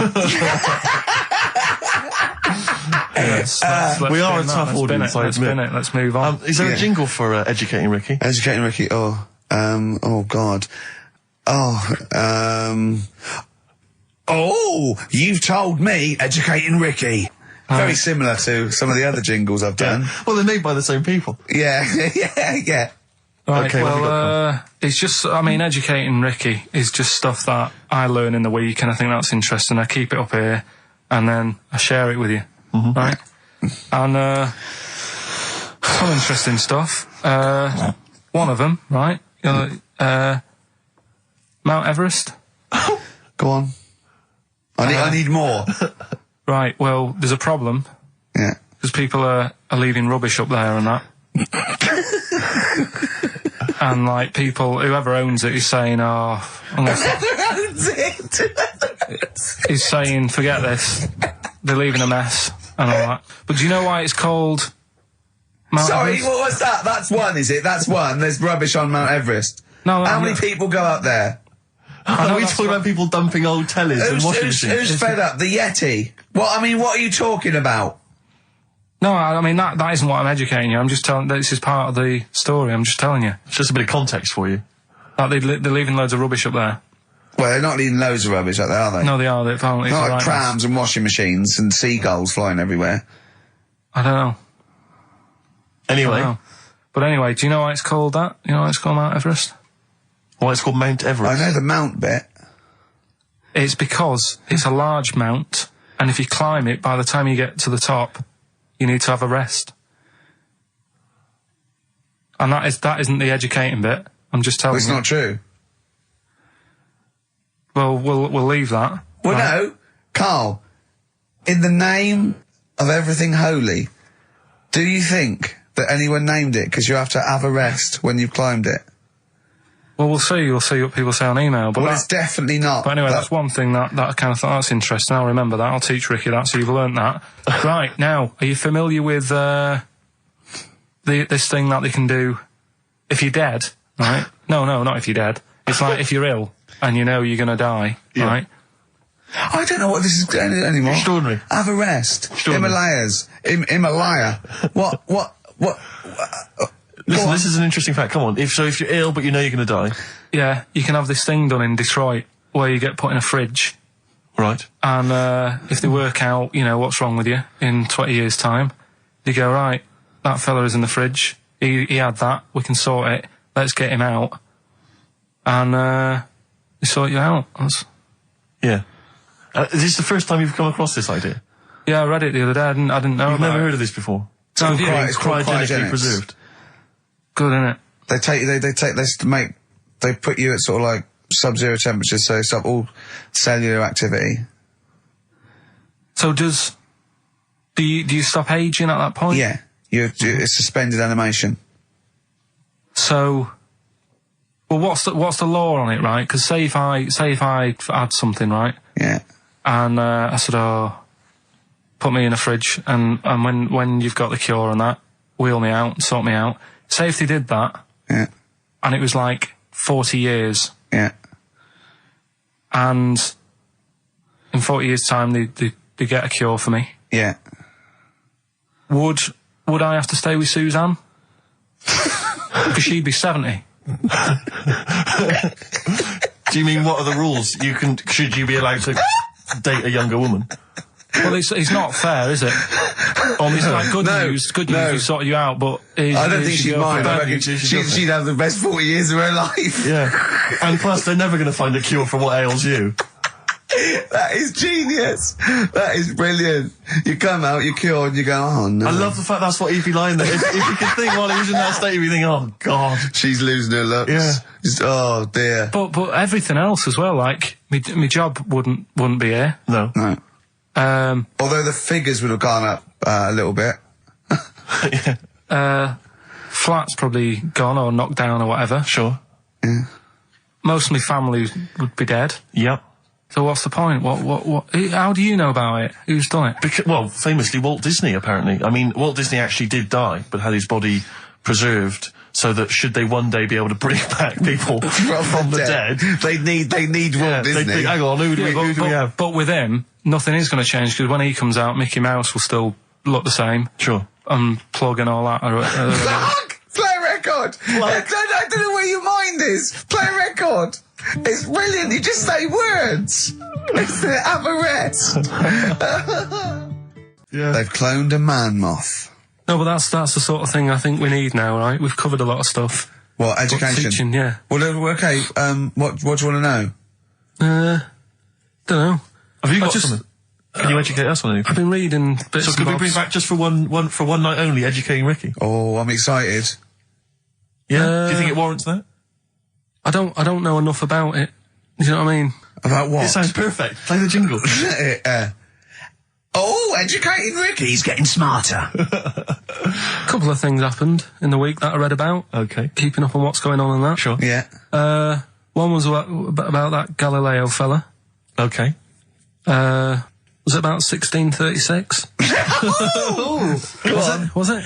I think it might have been not earlier. bad. Go on. Did some stuff with light and that. Yeah, he did lots of physical experiments, yeah. Is that it then, Carl, is it? He did some stuff with light and that. What did he do with light? What was that? Well, I think he invented the first... Telescope. Telescope. So I think it's a particular lens though, and he did experiments where he dropped famously two different weighted balls from Pisa, and they hit the ground at the same time, showing that it doesn't matter, the weight doesn't matter, air resistance does, and stuff like that. I think he probably He explained it a bit better than that. Yeah, but I'm talking to Carl. Sure. Did they need to know He's stuff? just thinking about pizza. Yeah. Did they need to know stuff like that back then? What do you mean, did they need to know stuff like that? It's just... There weren't people going around going, I've got to drop these 2 things off the Leaning Tower of Pizza. I just don't know which one's going to land first. Yeah, I need to know. Why do you need to Bring me know that? Galileo. Yeah. It's for a bet. Yeah. No, but if I was knocking about then, I'd be like, stop messing with that. We need a telly. Or, do you know what I mean? I bet he thinks the Flintstones is real. I know. That'd be brilliant. That's what I'd do if I was a caveman. I'd make a telly out of rock. Yeah. And a pelican And a as car a that I cement just mixer. ran along the road with. Yeah, exactly. Yeah, we need a car. Yeah. Well, we haven't really got the internal combustion engine. Can you stick your feet through the bottom? Yeah, just get me a car, for Christ's sake. Anyway, so I learnt that. And Yeah. then, What? He learned his name. Yeah. Other people I learned the Brilliant. name of this week. Oh, if a chimp could watch telly. Go on, Carl, go on. and there was also a fella in the week who said, that women shouldn't be wearing trousers. Why? Because they don't look good in them. Right, and who was this man and from what era French did he- fella, French fella. Last week. Did he mean walk around naked? He just said, women should wear skirts rather than trousers because no woman looks good in a pair of pants. Right. How old was he? He was probably about 67. Uh-huh. About that, 67, 68. Yeah, yeah. Wasn't happy with that. What do you think? What do you think about that? It's rubbish. Yeah. These are the only things that have caught your eye over the last couple of weeks. This is the entire news. Galileo did something with light. A French fella said women shouldn't wear trousers. See, that to me wouldn't pass as education. It's not education. I don't know where you could ever use that. I don't know when that would ever be applicable to life. I just like reading stuff that sort of reminds me of. Do you know what I mean? If I read it and it gets me thinking, I think that's a good little piece. But I mean, but surely can't you just sort of like sit near something that vibrates to keep your brain going, or shake your head every now and again? I mean, what does this do? You mean it makes you start using your brain? But what aspect of a Frenchman said women shouldn't wear trousers got your mind working? What questions were you Because I asking? thought after that? that's a bit daft, isn't it? Right? Yeah. Okay, And I it was ends there thinking- with me. There's nothing else. There's nowhere else for me to go on that. He closes Your the mind's gate. still whirring. Yeah, go on. What did you think? Let's go through this. Oh, I wish we could download his I know, thoughts. I know. Just watch it. Yeah. Wouldn't it be great, like a DVD? And Like a I did, cartoon. imagine that extra footage on the Office DVD. Yeah, Carl's brain. That would be With a commentary. amazing. Oh, with What I the mean is- commentary. Go on. Women wearing trousers and that, right? On the estate that I grew up in, Yeah. on, right? There was a woman about 4 houses down, right? Right. Rough. She's the She one was, who, or the estate. she was, right? Yeah. She's the one whose kid took a horse into her house. Yes. Right. Right. Now, we won't go over that again. No. If you're a new listener, I think we covered. I think they get That's the all you idea need to now, know. Right. Yeah. Now, she used to wear leggings. Yeah. Now, they're a bad idea. They are a terrible idea. I agree with you there, Carl. If you're a lady of What the colour? normo Were persuasion... they pink? No, they were sort of black, but with all bits on them. Oh, right. Do you know what I mean? What, Yeah. toast and Just horse bits. droppings? Yeah, go on, yeah. And she used to, she's quite a big woman. Sure. Pauline Quirk, I think Yeah, we well, described her as. Look like a light bulb, which It was is those bending kind of over in women that are leggings. attracted to leggings. Yeah, I know, yeah. They are drawn to them like a moth. to a flame. Yeah. She used to wear them, and that's what I remember when I read this piece. She used to work on one of those sex line things. Right. Right, she used to do that. But What was she, an engineer? the weird thing with her was, she had big eyelids Right. Go on. that were too big, and this is what I was thinking. What right? do you mean she had big eyelids? How big do eyelids have to be for you to go, they're big eyelids? What was she shoplifting with them? Would she come out of Dixon's with, like, radio stored in them? What do you mean she No, had big eyelids? It was another one of them popular things around our way. Do you know? Like, What do you mean popular things? They think didn't people go, have they go, oh, I'll tell you what, they're all the rage. Can I get some big eyelids, please? No. It was just like one of them things that people suffered with. Just big eyelids. They could hardly open their eyes. What do you mean? What do you mean? That's one of them popular things around where I grew up. People had big eyelids. They could hardly open their eyes. What does that mean? What sort of freak town were you born in? You had webbed feet people with big heads. You got women with big eyelids. What does big eyelids mean? Are you confusing her with the horse? Yeah. Did she have hooves? Look, what? Just too much skin. It was like the neck of a chicken. But but on the eyes. What's your point? Anyway, so there's this big eyelided woman with the And leggings. that's what I'm saying to you, though. That's when I read that story with people with trousers. Yeah. I went from that. Yeah. To into a that. woman who used to have big eyelids. I still at the point. But then, and also the other bloke who had the eyelid problem was a mate of mine. Right. His dad had it, and same problem, massive eyelids. I don't know what that means. I don't know what that means. I used to say to my mum, I'm going round to Dave's house, Yeah. and Or Drew say, Pig, well, as you call him. that's all right, but make sure his dad doesn't take you out in the car because he could hardly see. He had to have his head. He gets to tilt his head back to keep his eyelids Make open. sure! Did he have a couple of matches with him at all times? What a load of gobbledygook.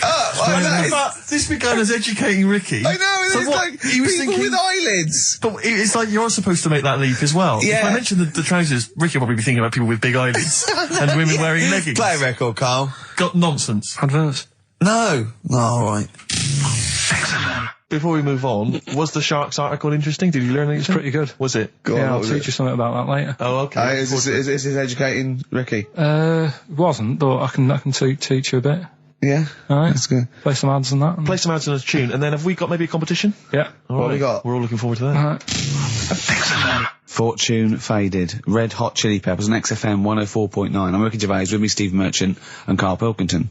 Back for 2 hours a day, then a Monday off. Conning the management, baby, and sending this station spiraling down into the depths for his greed and selfishness. Yes. Okay. Tell you what I read about. on the Sharks, way. monkeys, or jellyfish? It's 10 past, isn't it? We haven't done a little bit of knob news. No, we haven't done news, no. But It's been 3 months. It's been 3 months coming. There's this thing. I don't know the full story. I don't know how it happened, right? But little Russian fella. Yeah.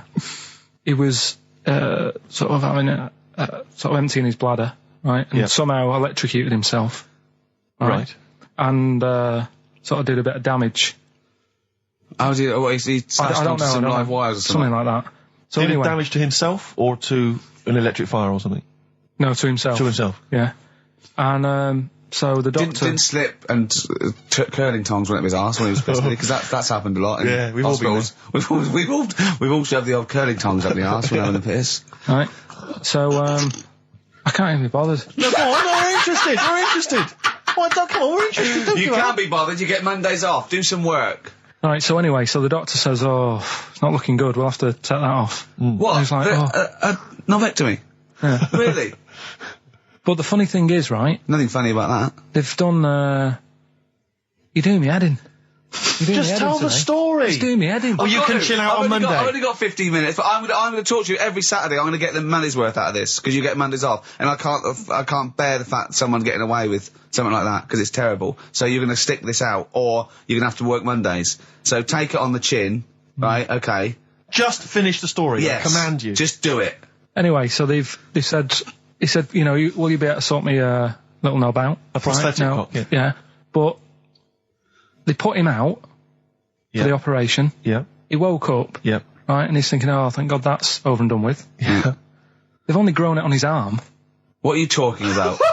You twat. Shut the you're an idiot. What do you mean they've grown it on his arm? Apparently, like, that's the way they do it. Oh, yeah, but to then put it on, that wasn't a mistake. It wasn't doctor going, did it go there? Some bloke I didn't do a degree. Are you a real doctor? Yeah, yeah. But why put it there? Because it's got to grow, it's got a graft there, so they can control it.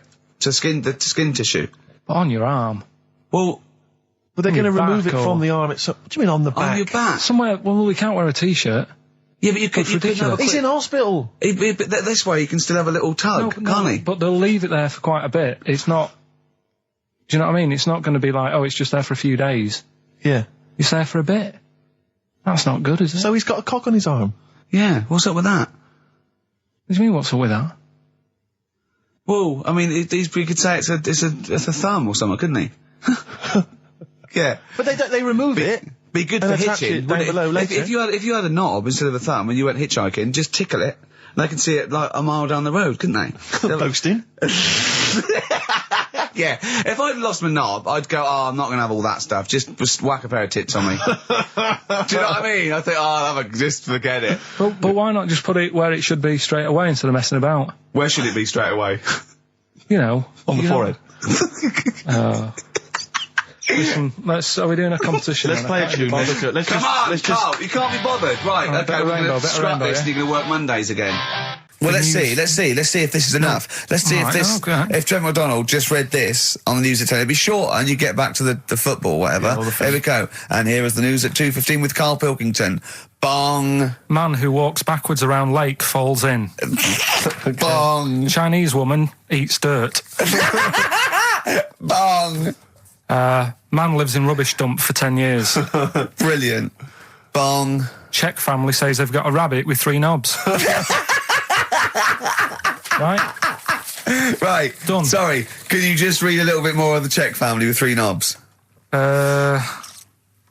Just about a family. Not read it to yourself. Read it out on air. Just about. He can't read it to himself. I tell him to read it to himself. We still hear it. No, he was, because I could see his lips moving.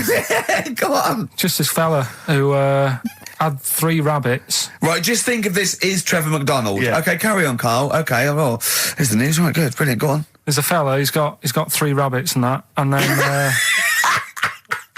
he checks them out. Right. Yeah. 2 of the rabbits have got 2 knobs each. Right. And he goes, that's a bit weird, isn't it? Sure. And they're throwing them around, sort of chucking, showing them around the family and stuff, saying, look at that, that's weird. Picks up the 3rd one. It's got 3. Yeah. So they ate the 2 with 2 because they thought they best keep the 3rd one because a little bit lucky in that. Yeah. It is lucky. 3 knobs there, yeah. Now here's the sports news, and that's how it would work. Yeah, okay, brilliant. We'll read about the Chinese woman who eats dirt. I'm interested in that. That's it. That is the story, then. What more do you need to know? It's Well, just I want to know a little bit more. Can you just embellish it? 78-year-old Chinese woman. She says she's 78. Makes you wonder. Yeah. With my theory. Carl's theory is that Chinese people don't age well, and so those Chinese people that are saying they're 112 are really only 33. That's why he doesn't want to be recognised, because he doesn't want to walk out from here into Chinatown. Yeah. It just says she's been eating soil for 70 years. She's ate about 10 tons of the stuff, and it's done her no harm. Kept her grounded. It's probably all right for you, isn't it? Because it passes through, doesn't it? Yeah. Well, they say, don't they, if you're having a kid, let it play in soil and that, because... Well, that's to get it immune, yeah, to get it, yeah. But lots of, like, things with sort of birds and reptiles sometimes swallow soil and stones because it grinds up stuff, breaks down cellulose for them. Doesn't do you any harm. All right, then. One more fact from this book for you, Carl. Apparently, officially, the Second World War is not over. It's not actually over because there's never been an official treaty signed between Germany and Russia. So it's still going on. Interesting or not? Not as good as the monkey one and the woman who eats dirt. And the Peter the Great and that. Sure. But, yeah, it is over, isn't it? Isn't it, though? That's what I mean about you annoying me with stuff that you go, oh, that's interesting. I don't think that is interesting. Okay. There was, what was it I learnt? What was it I learned? Think of that as a question. Well, we're all trying to figure that out. Yeah, go on. Leonardo... DiCaprio? The painter. Da Vinci. He could write with one hand, draw with the other at the same time. Right. Yeah, that's good. It's all right. That's interesting, isn't it? Yeah, it's all right. Well, if you have an interesting fact for Karl Pilkington that you think he might be intrigued by, email ricky.gervais@xfm.co.uk. What have we got coming up? What have we got coming up? More education stuff. Some good tunes and that. Yeah. And a bit of Outcast. Yeah. Placebo, Special Needs on XFM 104.9. Email in where Lanzarote is. I don't know if it's Italy or Spain or Europe or maybe Africa. You know, these are the sort of things, these are the reasons I come into it, to at least learn something, innit, Carl? We've stopped educating Ricky, so I've stopped learning, about things like the woman who ate mud all her life. I told you something before when we were in the office. What was that? What did you teach me? They've just counted how many fish are in the sea and that. No, they haven't. They've just done a census. A census. What, of fish? Yeah, some fellas have gone in the sea and they've got to work out. There's about... Mrs. Spratt, is this your son? No, he's a lodger. Okay, well, let's mark him down. That's 2. Oh, I've lost count. 6 million, 4... Oh, darn. So how many are there? About... There's a lot. There's... Oh. Well, there are more species of fish than bird, mammal and reptile put together. Can I ask a question? That's on my DVD of animals. That's still available in the shops. Probably find it online. You'll get that slightly cheaper. $15.99. What? Go on, ask me a question. Features of Ask me a which question. include Karl Pilkington's also on the DVD. Yeah. That's a perfect Christmas gift. Yeah, go on. Yeah, this is a question. I was discussing this yesterday. This is not a bit of shit. This is not a joke. I genuinely have always been slightly perplexed, and we were discussing it last night.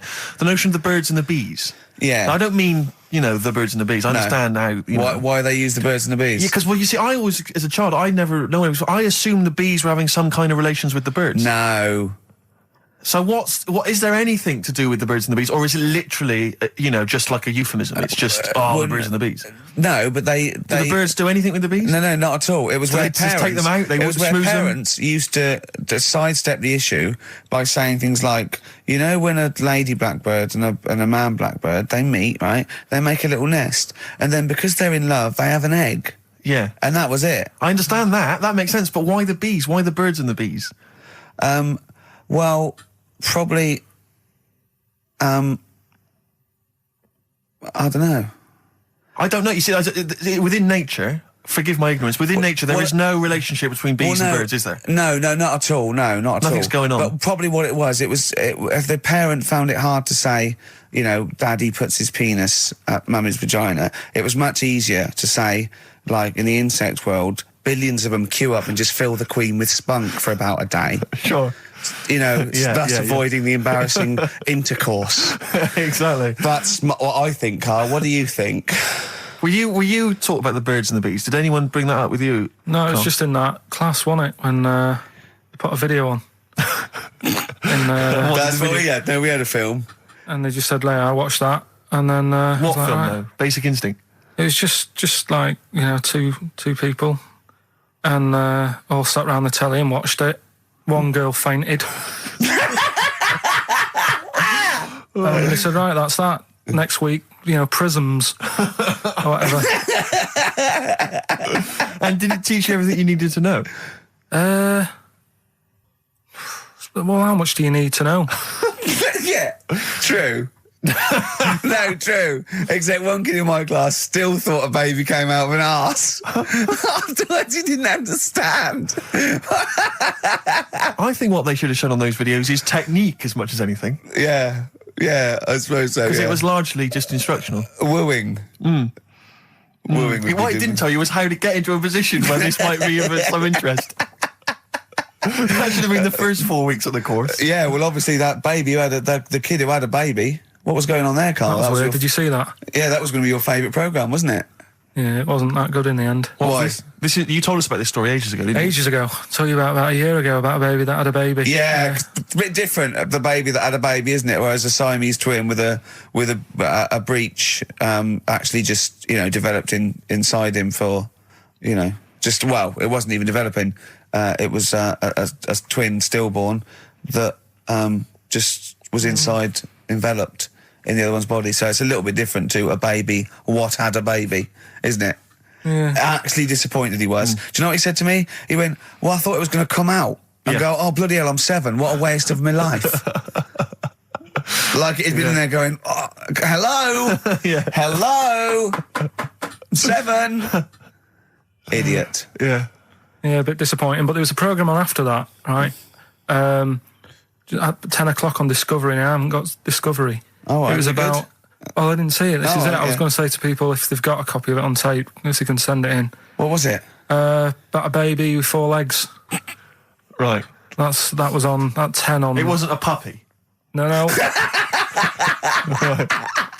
Just, what's it doing up there? Yeah. It's my baby. Oh, is it, Mum? All right then, fine. Yeah. It's got 4 legs, yes. Yeah. Sometimes they do. have Look, four legs. Dad's gone. He's never coming back. You've got to get over it. So if anyone's It's not a got baby. that, send it in. Oh, Right, dear. okay, Send it in. good. So you want a tape with a baby with 4 legs. You're going to be disappointed again. It's not going to be like a baby with 4 legs who's running up the curtains. You know what I mean? It's not going to be that. It's probably going to be 2 legs and then 2 sort of like floppy appendages. You know what I mean? They're not going to be brilliant. It's not going to be like Jake the Peg. You're going to be disappointed. Apparently Lanzarote is one of the Canary Islands. Oh, is it? Although we've also been told it's part of Spain. Right. I don't know Yeah. who to believe. I don't know who to believe either. That puts me back because I knew it was either one of them. Yeah. Yeah, I just What about it? Pilot knows, doesn't he? Pilot knows where he's going. I'd have thought so, yeah. Doesn't matter then. Right, we're playing J-Hawks. Let's play it. Love it. Got bored with that conversation, did you? Letter to Hermione, David Bowie. Well, we've had the most convincing answer that it's about 290,000 actual words, but possibly 3 million in our vocabulary, using all jargon and scientific stuff and all that. Sure. 290,000. Still a lot, isn't it? It is a lot. We know so little, don't we? Apparently the average person has about 20,000 words in their is it? vocabulary Right. and uses maybe 2,000 a week. Really? Yeah. Carl, obviously, slightly bringing that average down. Carl, what do you think of that? Single figures. Doesn't matter, get by. Why have you got to use longer words messing about and that? Told you. That word about old, anti-dipuian or something. Just say old. That's a bit old, isn't it? That's a bit anti-dipuian and that. What's the point? Yeah. Get to the point. Sure. Busy.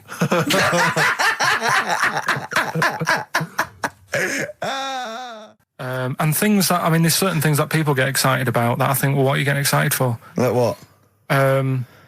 News, just news. Do you know I normally do the headlines and that? Yeah.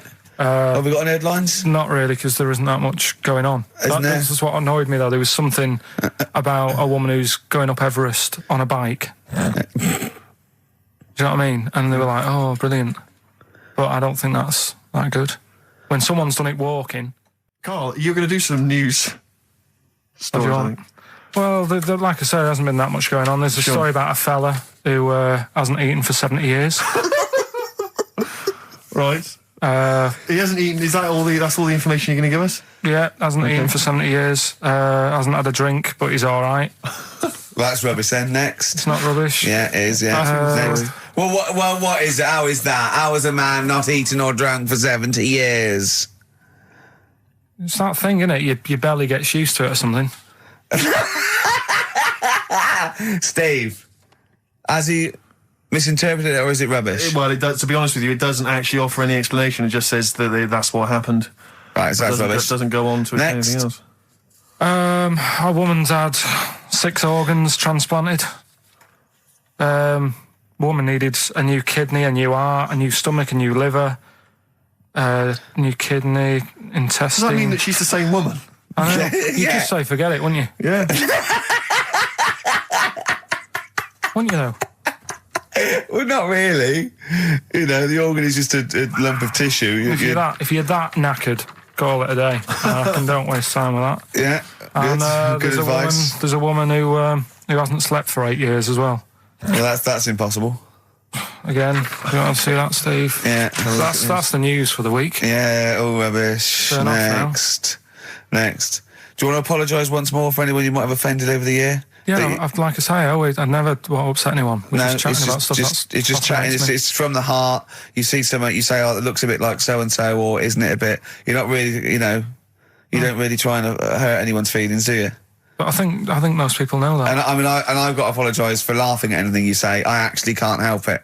Again, it's not vindictive, but when Carl comes out with some of the things he says, it's impossible for me not to laugh or react.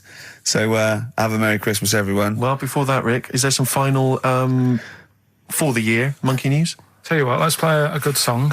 Okay. Right, we'll have a bit of monkey news, and then that's it. A bit of Amy Mann then. Perfect. Brilliant, this one. That was the record before us, and here we are, pre-recorded, because we did this a few weeks ago, because we're not here at the moment, are we? We're away in that. I'm Ricky Gervais, with me Stephen Merchant. Hello there. And Karl Pilkington. Well, He's not actually with us. No. He'll be in some of the best of clips that will be coming up shortly. yeah, this is just us, isn't it? This is just us.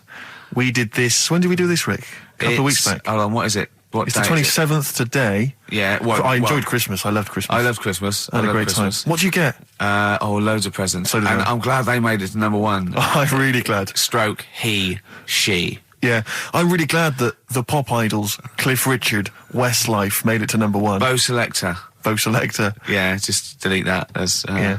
Okay, well, we're going to play some of the best of, some of the greatest moments of the last 3 weeks Yeah. ever heard on XFM 104.9.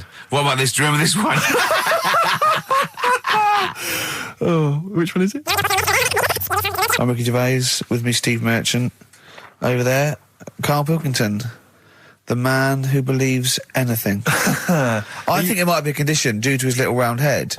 It's sort of like, it might be a new condition that we can call cranial spherity, and because it presses on his lobes, and the only sort of upshot of that is he's normal in every way, but he believes everything he reads or Yeah. sees on Anna Nova.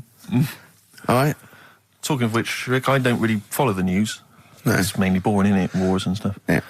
But I don't know. Well, yeah. Well, it is a war. It's all this nonsense before and after. When it's a war, it's it's in the middle of the war. You can watch it on telly. True. You get results. True, You know what I mean? Like, do you know what I mean? Yeah. Like a test match or something. But it's all this rubbish before and after. It drags on. This recent war seemed, I thought, just generally, it was better presented than the previous one. Because I remember the Well, Gulf, they're getting- the first Gulf War, it was often during the night, and I Disappointing. couldn't stay up. Yeah, and stuff. because I think the American had rights to it, like the Tyson fight. So we had to get it at 2 a.m. Exactly. Which is annoying. They had it at, their prime time and that. Yeah, and a lot of yeah. it was in black and white as well, A when the lot of it bombs was in went black in. and white with the bombs going in. So, and stuff. This no, time the- there seemed to be a lot more colourful stuff. Yeah, it's much better coverage. I think they should win awards. Yeah, well, I'd like to for see it. awards, So, yeah. like Channel 4 won for cricket. Yeah, I mean, a few times as well, I was quite pleased to see they actually had footage of the bombs exploding. Yeah. from buildings and stuff. No, good. Well done. Generally, good good on you. stuff. Well done. Good on you. Yeah, I don't know if Costs a lot though, doesn't it? It isn't a costly War's thing. a lot more when you got something like a Jimmy Carr game show, which probably costs about £100,000. Yeah. Like half an hour war costs know. millions. It's almost as man. expensive as like Terminator 3 or something. Yeah. But I mean, But then, you got a variety. Exactly. Sorry, Steve, you were talking, mate. Well, no, I just wanted to make sure you're aware that the World Elephant Polo Championships have taken place. I did get it. I You're think aware they of that? mentioned it on. Yeah, we won, didn't we? England won. Yeah. Well, my question is, where have they been practicing? I don't know. Do you remember ever at school anyone ever saying to you, "Are you interested in playing polo Do you, with reckon elephants?" do you reckon it was 5 blokes in pith helmets kept sneaking into a whipsnade? Possibly. What are you doing, lads? We're practicing. Get down. Yeah. Get off them elephants. Yeah. I didn't even know we had a team. I can't Elephant- believe it. no, But it's like Johnny Wilkinson and the rugby lads, they're going to get MBEs, all sorts. The elephant boys, the elephant polo boys, nothing. They're getting nothing. I haven't seen the But sun to talking about them. be fair, it's not like horse polo where I don't think there's a stick long enough. I think the elephants kick it, don't they? I think you might be right. I think they're not allowed to use their tusks. They burst it, weren't they? I think that's- They go, Start again. Raheem! Yeah. What do you mean the elephants kick it? All right, I've opened a can of worms here. Normal polo on a horse, they have like... Stick and mallets. that. Yeah, they whack them, right? But I think it's obviously they're too high up. I think I might be wrong, but I'm pretty sure they just train the elephant to kick it. So it's like- why are people talking about? Why not just let them have a kick about without? Imagine that! And why does horse racing have to have a jockey? Well, they just let the horses go on. Okay, lads, on your no cheating. On your marks, get set, go. You get back here. Get back here. Brilliant. Play record. Right, Adams? Yeah. Yeah. Oh, this is absolutely fantastic. His version of Wonderwall. If you've not heard it Beautiful. yet, you'll be loving it. You'll be loving this. This is the Best Of Show on XFM 104.9. I'm Ricky Gervais, with me Stephen Merchant. Yes. I hope you're enjoying the Best Of. There's a fella who was in a coma for 20 years. Just they kept like taking him through like the normal day. They take him to Alton Towers and stuff. Doesn't know anything about it. Just kept going through the motions. Don't know if they kept charging him. Kept putting him through all that. He eventually came out of it. 20 years. And went, stop taking me to Alton Towers, it's shit. I just thought, And imagine how much stop post he had. making... Eh? How much post?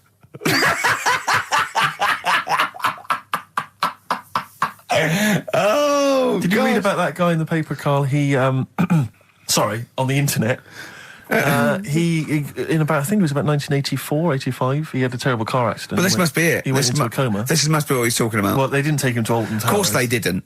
But you've got to try and decipher the truth from the conjecture, from the thing that I mean, don't forget, Karl realises that he's had a dream. He talks to Suzanne and goes, that was good, wasn't it, last night we were in the plane? She goes, no, it's a dream. He goes, oh yeah, where's my cornflakes? You got to, you know what I mean? I can now decipher what he's actually seen, what he's read. Well, go on, what did you... Well, I'm assuming it's the same guy. It is the same guy. It was a guy in some small American town, and he'd had a car crash and he'd gone into a coma, and his wife had left him. She'd gone on with her life because he'd been in a coma since then. And he had just woken up recently. Marriage wasn't working. Marriage wasn't working. He just wasn't paying enough attention. She was pregnant at the time, and so now his daughter is basically the same age as he was when he went into the coma.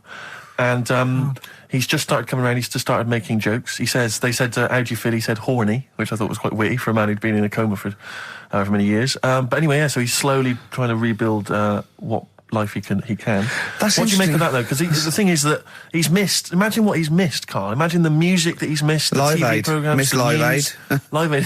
He missed Phil Spice Collins Girls. playing in 2 continents in one day. Which, frankly, I'd be devastated if I discovered that. Missed happened. Bros. Yeah. Yeah, so he doesn't. So he put on ripped jeans and they go passe. They just have to send him a series of those I Love 1986 Exactly. programs with Kate Thornton filling him in on what he's missed. Exactly. Peter Kay reminding him of space operas. Yeah, He remembers Richard Blackman those. talking rubbish. Yeah. So, extraordinary, though, isn't it, Karl, to think? No, obviously. So, not. had he aged much? Because he hadn't had any problems or anything, no worries. well, Is that he probably wouldn't have, physiologically, he probably wouldn't have the wear and tear of a 43-year-old man. Was that a good Because kid? he wouldn't have had sun, he wouldn't have had sort of nicotine, beer. Unless they were just feeding that to him. Anyway, To try and still. bring him round. Yeah. Yeah. So, You'd feel groggy, though, wouldn't you? yeah, you might feel a bit groggy, yeah. Yeah. Well, he's not fully back to normal. I mean, there's No, some it's- kind of residual brain damage. Yeah. But nevertheless, he can form sentences. He's got no real memory, so he can't remember a lot of things. It was just when I saw Karl, that. have you been in an accident?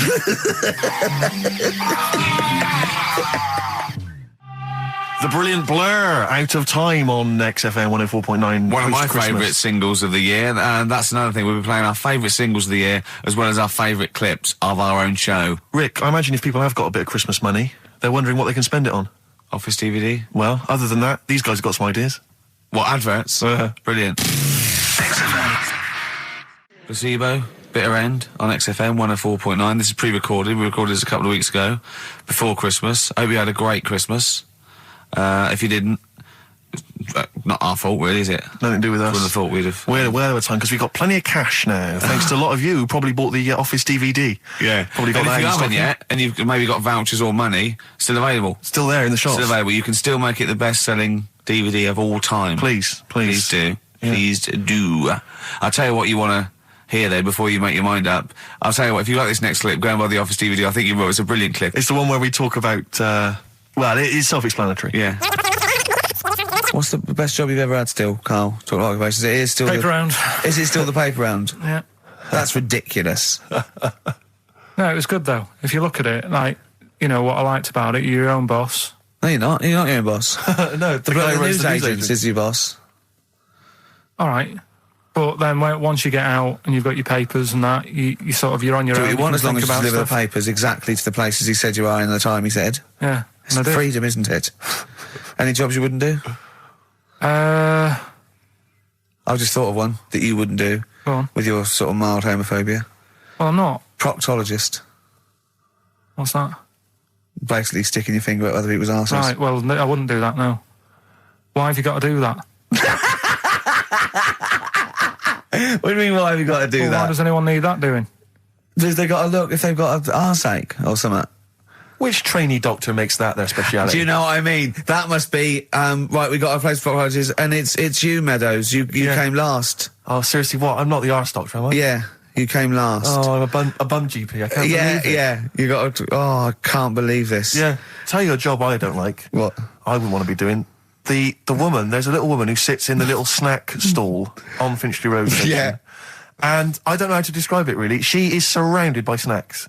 She can't move for snacks. It's Does like... it look like American Beauty, but with different. Not dissimilar to that. Yeah. It's a little hut on the station, and it's like if you go to the seaside, you can put your head through one of those cardboard cutouts, and it looks like you're a big fat person, or whatever, and you can have your photo taken. It's like an equivalent of that, but it's just snacks everywhere. She's got bananas up to her chin.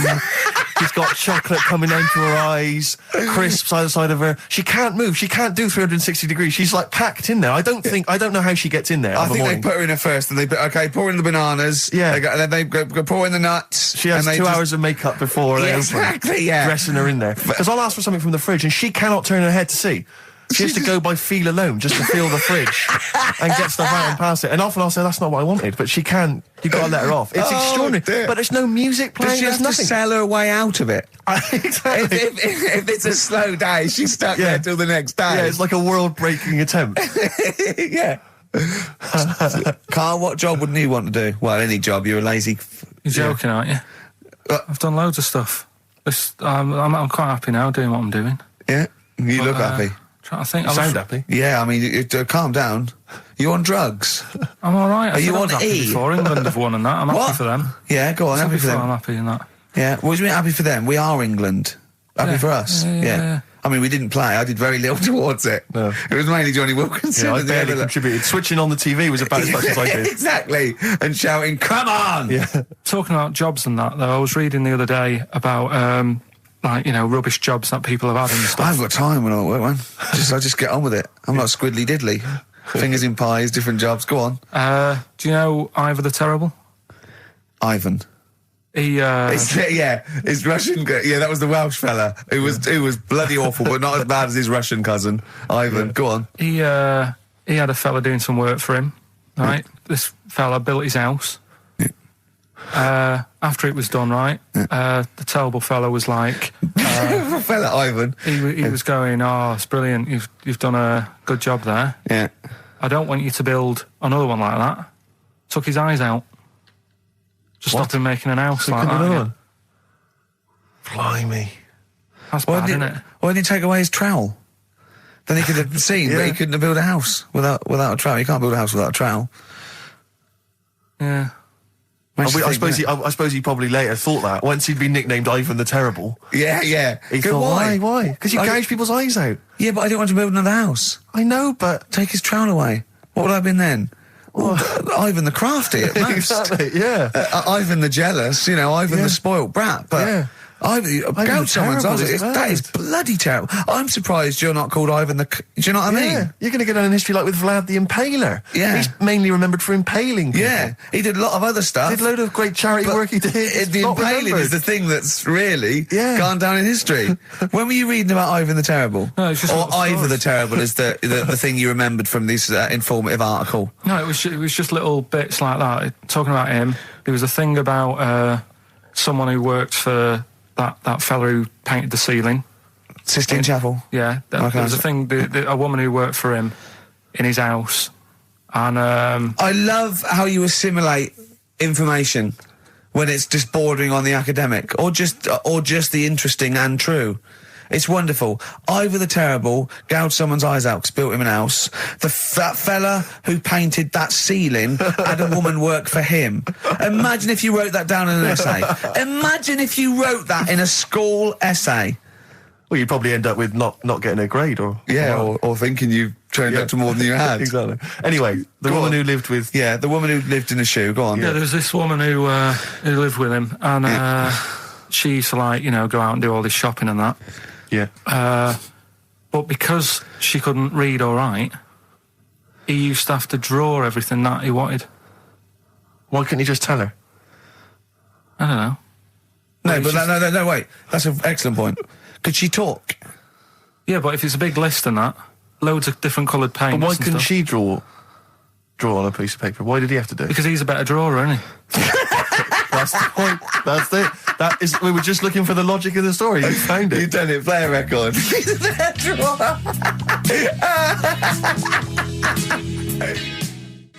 This is the Best Of Show on XFM 104.9. I'm Ricky Gervais, with me Stephen Merchant. Yes. I hope you're enjoying the Best Of. I'm amazed that these are the highlights and that we've strung it out this long, Rick. But the good thing about this is, we're not here, we recorded this a couple of weeks ago, just the links, right? this has taken us about 10 minutes for the whole show. We get paid the same. Why don't we do this every week? That's a great idea. High five. Right. Listen to this clip. It's brilliant. I think that my new TV is too big, Rick. I said that I know, when you I don't know bought what it. I was thinking. But I can't believe it. He talked about this buying it. He's got a bit of cash now, of course. And what is it? 42 inches? 42-inch plasma screen. What did it cost you? $3,000 or something? Don't tell me. That's Wow, huge. it's 3.5 ridiculous. grand. £3,500, big spender. Of course it's too big. Well, I can't get far enough back in my room, in my living room for it. You know, you're meant to be, I think, 4 times the screen size away from it. Really? To get out from the air. So that's 4 times 42 inches you're meant to be sitting away from it, which is impossible. Yeah. Well, I'll have to just get friendly with the neighbours. Yeah, watch it through a hat. If that's the case, though, are you better off just getting a portable? What? I don't understand that rule. What are you saying? Well, you're meant to be 4 times the screen size away from the TV. But then what's the point in having a big telly if you've got to keep moving further back? Get a portable and sit right next to it. Do see your point. Why do people go to the cinema then? Did you see films that are out yet? Fair enough, he's got you there. Done. I'd tell you this, though. I had it delivered, and, are you supposed to tip delivery men? Of course you are. I don't know. You said I've never had anything delivered before. I never spent that much money. Not if it's a courier with an envelope, but if it's a bloke who's struggled up the stairs, two fat blokes with a fridge, then give him a £5 for a drink. But the problem was, I didn't realise, and I was thinking to myself, I wonder if I've got to tip him. And the guy was leaving, and my mobile phone went off in my pocket, and I reached in to get it. He put his hand out thinking it was a tip. I went, it's just my phone.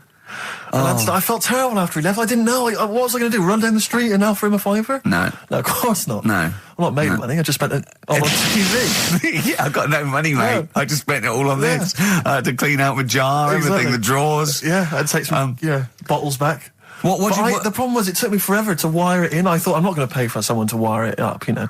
So it took me about 3 hours to wire it in, and it was huge. And I got it switched on, and the first program that was on when I got it wired in was Bargain Hunt. I'll tell you this, David Dickinson's tan almost took me eyeballs out. It was incredible. It was like X-rays. So the close. glow. I know, a huge plasma screen with this orange thing coming out, and he keeps turning to the camera, doesn't he? Just to get you. Yeah, he turns away. You get a bit closer. They go, "What's he doing?" He just turns around, takes the cornea off. What do you think, Bargain Hunters? Bargain Hunters.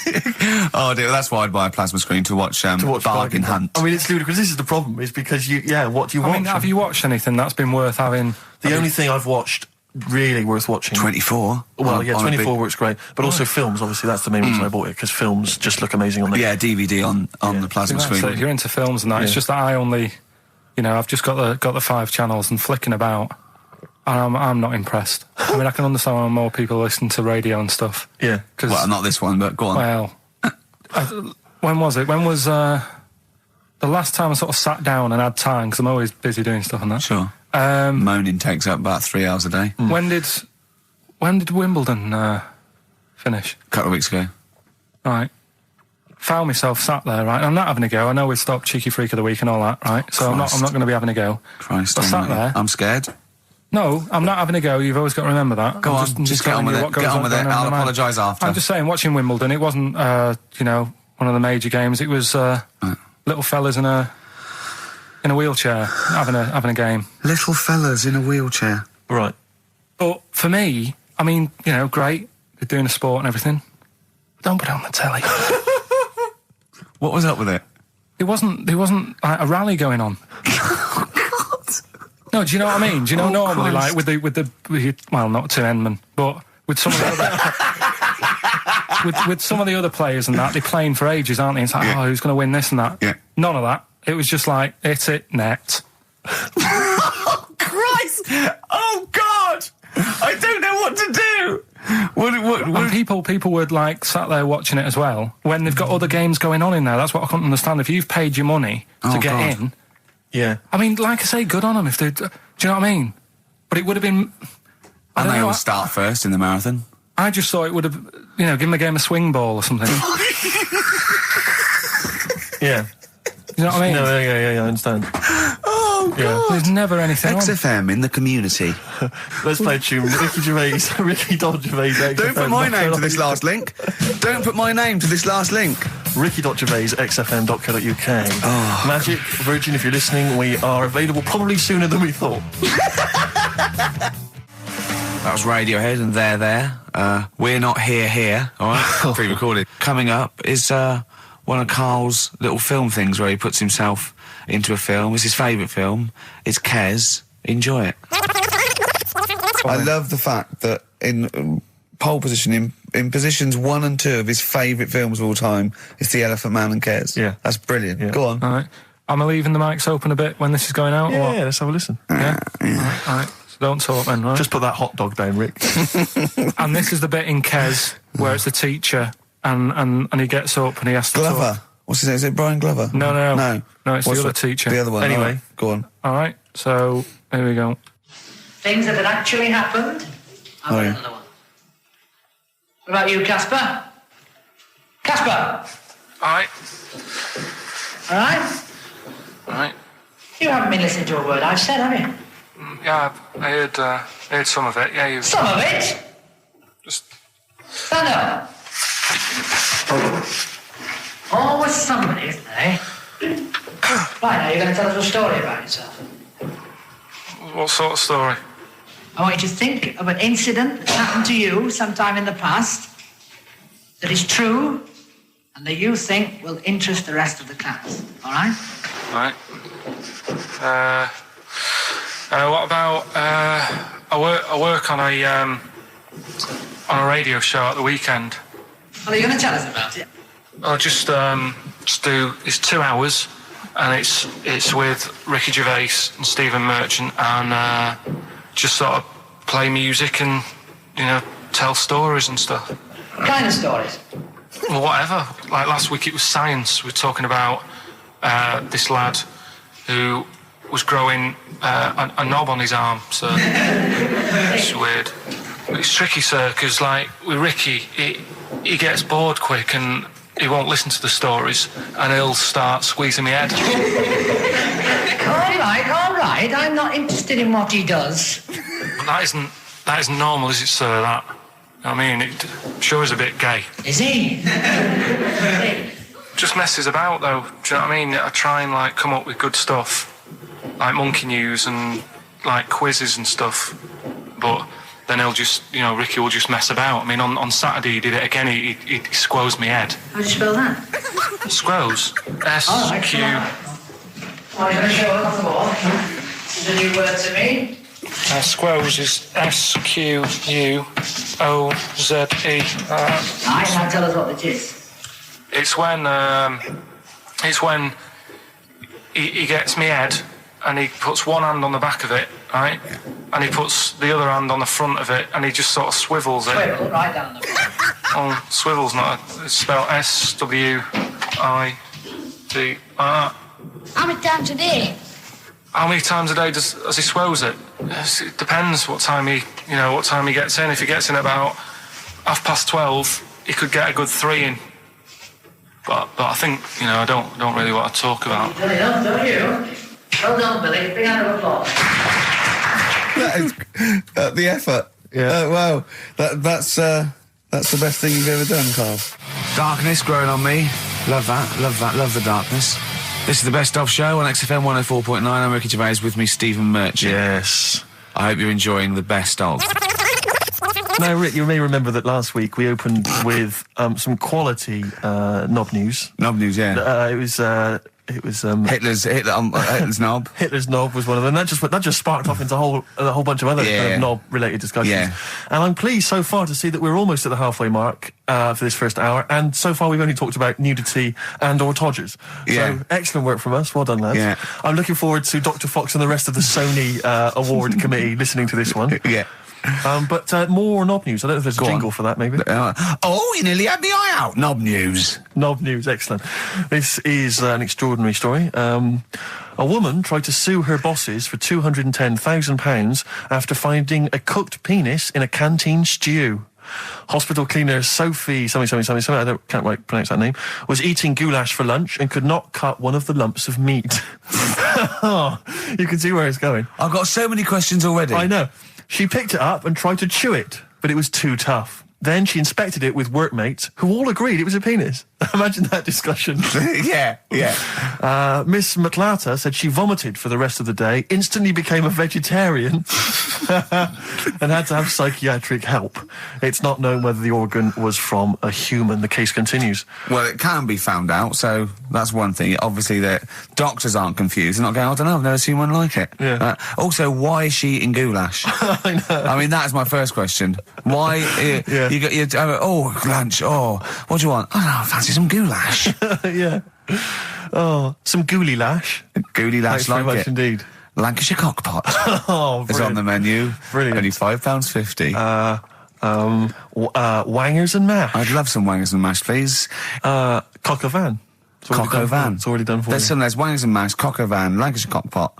That's just off the top of our brains. Yeah. So if So you've got if any you of your were- own, keep them to yourself. We're not interested. What do you make of that knob news? And it's in a hospital.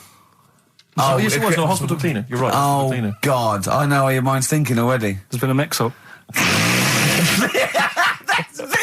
What kind of mix-up? I love that. What, some bloke's gone in, some lesbian's gone in, wanting a sex change. She's got a carrot for a cock. Bit of stewing steak.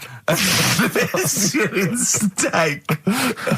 Oh, that would be great. XFM.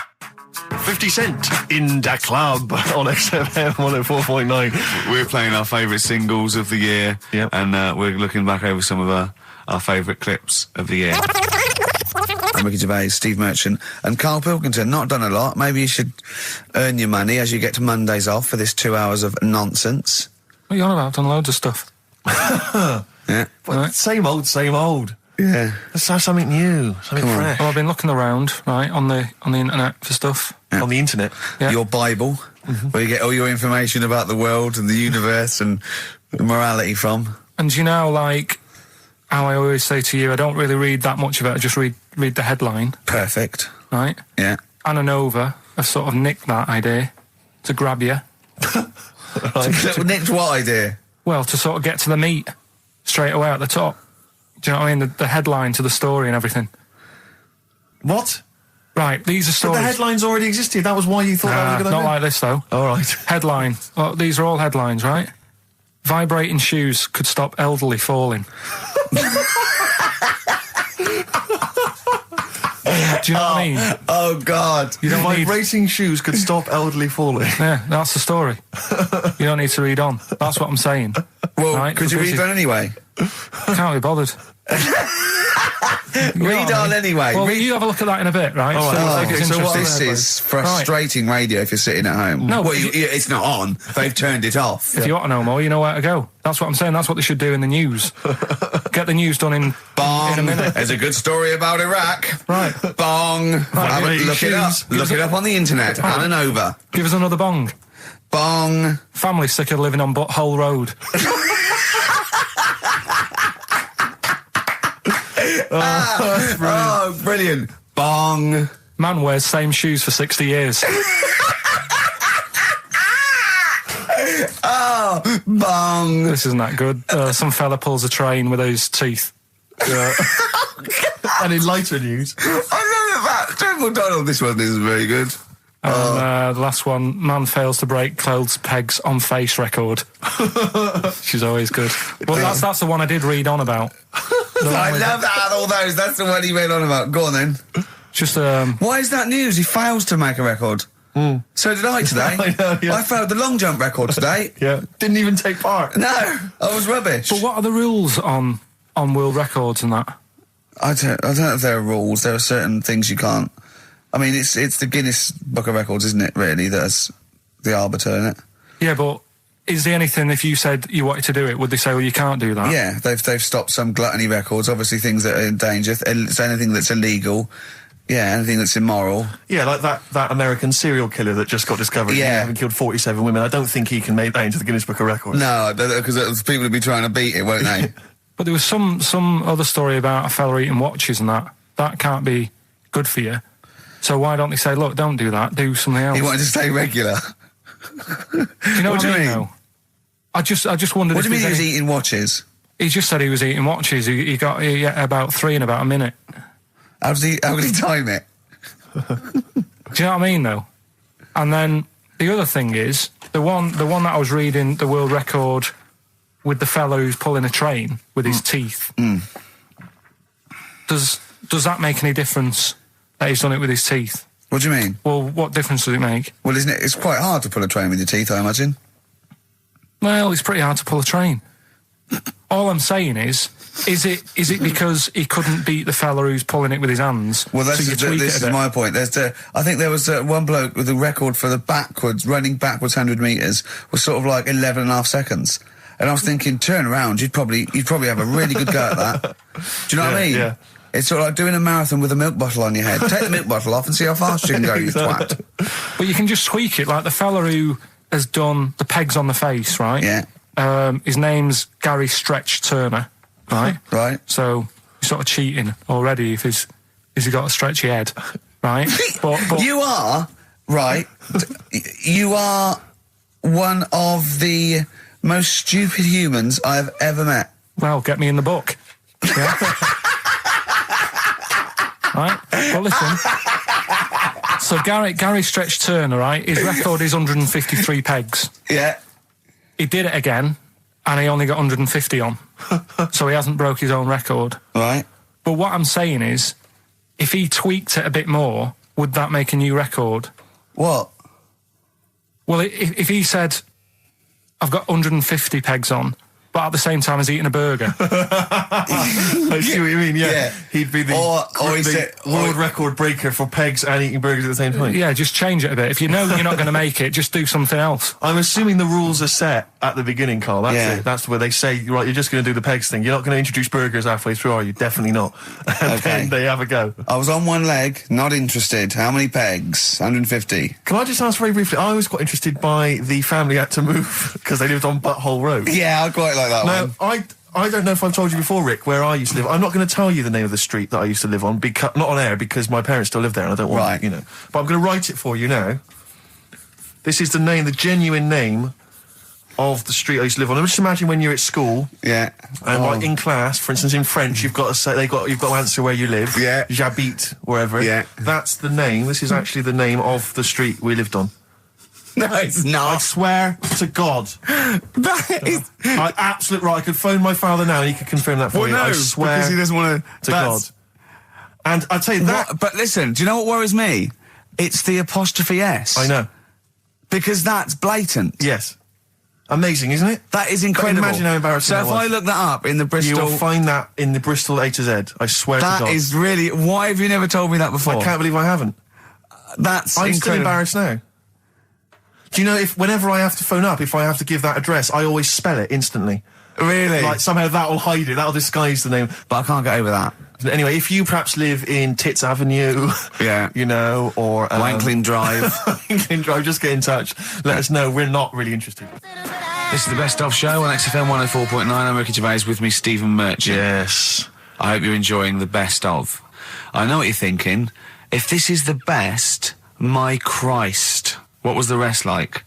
Well, we'll be back in a week's time, so you can judge it for yourself live. But anyway, in the meantime, this is one of the best clips I've ever heard. Oh, I'm laughing just thinking about what it might be. He said this, oh God, it's like a child or a cat when it's confused. He went, Steve reckons in ancient Greece, right, it was better to shag a bloke than a woman. And I went, well, yeah. I mean, that's about the male being sort of a first-class citizen. Yeah. Much better, wasn't it? An aspiration to sleep with a beautiful man than a beautiful woman. Women were lower-class citizens, so therefore men were seen as higher class. So to have sexual relations with a man there was no shame in that. No. In fact, it was looked upon. And I said, well, ancient Rome. I said, Nero. He used to sit in his big jacuzzi and he used to get, pretty boy men to just go into the water and just nibble at his testicles while he was having a watch. He didn't do that. He did. Yeah. And he's not a gay fella. No, well, no. I mean, I don't know about Nero, but I mean, it wasn't a case of a big delineation between what was heterosexual and what was gay. It was just, whatever you... So what did this fella do then? This one who's having his... Well, he was pretty much top boy, Nero, for a while. He was in charge. And, and you did what you're told. If Caesar or... But why were people going round there? Why didn't they go, oh... No, they weren't dropping in. It wasn't like the doors opening. I was going to see what Nero's doing. You'd have probably been like a delivery boy or a stable boy or something, you know, and you'd have popped round there and you'd have gone, there, right, Nero, there's the tablets of stone you wanted. And they go, Pilkington, why are you out here? Pop under... I don't know why he's French. What is that? I don't know why he's French. Just pop under the water and nibble at my testicles and you'd have done it. Because he was Nero. I wouldn't. You would have. Well, there's no way I would have done. Well, you would What have. have I done? I've dropped a pizza off. Yeah, you why put am I around to there? Nero's place with the pizza. Right. Right, I'd say I've done my job. Right. Yeah. That's not the sort of tip I wanted.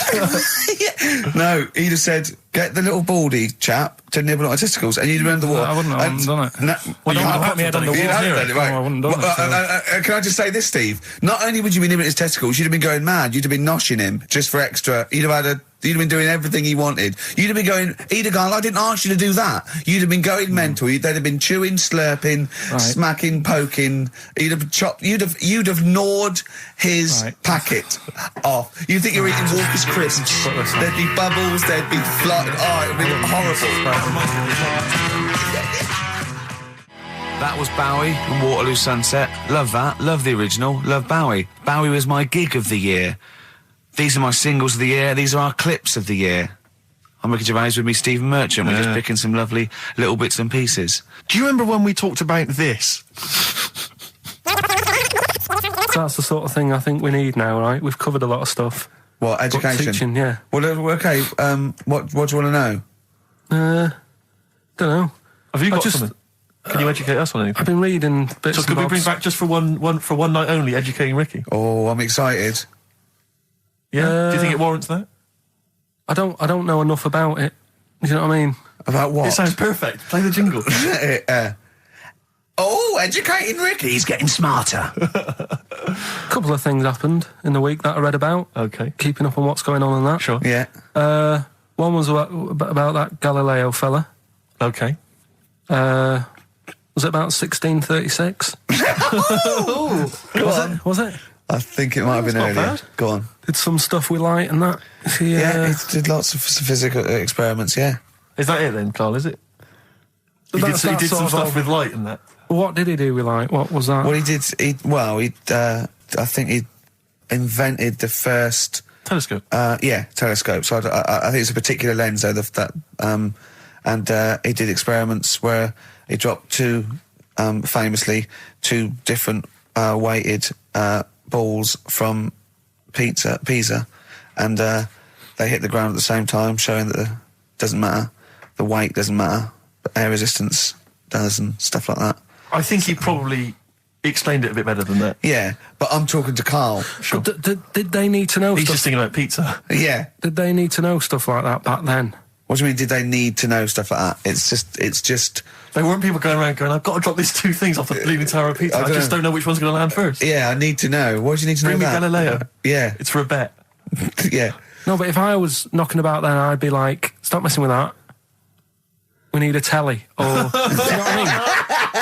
I bet he thinks the Flintstones is real. I know. That'd be brilliant. That's what I'd do if I was a caveman. I'd make a telly out of rock. Yeah. And a pelican And a as car a that I cement just mixer. ran along the road with.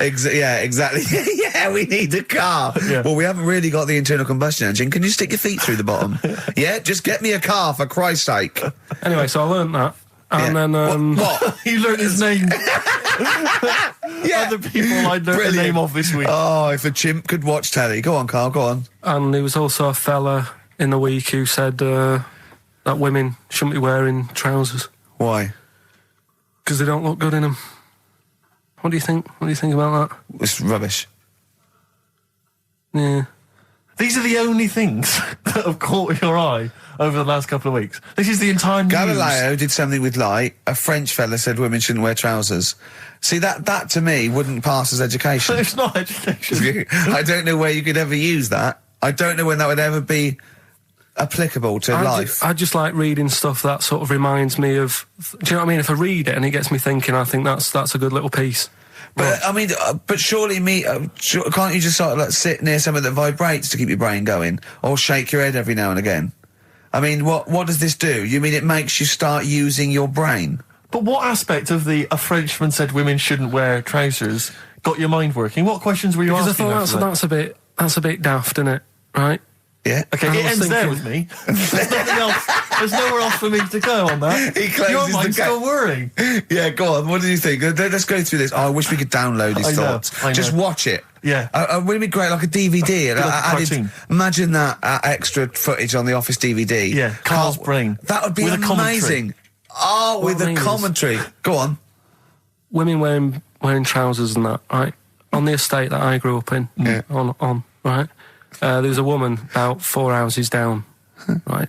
Rough. Now, she used to wear leggings. Yeah. Now, they're a bad idea. They are a terrible idea. I agree with you there, Carl. If you're a lady of What the colour? normo Were persuasion... they pink? No, they were sort of black, but with all bits on them. Oh, right. Do you know what I mean? What, Yeah. toast and Just horse bits. droppings? Yeah, go on, yeah. And she used to... she's quite a big woman. Sure. Pauline Quirk, I think Yeah, we well, described her as. Look like a light bulb when It she's is those bending kind of over in women that are leggings. attracted to leggings. Yeah, I know, yeah. They are drawn to them like a moth. to a flame. Yeah. She used to wear them, and that's what I remember when I read this piece. And she used to work on one of those sex line things. Right. Right, she used to do that. But What, was she, an engineer? the weird thing with her was, she had big eyelids Right. Go on. that were too big, and this is what I was thinking. What right? do you mean she had big eyelids?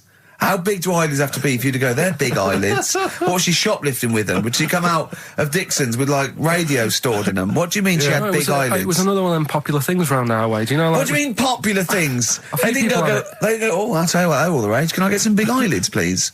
No. It was just like one of them things that people suffered with. Just big eyelids. They could hardly open their eyes. What do you mean? What do you mean? That's one of them popular things around where I grew up. People had big eyelids. They could hardly open their eyes. What does that mean? What sort of freak town were you born in? You had webbed feet people with big heads. You got women with big eyelids. What does big eyelids mean? Are you confusing her with the horse? yeah. Did she have hooves? Look, what? Just anyway, so there's this big eyelidded woman with the And leggings. that's what I'm saying to you, though. That's when I read that story with people with trousers. Yeah. I went from that. Yeah. To into a that. woman who used to have big eyelids. I still don't know the point. But then, and also the other bloke who had the eyelid problem was a mate of mine. Right. His dad had it, and same problem, massive eyelids. I don't know what that means. I don't know what that means. I used to say to my mum, "Oh, I'm going round to Dave's house." Yeah. And Or Drew say, Pig, as you call him. that's all right, but make sure his dad doesn't take you out in the car because he could hardly see. He had to have his head. He had to tilt his head back to keep his eyelids Make open. sure! Didn't he have a couple of matches with him at all times? What a load of gobbledygook. well, that is- But this began as educating Ricky. I know, So it's what, like he was people thinking, with eyelids. But it's like you're supposed to make that leap as well. If Yeah. I mention the trousers, Ricky will probably be thinking about people with big eyelids and women wearing leggings. Play a record, Carl. This is the Best Of Show on XFM 104.9. I'm Ricky Gervais, with me Stephen Merchant. Yes. I hope you're enjoying the Best Of. Like I said to you though, the reason I did this Yeah, was to get that kitchen, right? Now, brilliant. as we speak now, right? Builder's in the flat. He's been annoying me. Of course he has. Of course he has. What's he been doing? When he turned up on Monday, right? Yeah. Wanders in, and the first thing he says to me is, said, "The pub across the road, is it any good?" I said, "Well, it doesn't matter, does it? You're working on the kitchen." Think of saying that to a builder. Probably making conversation. Probably meant, do they do a toasted sandwich? Because I've got a half-hour lunch break. Not an hour, like Karl Pilkington. So I'll probably there and get a nice, cheese and tomato sandwich. Is that genuinely what you said to him? Yeah. The first thing you Yeah, said so to him? Suzanne had a go at me saying, "Why have you said that? He hasn't even started on it yet." I cannot believe that. You're unbelievable, Carl. And you say it's us that are rude, crass, I wasn't being thoughtless. rude. I just was letting him know. Do you know what I mean? I know what He they're up knows to. what he was there for. He had it down on his little docket. Do the kitchen this week. Yeah. He didn't come there and go, what did I come out for? Was it to go to the pub for a week? Why am I wearing these overalls? Yeah. Who's the little bald mank twat insulting me? Let me just check. Let me call the head office. I wasn't having a go though. I mean, they should have finished it yesterday, and they're Yeah. there now, right, Yeah. on their own. And what annoyed me is they turned up late today. Hold on, Carl. I've just realised something. They're probably listening to the radio. This, I assume, tuned to XFM, isn't it, in your kitchen? Yeah, but they don't know it's me, do they? Do you know what I mean? No. They'd go, he's got a whiny mank voice as well. So's the bloke who owns this place. And the bloke who owns this place, when I said, what's that pub like across the road, said, well, you won't be bothering that. He's working on this. No, he won't be able to put two and two together, will he? You've suddenly, the penny's dropped, doesn't it? You've suddenly realised. Look at his face! Yeah. He's suddenly realised they might know it's him. And they could be listening, and they're going to clean you out, mate. Oh, if you are the builder working in, where is it? I won't say the address, but it's... Central London, isn't it? Go mental. Have whatever you want. Opposite that pub that you like, He'll probably be in there now, so he won't be listening. Or insulting a British workman. He should have been in today. Mental. He should have been in at 8 this morning, which annoyed me anyway. Why? I really don't understand why they've got to start so early, right? Yeah. But he said he'll be there for 8, turned up at 9:30, right? Wanders in, and what annoys me is he could have left all this downstairs. He had a paper under his arm, one of those crossword books, and a pot noodle. Now, I'm not being funny, but most of them take quite a bit of time. A crossword book, he's not happy with just the one that's in the paper. If you're listening, if you are the builder that's listening now, doing Carl's flat, what about pissing in the laundry basket? That was Jane's Addiction. This is the Best Of Show on XFM 104.9. I'm Ricky Gervais, with me, Stephen Merchant. Yes. This was a clip show. We recorded this a couple of weeks ago. I hope you had a Merry Christmas. It's not over yet, because tonight at 9:50 is the second part of The Office Christmas specials. It's brilliant. Watch it, and we'll be back next week live. I'm Ricky Gervais, with me, Stephen Merchant. Bye. Have a great new year. Probably you're thinking, Rick, isn't it time that we do our usual roundup of what's been happening in the news? Yeah. Which we always do every week. Yeah. We always do something, which is, I mean, basically, if you're listening and you're a new listener, say you work at a newspaper, we always try to be informative, just try and put stuff out there that just educates people, informs What are you people. thinking? Well, I said Monkey News is coming up, but what have you got? No, I was just looking on the net there and just found a couple of quite important news stories, probably worth mentioning. Policeman caught photographing. I don't know why it makes me laugh. It's just the phrasing, I suppose. It's the headline. Policeman caught photographing up woman's skirt. No, he wasn't up there taking a picture of Big Ben. He wasn't going, can I just sit up here? I'm just going to take a picture of that seagull over there. No. He was facing the camera up a woman's skirt. He was indeed. Right. A policeman in Japan is facing disciplinary measures after he was caught photographing up a woman's skirt with a hidden camera while on duty. The 42-year-old sergeant, who's not been named, used a digital camera to secretly snap the shots when the woman was reporting a stolen bicycle. So he was actually doing his proper job. He'd obviously thought to himself, I'll bring him a digital camera today. On the off chance a beautiful woman comes in to report a crime or robbery, I'll have it ready, I'll have it positioned, in such a way. But this is interesting. This is how he got caught. Okay? The woman became suspicious after she saw a flash go off. brilliant. I mean, this not a secret at all. Sorry, did I just see your shoe? Your shoe just seemed to just spring into life there. It was light. There was light. Yeah, I think I've had someone set fire to some magnesium that was on the end of it. It won't happen again. But it's only you and I in here, and your shoe was just suddenly lit. Why are you standing like that? Why is your shoe just sort of like between my feet? There's no reason. This is how I always stand. What did the bike look like? Flash? So, are you taking pictures of my family? No. And no, I'm not. And you should be wearing knickers anyway. Well, how do you know that? What? How did you know I'm not? How did I know what? I'm not wearing any... I didn't know you. I don't know what you've got up there. Well, I don't know what it looks like, and there's no way I could. Of course, it would be roughly that conversation in Japanese. I know, yeah. You know, you just mentioned there about sort of no knickers and that. Is this going to be your Auntie Nora? No. Right.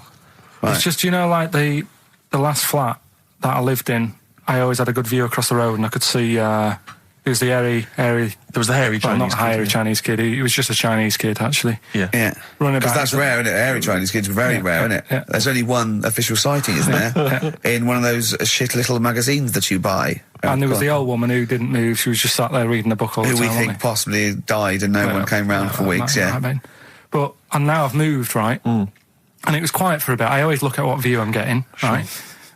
Looks across and it was just sort of empty, sort of flats ready for people to move in and that, right? Anyway, people are in there now, right?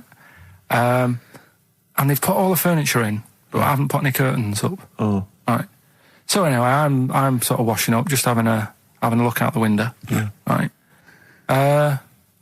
Girl sort of wandering about, knickers on, right? With no knickers on? You mean naked? No knickers. Well, she had a bra on. Right, okay. But, she was probably looking for a knickers. So I thought, and I don't know how long I was looking. No. right? But anyway, she looks across. Oh, God. I think she spotted me. Yeah. I think, oh, God. I felt really bad. Yeah. I said to Suzanne... Sorry, is this some sort of peeping Tom confession? No idea. Well, it's not... That's the thing, though. Peepington. If I was peeping, she was peeping as well, because she was looking over. Works both ways, doesn't it? Yeah, but yeah, all she could see of you was your bald head. Yeah. No, but And your this hands is it. moving as you were washing up. And some white-looking substance frothing up. Particularly stubborn stain on this glass. Yeah. Oh, God. Imagine that. Imagine if she looked across. I'm assuming your sink is lower than the window. But didn't she just cover up or something? Or she looked back and go, oh, you're looking at my fanny? Well, the thing I did... What? I thought, just sort of drop me boxer shorts. Because I thought... Well, Suzanne said, what are you doing? What are you talking about? What are you talking about? No, just so they can see me cheeks of me. What are you talking about? No, because I thought, if she thinks I'm walking about in the nude as well, then we've both got something out of it. Carl! This sounds like a bad excuse in court. I know. So sorry, you were looking at a woman dancing around naked, right? So the only thing you could do was immediately drop your boxer shorts. So she looked across, saw you fully clothed, saw you took your boxer No, shorts. she wouldn't have done, because it's sort of just the top half and the sink's at a side angle, so I was sort of looking out. So This she is wouldn't have- genius. So she wouldn't have seen your trousers then anyway. No, she did. I moved in front of the window more. So you then made them... You actually climbed in front of the window. Oh, this is amazing! So you climbed in front of the window to show off No, your it wasn't naked obvious. lower half. Suzanne said, what are you doing? And I I bet said, she did.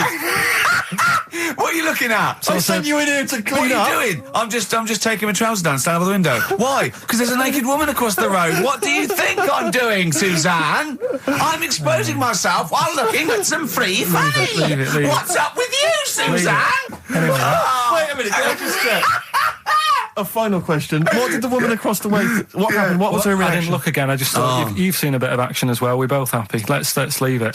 So were you waddling around like a penguin with your trousers around your ankles? I just was walking about, and Suzanne said, what are you doing? I said, I'll explain to you in a bit, but don't look out the window, because then it's Excellent. obvious. Then he sees that she calls her husband to look at Carl walking around naked. He goes, oh, she's got a... Quick, Suzanne, get him out. There's only one with him to get some more friends. They've gone one more. I was on the tube the other day, Rick. I was just coming into Finchley Road. Yeah. And I was on the train. I know you don't travel on the tube anymore. 'Cause No. you're too famous. But I never did. No, fair enough. It's not that I don't really recognise. It's beneath me. Fair enough. And they're on the tube in each carriage on these newer ones. There are kind of these flaps that are normally locked closed, and there was one of them that's swinging open.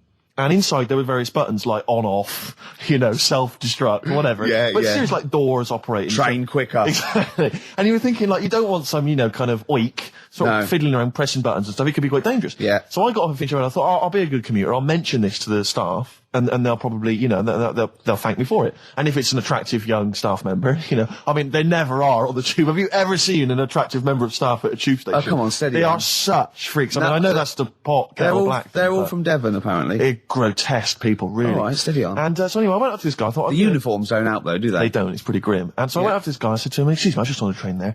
And there was a flap open. I could see all these buttons and things. He went, right. I was like, yeah, well, I just think, it might be, wandering hands, a small child or something. Yeah. Right. Small child. He went, what carriage was it? I said, well, I don't really know what carriage it was. I just, maybe at the next stop someone should come and check. He went, well, how are they going to check if they don't know what carriage it's in? And at that point, I just wanted to smack him in the face. I just thought, I'm in a hurry. I've got no reason. There's no gain for me about telling this. It's not going to help me out in any way, not financially, nothing. I'm just trying to help you out. And that's your attitude. And I was absolutely livid. I'm getting so intolerant in my old age. I won't. What about the fact that the world's tallest man is living in a semi in Neaston? It's all right, isn't it? Something that someone told me in the week is that, do you know all these tall people like this guy? Yeah. Which is a bit weird they've only just found him, considering he's the tallest man. I think that's a bit weird. Someone told me that, do you know the guy who was in James Bond, the big bloke? Yes. Jaws. He's got the same illness as this bloke. Right. And what it is... It's called tall. It's something about... You're suffering from tall. You've got a small tumour or something just behind this part of your head. Yes. Oh, yeah. Just sort of in the middle of your eyes. Yeah. And the pressure on that makes you grow really tall or something. Yeah. So he needs to get it sorted. That's your advice to him. Yeah. Get it sorted. Okay, very finally, Carl, this is important. This is just projecting into the future. Get it sorted. Just projecting into the future now, K-Man. Steve, have you seen that man in a jar without a brain? Sorry, is that something? Is that a product you can buy in like Sainsbury's? Is it a dream you had yesterday? Man in a You wondered jar. if you could. Can I? Yes, hello. Could you make my dream into reality, please? Oh, we can't actually, sir. In plastic would be good. Sorry, what do you mean? In the future, you'll be able to download your dreams and then just like act them out again, probably in the year 2000 or something. Soothsayer. No, there's some museum somewhere Yeah. that's got this little fella who was born without a brain, and he's in a jar, and it's just that he's got a really round head. Right. And when I saw this picture, I thought, God, it just reminded me of this little fella in a jar. Oh, and what do you mean he's born without a brain? He was born without a brain. So it's a baby. It's not a little fella. Yeah, but it's weird. Do you know the difference? Do you have conversations with like people in prams thinking that fella's little and he doesn't talk much? Yeah. You know, babies aren't like little people. Well, maybe... Well, they are little people, but I mean, they're not very small adults. They're not like midgets. They don't do a job of work, is what we're saying. Yeah. You're very, no. What do you mean? I didn't read about it, I just saw the picture. And This it is looked where like you're a going man. wrong, Carl. This is always your mistake. You see the picture, you don't read the little caption. But what do you underneath. mean? How do you think- guess at what you think the meaning But how is. did you know he didn't have a brain? He said something like the brainless man. Yeah, but people say that about you. It doesn't mean you haven't got a spinal cord. I bet somebody's seen it and knows what I mean. It's a famous picture. All right, call in 08700 800 1234. Once again, you win a prize if you can tell us what Carl is talking about. Just in general. It's an ongoing competition. We're trying to find some CDs to anyone who knows what Carl is talking about. Well, we've had calls confirming that there was indeed a fetus or a stillborn child. A pickled baby. A pickled baby. No wonder it died. Born without a brain. But everyone has, pointed out that it wasn't a little fella. It certainly wasn't a little fella. No. But because it had been in the jar for a long time, I think it had aged a bit. What are you basing that on? You do carry on growing, yeah. Yeah. Your ears and your nose. Your ears and your nose. And your eyes don't grow, so you could probably, I'll dig it out for you. Yeah. Imagine if like there was an experiment where they were raising a child just based on the information that we said on the radio. What kind of a person It was like would they download, be? yeah. And What kind of information would they and have? it took everything literally. Exactly. And I think, there's no irony or, it was just. They just, everything we said they assumed was fact. Everything that Carl said. And they any assumed was fact. question it had about the world, it could only ask Carl. Exactly. And it would See, be now, his- this worries me because without wishing to be disrespectful in any way, Carl, I think you're the best man on earth. When you have a child, we could be in a situation a bit like that. Is it a concern for you, do you think, that like when your son's growing up or your daughter and they're asking you questions, you're conscious, I mean, you yourself have admitted that you have a sphere of knowledge which you are an expert on. Ask your mother. You'd say ask your mother. That's good. That's great, fair enough. That's good. And I'd play with it. I think I'd be a good dad. Yeah, I think you would. But I wouldn't be the one who's shouting at it. No. Who would you get to shout at it? Probably Windsor Davis. He'd be good, wouldn't he? You horrible little man. Well, I'd tell it the rights and wrong. You don't have to be a really bright person to know the rights and wrong in the world. Yeah. No, I think you are bright, Carl. You are. And at what point in their life would you tell them about the evolution of the baguette, which you told us? Or the story of the bee. Yes. That you scored once. Or the two children. Would you ever get them to meet as maybe like that? They could be godparents. The friends you had at school. Yeah, with webbed hands. the big heads and Big webbed heads. They hands. weren't my friends. That weren't friends. I wish we could track them down. Oh, that'd be great. I imagine they're in a zoo. Oh, wow. Oh, Yeah. two big A safari jars. park, yeah. Two big jars. Industrial strength jars. Oh, dear. You're like our little fella in a jar. Yeah. It's In fact, that's what we should do with you over the 3 months. Keep it in a jar. And we can have it in alternate weeks. Like step parents or whatever. Yeah, that'd be great, wouldn't it? Brilliant. Just you can. Oh, leave me and jars. Steve will fight for custody. Yeah, it'll be a big jar though. You can put stuff in there. You can have it. Won't be like full of water or vinegar or whatever they do. Or You won't become pickled, formaldehyde. Carl. No, it'd be like big air chamber, and you're sat there, and it'd be like a little. What would it be, an armchair or something? It'd be an alarm chair, and we'd have stuff in there, and we'd bring your girlfriend like once a week, and she'd go. No, we put a blanket over the top so we wouldn't, see anything. But like the intimate. Big Brother household. Exactly. Yeah. Now, that's a hell of a documentary. Oh, That'd be amazing, wouldn't it? Carl in a jar. But anyway, you're starting to think that we're getting melancholy now that you're just going to sit at home. What are you going to do every Saturday? Don't know. Go shopping. Let's sort out a jar.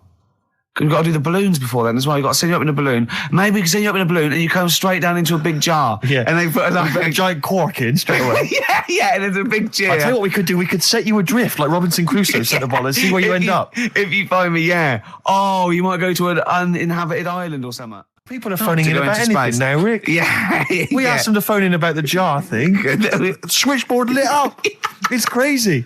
You asked them to phone in about something sensible, like Che Guevara or the life of Winston Churchill. There's nothing. That is really a demographic sort of snapshot of our fans, our audience. Ask them about a dead baby without a brain. Oh yeah, and they're reaching with their phones. They don't mind what their bill is that much. We ask them for I don't know, great quotes or something from the great philosophers. Nothing. They're just ask looking them at the where phone. to buy meths cheap. Straight on the phone. Oh, do you know? Someone just called in and said it's about putting. He went, hello. Carl answers the phones. And I said, hello. He went, hello. He said, yeah, about putting Carl in a big jar. And Carl went, go on. And the bloke went, well, then you could call him Karl Pilkington. And he went, thanks. I love the bothering. I like Karl Pilkington. That's lovely. That's so sweet. He spent 50p to tell you that, and you were worried. You just saw you going up in a balloon and landing in a jar again, didn't you? I always, if ever I've got like a question on anything, the internet's sat there and I can just go online and find out. The internet is good. It's brilliant. But it's not all verified. What do you mean? It's not all verified. It's not all necessarily factually accurate. Anyone can put things onto the internet. It's it's freaks and things that put on things one, right? Here's one that I read in the week. Right? Go on. About this woman. Yeah. She was a bit of a punk, and to get her hair done like she wanted it. Super glue. Right? No. She got lard. Apparently, it's a popular thing. You might know. Put lard on your head. Yeah. And you put it in the oven. Oh. Now, apparently, the heat that you get from the oven is different from the sort of heat you get from an hairdryer, right? And she had to do that to get the style that she wanted. But anyway, she comes into money or whatever, treats herself to a microwave, right? It's not true. Opens the door, jams the things, like the little catch, so the microwave works. She jams it with a screwdriver or a knife or something. Yeah. Puts the microwave on, sticks her head in, boils her brain. Don't be ridiculous. Right? Well, why is that ridiculous? Boils her brain. She boiled her brain. She boiled her brain. And this is what's good about the internet. I went straight from that, and there was a subject about brains. And do you know that Russell Crowe, when he dies, is giving his brain to charity or something, some sort of some people who can do stuff with it. She gave hers to Pot Noodle. Vesta. Yeah. Oh, That's boiling the a sort of skull. Yeah. It's not true. It's not true, Carl. It's the same as the woman who put her poodle in the microwave, isn't it? And all that. Just urban myths. They're urban myths. But again, where does it start? Someone made it up.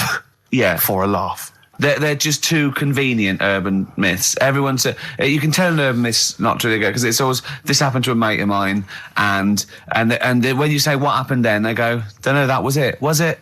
Was that it? Was it? Someone boiled a brain and that was it. There was no more story. Well, were there any dates, locations, times? I think it was in Belgium. There's that one that a bloke, right, was going to get a phone call at 4:00 to find out if his business was, okay, right?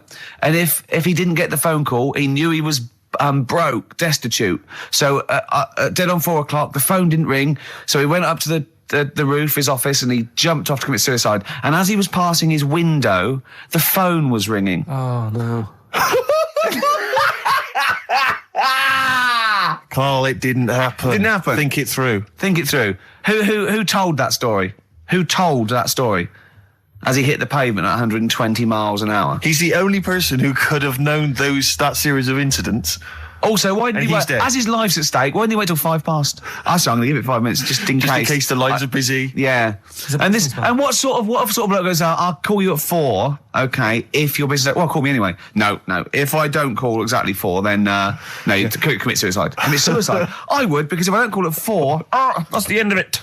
Well, call me anyway. No, that's not the way I work. Why can't you just call me and tell me the other way? Well, I'm telling you how I do it. If you're bust, I don't call. Can't you just call to verify in case something goes wrong? What if it's engaged? It won't be engaged. Just commit suicide at 4, please. It didn't happen, Carl. The other one, right? A bloke, right? He's on a train station, and I'll tell you how I heard it. He's waiting for a cruise station, whatever, and he shits himself. As you do. And so he goes, oh, my train's in 5 minutes, So he runs across to Millets and goes, quick, Levi's, 36. The bloke just puts it in a bag, he runs onto the train, he goes into the toilet, takes his trousers and pants off. He's soiled. Yes. Throws them out of the window. I won't be needing those again. Cleans himself off, open the bags, it's a jacket. Oh. No, it didn't happen, Carl. At what point did he go into it and go, quick, Levi's 36? And the bloke went, sorry, Levi's 36, what, a pair? No. Shall I wrap them? Them? It. Shall I wrap? Just wrap whatever it is. Do you want to look? No. I'm not looking when you're putting it in the bag, please. Right? 36 waist stories. Don't say anything. I've told you 36 Levi's. They put it in a bag and charge me for it. Yeah. I don't want to discuss it further. Yeah. There was one. Here we go. There was one about a woman whose husband died, and she had him cremated. Yeah. And made like a little egg timer out of him. Right. And she said, I did that so it can still help around the kitchen. Well, that might be true. That might be a joke. That's quite sweet. That might be true. It's a true story, again. It was all... No, not again, because the ones I just told weren't. Nor is the boiling the brains in a bag curry microwave. Head story, true. Yeah. They're too convenient. Will you be buried or cremated? What? Will you be buried or cremated? I don't know. Cremated. I imagine. Like you, Steve? I don't know. It's out of my hands. Yeah, I haven't thought about I've it. not thought it through, and I don't care either way. Have you heard the one about... Sorry. I'm just worried that we're getting into a macabre world now of ashes, boiled heads. I think we should play some music, let people just calm down. Levi's. Just think about some of the urban myths they've maybe heard, assess them. Maybe they are absolute bollocks. Yeah. And they can move on from it. Well, it's just that the death thing, right? Yeah. There was an argument on there about, do you know that Twilight Zone or whatever it was, Tales of the Unexpected? Oh, yeah. Where the woman got buried alive. Yeah. They were saying how, like, years ago, they'd bury people thinking they're dead. Yeah. And they've recently, like, dug coffins up, and then the people who were in the coffin weren't dead. They might have just been, like, in some sort of deep sleep or whatever. And they've lifted the lid off, and there's scratch marks on the thing. Yeah. And that's pretty scary. Makes you think, I hope they check these days. That's all. Carl, you went to Habitat this week, didn't you? You're not going to believe this, Steve. Go on. He told me this morning. No. Do you know I tell you about those lads at school with big heads? Sure, yeah, the big head lads, yeah. Right. And the web feet. Yeah, webbed hands. Webbed hands, was it? They weren't there, were they? They weren't there, but do you know, like, Ricky was always saying, oh, they don't exist, they only went to your school, you know, la la la. It was in Habitat, there was only one sat on a sofa. Not one of the lads, but one of the... big-headed lad. A big-headed lad. What? Is that like, when you say a big-headed lad, is he like Frank Sidebottom, big head? I mean, is it like... I don't know what this is why, you know, it'd be nice to... You think it's maybe a medical... Well, it'd be nice to, if there's a doctor listening, right? Yeah, a doctor listening to XFM thinking, I must phone up and fuel Carl's obsession with the deformed. Yeah. No, but it's not really deformed. But how big is the head? Probably, you see, it's weird how it's always kids who I see with it, so I'm wondering whether... They have a full-size head, right? And then when they get older, it works out all right. Like jumpers. My mum used to get me jumpers a size too big, so it'd last a year. So I'm just wondering if it's the same. So how old are these generally? Are they not like adults? They're like kids. Well, when I was at school, I was probably about 7, and this kid on. And do they have to wear Sunday. any kind of apparatus to sort of keep their head from kind of, you know, not tipping them over or sort of staying upright? Like I'm just worried that the head's kind of too heavy for their body or something in there. No, it's not that big. Right. It's just not right. You kind of go, you sort of do a bit of a double take. Yeah. Like the fringe isn't sort of, you know, just above their eyes. It's quite high up. Sure. That sickens you, obviously. And is it something that repulses you slightly? Do you get No, that'd be cruel. No, sure. But, But, you know. but it's not cruel to discuss it on the radio. Well, it happens, doesn't it? Sure. You know what I mean? Yeah. So, and I'd just like to know what it is. If it's like a water on the head type thing. Water on the head type thing. Like water on the knee. Yeah. But on the Water head. on the head. But, if anyone knows what it is. Yeah. People with big heads. Yeah, it'd be... And it's, okay. It'd be good. Good information. So, what time are we doing? You sure it wasn't perspective? You sure he wasn't sort of leaning forward and he was really tall? So the top of the head looked quite big, but then it went to a little body, but really his body was a lot further away. No, big head. Yeah. Just a big head. Rest of his body, fine. Face, okay. Everything's normal. You weren't looking at him in a kettle. If you wore a hat, it'd be all right. But what do you mean? If you wore a hat, he'd be all right? You'd probably just think, oh, it's a big hat. Or something. Yeah, but what sort of hat? So you don't wear like a 10-gallon hat? Yeah, that would go down onto his shoulders with two eyes cut in it. Yeah, like something from the Ant Hill mob. Yeah, Michael Bentine's potty time. Yeah. How would a hat help him? Yeah. Are you sure this wasn't a Diddy man? I'm not being mean. I just want to know what it is. No. Okay. Right. But if you are a doctor listening and you want to use your kind of free Saturday, not the doctor who phoned the bloke in America and said, "Where do I get blood from?" Sure. Not that doctor, because I assume he's been struck off now. Give us a call and sort out the whole big head conundrum. What's the number? 08700 800 1234. That's also the number to call if you have Bruce Springsteen tickets available. I will pay up to £47. Don't do it. Go yourself. Don't give them to Steve for cost price. Make a little profit. Oh, don't take the mickey. Don't worry, you know what I feel. You've already ruined the bad thing. Don't ruin some more of my dreams. But I'll tell you what, if you do get Steve a ticket, he'll be so grateful that he will spend a bit of money on you, I imagine. You'll buy tickets and, give them something pretty special because you're earning now and, Yeah. So let me discuss that with them, Rick. I mean, let's not make any promises. Well, what was that thing you told me the other day as well? I'm talking about it. People have been phoning up about this. I don't think we should talk about conditions of the mind and brain. Well, that woman's put you right. Yeah, shown us it's hydrocephalus. It could be, and all it is that it's totally curable and normal life. What they do is it's a baby born with sort of water on the brain, and it comes out. Must hurt a bit in childbirth, and then they just drain it off. It's just full of water. I tell you what. What? It's just reminded me of weird stuff going on in the world. But it wasn't a baby, was it? Maybe it was a baby. Maybe it was a baby, but it had water on everything. Well, listen, right, this was a kid with a big head, as far as I'm concerned. He wasn't a baby. But we know what he's got, everything's sorted. But other things, right, that are weird in the world, yeah, do you know, you're Carl. always like, you're going on about, there's no ghosts and stuff. Yeah. Right? How do you answer this one? Yeah. Someone here who I work with, right, I'm not going to say the house, it doesn't matter, but they were eating space cake, right?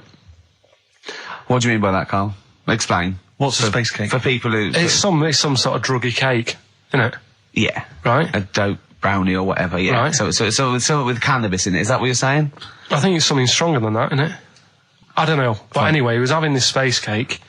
And you better give me the name now, Carl, because I've got to report him. No, listen. It's only, no. It really doesn't matter. No. Is he Sturgis?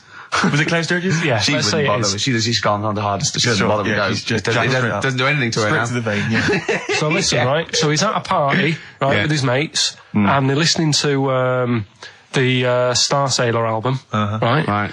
And he's sat there, and he's had some of this cake, right? And he's listening to the album, and his mate sat across the way talking to someone else, right? That's weird. The album's on, and he thinks to himself, this track's going on a bit. Yeah. And his mate across the way, who's talking to someone else, heard him say it, and he goes, yeah, yeah, isn't it? Yeah. So he goes, oh. Right. And he goes... See, usually at this point, I say, had this bloke taken drugs, but you started the story with this bloke No. had done some drugs. Right, Rick? No, if he was here now, right, he would say, yeah, I know it sounds mental. Yeah. But it happened. And Yeah. it wasn't just a one question. It wasn't just like, oh, this track's a bit long, innit? Yeah, it is. He had a whole was conversation. A whole conversation Sure. with the guy. And Yeah. Sorry, I just want to clarify. You mean he had the whole conversation telepathically? Yeah. Right. He didn't just shout across the room. And they've recently met up and, like, they've sat there and tried to, like, work out what happened. And it's never Without, happened presumably they again. don't have to talk at all anymore. Yeah. Why did they meet up? Couldn't they have just done it like in their own homes? Just stay at home. Do they have to have that cake before they start having a conversation? Hold on, wait a minute, lads. Why are we using our lips? Yeah. This is using way too many. I'll take them. There you go.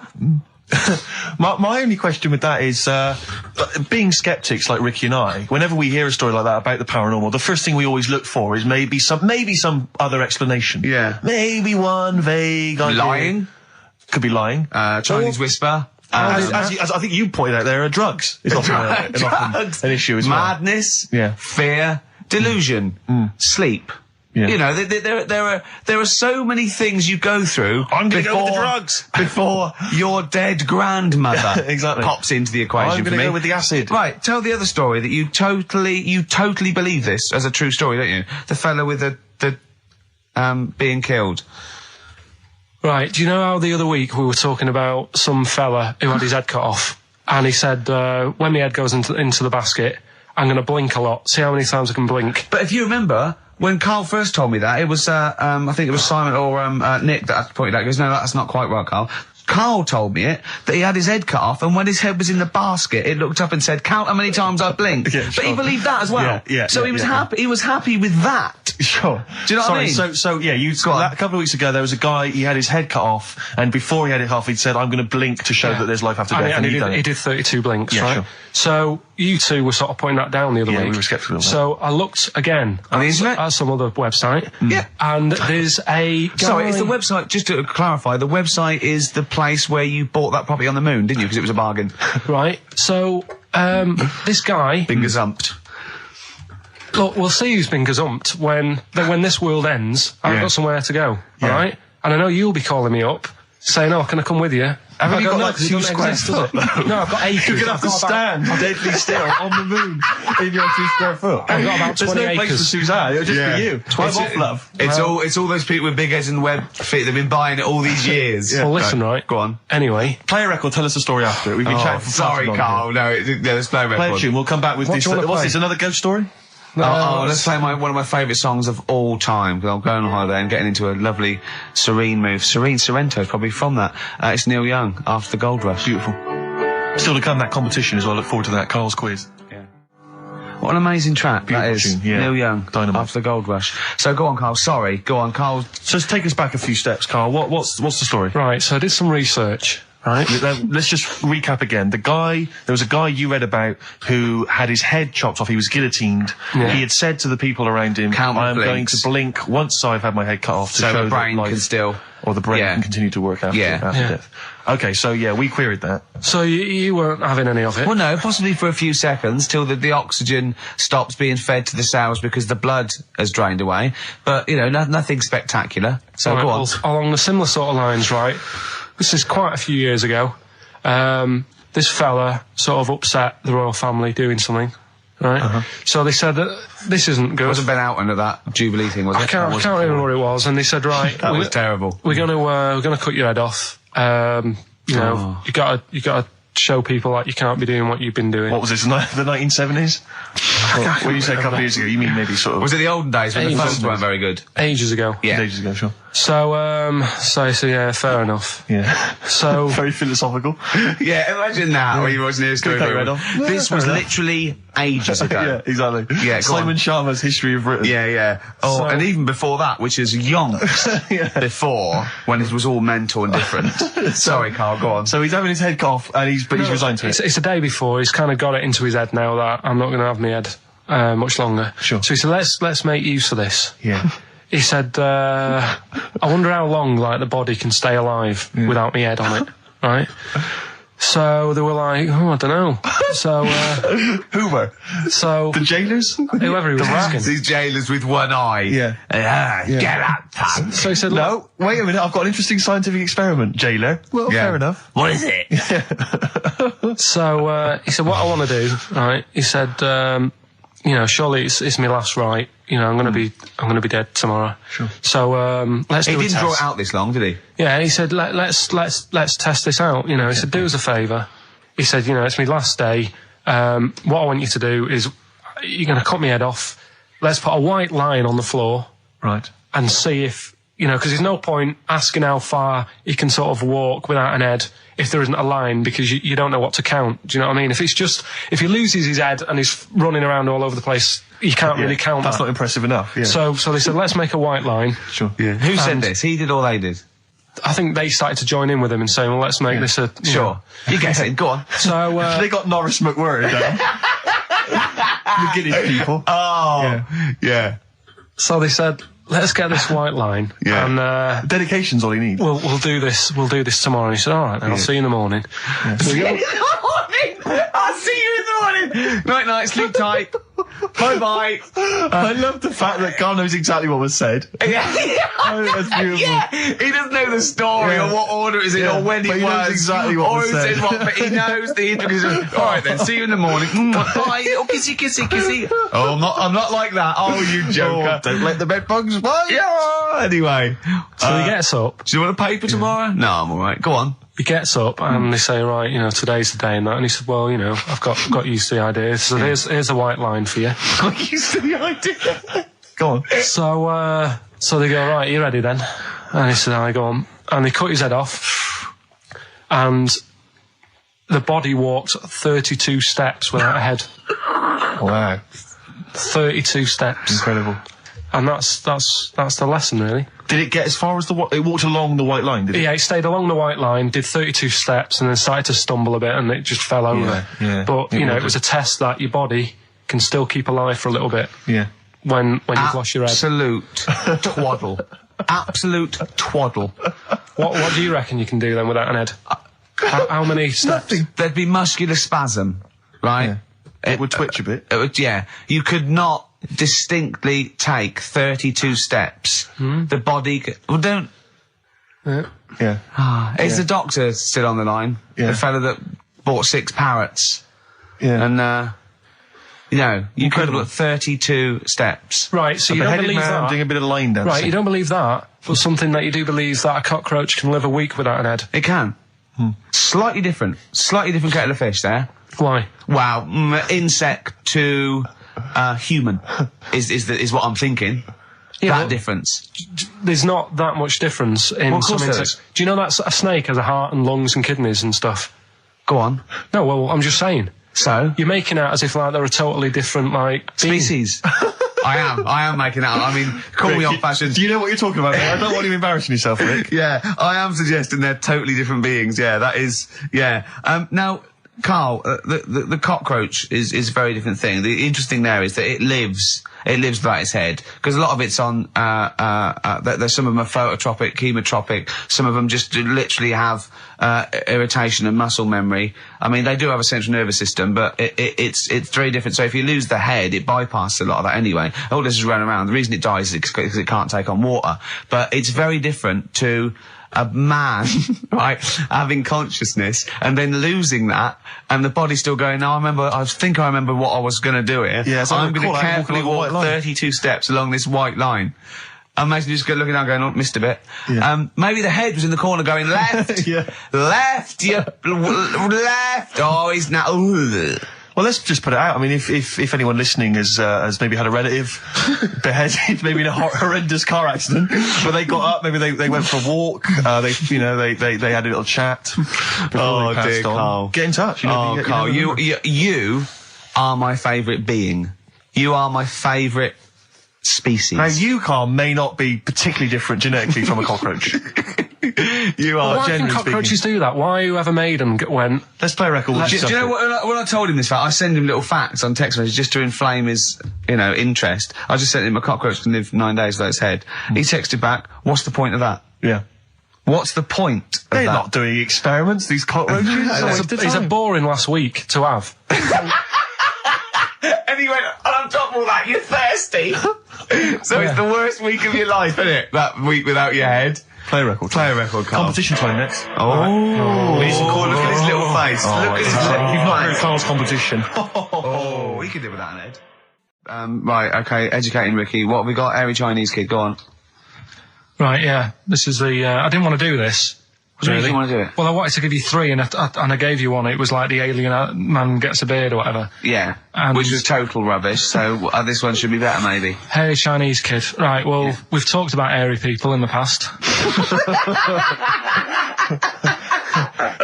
True enough. Haven't we? Yeah. You know, the little kids who grew up in woods and hung around with wolves and that. Yeah, again, you're confusing it. Yeah, they're not, there were some people that were born very hirsute. They were not the people who were brought up with wolves. Yeah. You just put that together in your Homer Simpson type mind. Right, well, this is like a sort of close to that sort of story. But the weird thing is, right, Chinese people aren't that hairy as a nation. No, seriously, that's a well-known fact. They don't have that much body hair and stuff. Okay. So this little kid who was born over there, he was like covered in stuff. Was he? And it was only his nose that wasn't hairy. The rest of his body was caked in hair, right? And his hair sort of What grew. sort of hair was it? Was Thick hair. No, what I mean is, was it sort of like a pony's mane, so he just looked like an Ewok? You know what I mean? Just like hanging down sort of straight, dark hair. In the picture, it looked like it grows from his eyebrow. It grows from his eyebrows quite thick, and then it just goes all the way over You his don't head. think it was just really long eyebrows that he'd done a comb over? No, it was all over his body. It had a picture of like his back and that. Yeah. And Had he styled it? Had he styled it at all? Did he have it a quiff or? no, it was just hanging everywhere. all over him. Yeah. And they were like, you know, this is a bit weird happening in China, where we're not normally that hairy. That was the scientist speaking there. Yeah. And the local press and that were getting him down, calling him monkey boy and all this. Oh, And thinking Chinese press. but the doctor, Yeah. Oh. They're cruel, aren't they? The It's like doctor- those game shows. That's Japanese, isn't it? Yeah. That's what. Yeah. and the doctor said, I was talking through all that time while we were just like talking to each other then. Because I turned round and I still saw he was talking. Go So on. anyway, the local press came in to see the hairy boy, the monkey yeah, boy. and they were like being tight, taking the mickey out of him. And the doctor said, Showing him nuts. he's only hairy. Said he's a healthy young kid. The only faults he's got is he's got a little bit of eczema and a boil.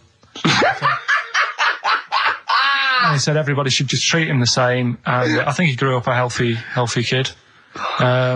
Yeah, so that's the That's the end of the story. That's not a story.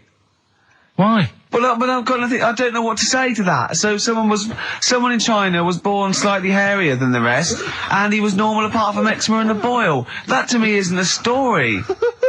But if it is, I've got a million. I mean, it's sort of like bloke from Manchester went a bit bolder than the rest, got a job on radio. He was normal. I mean, that's not a story, is it? So that's educating Ricky. Will we Brilliant. do that next week? That is brilliant. No, I think that was good. I did. I mean, I enjoyed that. I learned something from that. I mean, I want to get. I mean, this is all from one book, is it? Yeah. That's an interesting book. With the, I don't want to dwell on it, but with the hairy Chinese kid, what did they say about that? What was the, I mean, was it once there was born a kid who was slightly more hairy than everyone else? But yeah, it's all right. He only had a boil. Oh, how did they word it? How did this capture your imagination? There was a picture. It was a picture that grabbed me first of all. Sure. And it was like, God, what's up with him? And that's when I read it. Did you see the boil and the eczema or just the hair? No, you see, because his face is like, just under his eyes is sort of nice and smooth, and his nose is sticking out, and that's not hairy. But the rest of him, it looked like he had the sort of a balaclava on or something. And then I read on, and it's like, this was a hairy kid in China. Yeah. So. Yeah. Okay, good. Anything else in there? Because, I mean, I like that. We'll do more of that next week. How is that alongside, hanging bacon, alien abduction, a hairy Chinese kid, and a little interesting fact about the derivation of a phrase? What do you mean? He didn't understand a word of that. I knew the word derivation was going to cause problems. I thought derivation shouldn't have come out. I wasn't disputing. He's all smug because he just had a phone call. That was Beck, lost cause. Go on, tell him why you're all smug. Because Adrian just called up. Yeah. After hearing the story about the Chinese kid. Yeah. And he said, yeah, that's true. He said that there was a TV programme on it. Yeah. He had a chromosome defect. Yeah. And it made him hairy. And his mum and dad used to have to shave him. That wasn't in the book. But thinking about it, that's not a good move anyway, is it? Because they say that for women, if you get a few hairs on your top lip, don't shave it because it'll grow back thicker and faster. So they should just let him. They should have just said, well, let's see how bad it gets. But if they went in there straight away if he came out as a baby and a little bit hairy, they should have left it maybe, for a little bit. But Adrian called up and said, yeah, he was hairy, he was all but right. we weren't disputing there was a Chinese kid born slightly hairier than the rest. We were disputing the fact that you didn't actually tell us a story. You just told us a And what we are selection of disputing facts. is that man was abducted by aliens for 3 days and grew a beard. Yeah. That's definitely not true. No. We don't know about chewing the fat, but it sounds quite viable. Yeah. You see, the difference is between me and Steve and you is that what we believe isn't random. Well, anyway, listen, a good friend of ours, Ross Noble, he's given me this picture, Carl, which he's got from a magazine. He loves you. And I have to say, I think this... I just looked at it then. Obviously, it's not going to mean much to the listener. Oh, this is but it is currently available. I think it's in the current edition of Bizarre magazine, so you might want to buy that. It's not horrible, though, is it? There's a certain grotesqueness about it. Oh, it's a deformed person, isn't it? Well, to a degree, but I think what it's going to do for Carl is give him, I think for you and I, Rick, we're going to see his face. Light up. Lighten up, like opening a wonderful Christmas gift. Oh, you know what? I think I've seen this. Is this the one with the kid with the big head? I'll be honest with you, Carl, it is. Have you seen it already? Yeah. Let me just show it to you again so you can let it again. Like I haven't seen it. It's like... yeah. We shouldn't be laughing at that. No, but that is like the kid who I went to school with. That is the same. That can't be the So same. do you recognise him? Seriously, that is the same thing he had. I mean, I have to say, it does I'm look not like sure. it's been computer generated. It's so odd. Yeah. But look at the child's face. I Look know. at his reaction. Don't take another photo of me. I'm not sure this is right. It's not right. It's not right. But I was hoping that would give you, Carl, just a little glimpse of. We've had a the request wonder. as well on the best bits. Someone wants to hear you talking about your mates with the big heads. I don't believe it, because every time we go there, we get some sort of complaint about something. About what? Just leave it. Well, that for some reason that always goes from the story with my dad going to Blackpool for taking those kids there. And what kids? And, leave it. No, what? No, I don't know. There's people that know what you're talking I'll about. tell you when we put a song on. No, well, I know what it is, Well, but you if can't you just say wanna that. know, well, Is it email when? in. Is it when your dad put a kid in the wheelie bin because he was getting out of hand? Yeah. So we're going to We can't go through it again. It's too controversial. And it was in one of her magazines, and there's this article, right, about these identical twins, brothers, right, and one of them meets this girl, right, and it turns out she's got an identical... I've heard this. This is true. Right. They get married. She's got an identical sister. Right. So they both go out. So two identical twins, male, going out with two identical twin sisters. Yeah. So I was looking at it going, oh, that's weird. Because you see them, like, they're always wearing the same cardigans and that, and that's like... But then, that's all but right. if you're an identical twin, then you probably would fancy the same sort of person, wouldn't you? But then I was asking, she was going, it's getting near the, the plot, the murderer. If they had a kid, would they look the same? Yeah. Would Not necessarily, because it depends on what genes are passed over. Even though they've got the same exact sets of genes, that you don't pass on all the genes, do you? It's 50-50, but you don't pass on exactly the same genes in each sperm, let alone with an identical twin. Yeah, but even though you don't do that, like my brother and sister don't look like me, but you know they were related. Because they share 50% of your father's genes. Gobbledygook. Yeah. No, you share 50% of your father's genes and 50% of your mother's, but not the same 50% on two occasions. I think you completely I've lost him already. When you brought in the word genes, I thought you was thinking, what no, was they wouldn't necessarily.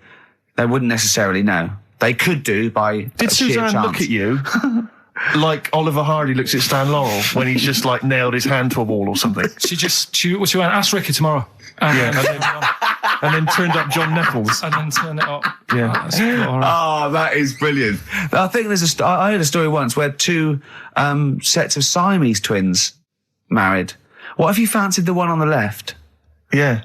What if one of them was having an affair behind the other one's back? That'd be difficult to conduct, wouldn't it? You better show off. He's waking up. What are you doing? What are you doing? What are you doing down there? What are you doing down there? Nothing. There's no one down here. Well, I think there is, because I can see her sister here. No.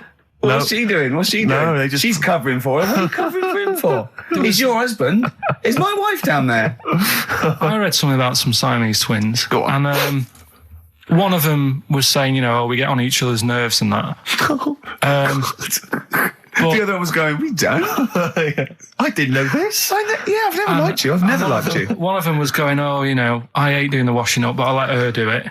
And the person doing the interview said, well, why don't you help out? Just dry up and get the job done quicker.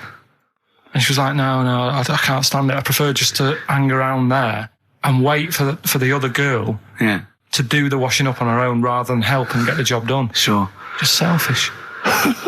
Well, there was one set of Siamese twins. One had a job and the other one didn't. That's ludicrous. Yeah. The other one was unemployed. The other one had a job. She had to go to work. She had to get up at 6 o'clock on her day I'm off. supporting you, literally. Yeah. Then they get done off the social for sort of... Yeah, because the other one was signing on. Are you living together? We're not. Like, that got a load of attention in the press, but the Trisha programme got nothing. Okay. Which, I know, like, well, Steve called me up in the week, right? Like 10 o'clock in the morning, I was at work, and he goes, She thinks so at 10 o'clock. She preparing this show. Most people go to work about 8, 9. You watching Trisha and that? I said, no, what is it? He goes, oh, you'll be loving it, right? Freaks. Was it, Help Me, My Mum's a Freak? Siamese twins. Right. So I couldn't watch it, but he said, oh, it might be on again, because they repeat stuff on ITV2. Right. So I had my dinner late, right? Instead of having it at like 1 o'clock like I normally do, Yeah. I had it at like 2:30. Yeah. Sat in the office, put the telly on, ITV2. These Siamese twins. Did it blow your mind? It was amazing. You know, we talk about a lot of things on the show quite a lot. The Airy Kids crop up a lot. I was waiting. It's been 10 minutes and you haven't mentioned the Airy Kid. Right, and last week we were talking about Siamese twins, weren't we? So it was weird that this programme was on, but it was amazing. I mean, what I think you can't refer to them as Siamese twins. I think they're known as conjoined twins. Why? I think Siamese is maybe considered derogatory or as an old antiquated phrase. Yeah, I think it's because the first famous ones were actually from Siam. Right, but and that doesn't exist anymore. No, it's conjoined, Carl. Yeah. Get the phrase right. But you think that if that's happened to you, that wouldn't be that sort of offensive. The names that you must get called. Right. You think that's the least of your Siamese worries? twins, I'd say, well, that's, yeah. Now, were you stunned by where they were connected? Just live with it, we'd say. Because they were connected, of course, at the forehead. Oh, sort of, which was quite extraordinary. God. What if one had bad breath? That wasn't a question that Trisha asked. Annoyingly, because I know that much of the audience was thinking that. There's a few things that didn't crop up. What questions would you have asked of them? Because what things did you feel weren't mentioned? I'd love to just watch Carl watching amazing things. Exactly. Do you know what I mean? It's like early learning thing. Mouth slightly open. Yeah, mouth open, dribble, looking round to see if anyone else has seen it. You know, I hate that. Like when a cat sees a bird land on the balcony. Exactly. It can't believe it's luck. I'd probably say, how do you buy her, like, a birthday present? A surprise gift, yeah. Because everything's ruined. Sure. Right? I'd probably ask... Yeah. Well, did you not think it was interesting that one of them had a boyfriend? Well, that was a bit weird, wasn't it? Uh-huh. But what was the other thing that I was thinking when I was watching it? I was thinking if one got into crime and that was sent to prison... Right. What would happen? How would you handle that? It's brilliant. It is brilliant. If a chimp could talk. And what was the other one? The other thing was, what did he talk about? Because it's not as if you can say, oh, guess what I did today? Do you know what I mean? Yeah.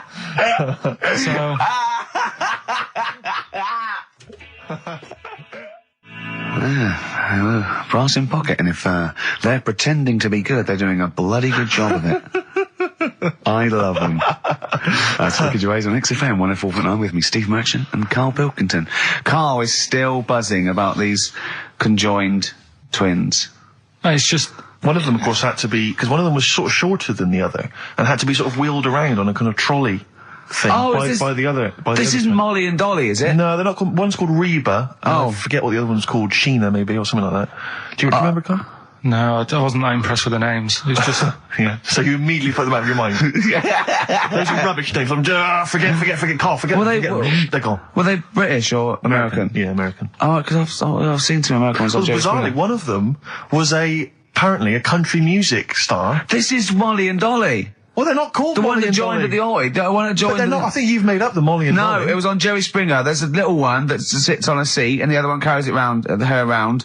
They're not called Molly and Dolly.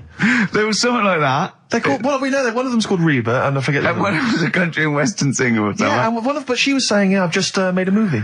It's coming out shortly in theatres. Is your sister in it? Yeah, and the other one said, oh, I'm not involved.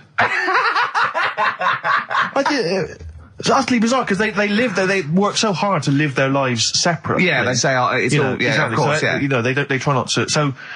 So she's talking about her music career, and the other one's sort of not taking any kind of credit for it, which is nice. I It's suppose. weird though, because when she was singing as well, the other one just stands there. She doesn't join in. She doesn't sort of dance. Offer backing vocals. Do you know what I mean? Make a group out of it. Yeah. A duo. Yeah, well, but it seems like we're sort of being horrible, but we're not. No, we're not. I mean, it's a Well, really no, bad we're thing, laughing at Carl's amazement at this phenomenon. Sorry, I just got to say we're not. You know, taking the Mickey. The really weird thing about all this, right? And it's annoying because you were saying about, you know, oh, what should have Trisha have asked and all that. Yeah. But one of them mentioned that one of them was adopted and the other one wasn't. Don't talk rubbish. No, seriously. I didn't understand it, right? Of course you didn't. And then Trisha sort of said, well, let's have a chat. And they were like, no, don't want to go into that. What do you mean one was adopted? That's what he said. One of them... don't quiz me on it, but that's what was said. Hello there, Hello there, I'm a multi-millionaire, and yeah. I've just seen your orphanage. Oh, I'd yeah, love it's lovely, to adopt innit? one of your children. You'd like to adopt one? I'd love to adopt a children, because I've got loads from around the world, so I'd love to adopt one. I'd give you $10,000 towards your orphanage. We're speeding through then, yeah. Brilliant, okay. We've actually got 2 left. I only need one. I'm only interested in one. Yeah, I don't need any more. Don't need any more. They're sisters. I know it would be tragedy to break them up, but I really only need one. Now break it up. There's the rub. You see. Sure. Because, sure. You just need the one. It's $10,000 now. You can have that. I'll sign it now, but I don't want to discuss it further. I'll bring it around. Brilliant. Okay. Ding dong. Hi. Yeah. Brilliant. You brought my kid round. Yeah. There she is. There. That's a joy. Yeah. Okay. Just standing next to a bush. Yeah. Do you want to? Can you bring her out? No. Me? It's like, there's nothing behind the bush. So you just want. I just want to be able to walk 360 degrees round her. Do you want her or not? Yes. I can't believe it. What's that little trolley? She's talented. Oh dear. You're talking nonsense, Carl. Well, whatever. Steve, you're out of the room there. Mm-hmm. Carl took a phone call from someone. Okay. He's found a cellmate. Right. Not a soulmate. I think one day they will be cellmates. Yes. Because he's just like, he loves everything Carl loves, and he was telling Carl stuff, and Carl's face was lighting up. Yeah. He's told him of 2 Russian kids in the circus. They're covered in hair, and their mum tells them off because they're covered in fleas. Carl said, see, that annoys me again, innit? They do something else. And the bloke went, yeah, they should just make money out of being hairy. And Carl went, exactly. And he said, have you heard of the 3-legged juggler? And the bloke went, no, what's that? He went, that annoys me as well. Because he thinks they shouldn't have done juggling, they should have done football. Do you know what I mean, though, Steve? What do you mean a 3-legged juggler? What are you talking He's a about? famous 3-legged juggler. Oh, he's mega famous. He's like the Beckham of wherever he's from. But the other day I was looking in, I don't know, Bizarre magazine or something, right? And there was this fella who, he had no arms. So you saw a picture of him. His job was fixing watches. Did it with his feet. Go on. Well, it's just, why pick the most hardest job to do when you haven't got any hands? Crush grapes. Or... Do you know what I mean? That annoys me. Oh, crush grapes! Imagine him being told that, and he comes into the careers advisory where I go, now, what do you want to do, Hargreaves? Make watches? Right, take a look at your arms. Crush grapes, mate. Sorry? You're a grape crusher. Next. Brilliant. Brilliant. I would love you to be a career advisory in some sort of clinic. It'd be brilliant. I like the fact that it annoys you. Here's a man, he's got no arms, he has learned to fix watches with his feet. Yeah. An incredible talent, incredible skill, he's utilising that brilliantly. That's annoying to you. You are angered by it. Right, I'm only being honest. Now, you be honest, right? Your watch is broke. Who would you go to? You're in a rush. You need it fixing in a rush. Now, you need some fresh wine. Be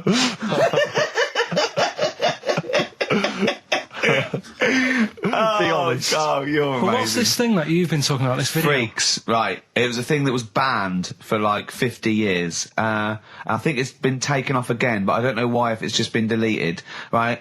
It's a quest. If anyone out there has got a copy of Freaks on DVD or VHS, can Karl borrow it, please? I mean, I almost want to set up a camera to see him watching it. It's absolutely real. They use people in the circus of the time. I think it's the 20s or 30s of the Depression. And there's people, there's coneheads, there's a bearded lady, all genuine. There's a bloke they call the Human Slug who's got no arms and no legs, Karl. And he's just there, and he rolls a cigarette and lights it with his mouth. I think I've seen his brother, who isn't called the Human Slug, is called the Pillow. Right. How does he make a living? He, Does anyone want to meet Karl for money? Do you know what I mean? Like that, the annoying thing was, right, there was a picture of him. I was going to put it on I think I've seen his brother. on our website, we put things up like this, right? If you go to ricky.gervais at xfm.co.uk / What? You put things like that on my website? It's nothing to do with me. I want people to know that website is not kept or looked at by me. So, what have you put on there? There's a fella on there who's known as the Pillow.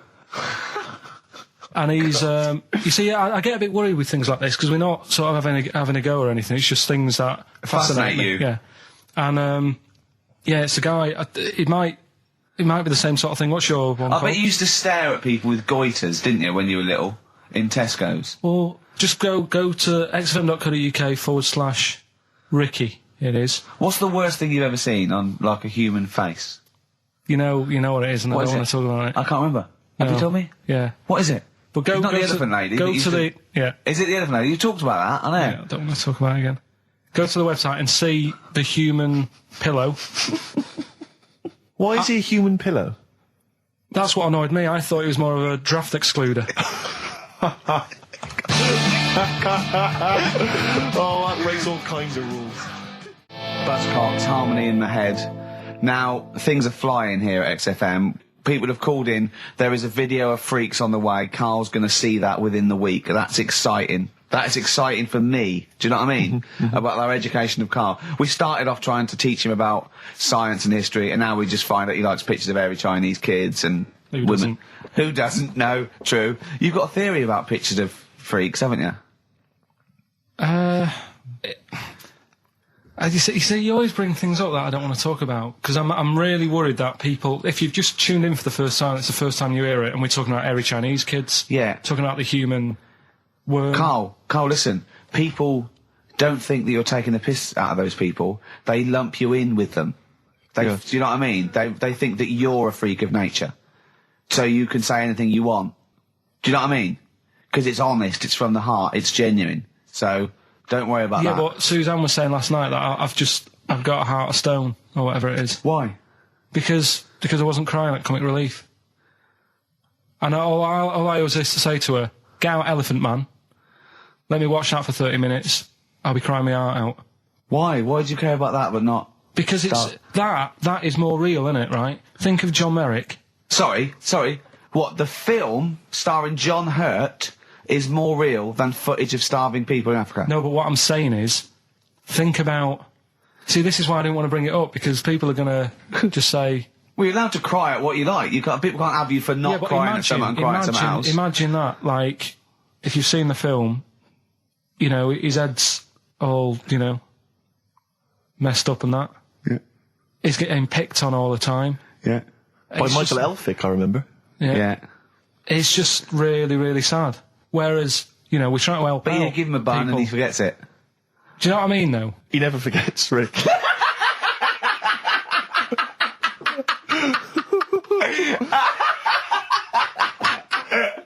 Oh, dear. Anyway. Oh, God. We're giving away stuff again. Yeah. Tell me a theory about freaks who have their picture taken. No, I'd leave it. Can I tell we'll you? do it next week, then. Can I tell you what this is? Go on, quickly, what is it? Right, when he sees a little picture, like in his books he's got, he carries round those things, right? And there's like a fella with a little head with some like able-bodied people. He goes, the only reason he must know the only reason they got to take that picture, right, was so they could show their mate, say, look at me, the little fella with a little head. That's his theory. Yeah. So every picture of a freak, they're being... Steve, let me describe the picture to you. This little fella with a little head. Right. Playing on the piano. I've seen it. All his family stood around and mates and that. When have you ever seen a picture of someone playing the piano and everybody wants to be in on it? Doesn't happen. Maybe it was one of those kind of Christmas cards they sent out to everyone. It wasn't. You could see one of them was like in a rush to go away. He was probably planned to go out, and he was like, "But they were taking a picture. It's I'll be in it then before I go out." And it was all he's out of order. Yeah. If you say, do you know the one? I do know the one you mean. Yeah. What about the one in the when you went down to Cornwall in that little We'll pub? talk about that next week. What you want to get on, do you? Yeah. Right. Right. Now, we got people to send in a little thing for you last week, didn't you? The film Freaks. You got a few sent in. You watched it, did you? Yeah. Now, I should just point out that the film Freaks, for those that don't know, was a movie that was released, I think, it was originally made in about 1932, something like that, and then it was delayed. It was banned for many years, because it did, in actual fact, feature, for want of a better phrase, real-life freaks. Yeah. Bearded ladies being one of the more kind of familiar ones. There's a guy without arms and legs. There's all sorts. And it was actually it's quite a tender film, isn't it? And actually portrays them as a kind of dysfunctional family. It's not exploitative in that sense, but what do you make of it, Carl? Well, you were watching it for the freaks, weren't you? Yeah. I mean, I wish it does take a while to get onto it. What do you mean? Well, straight away I was disappointed, right? Because at the start, like, you put it in, it's like, oh, brilliant.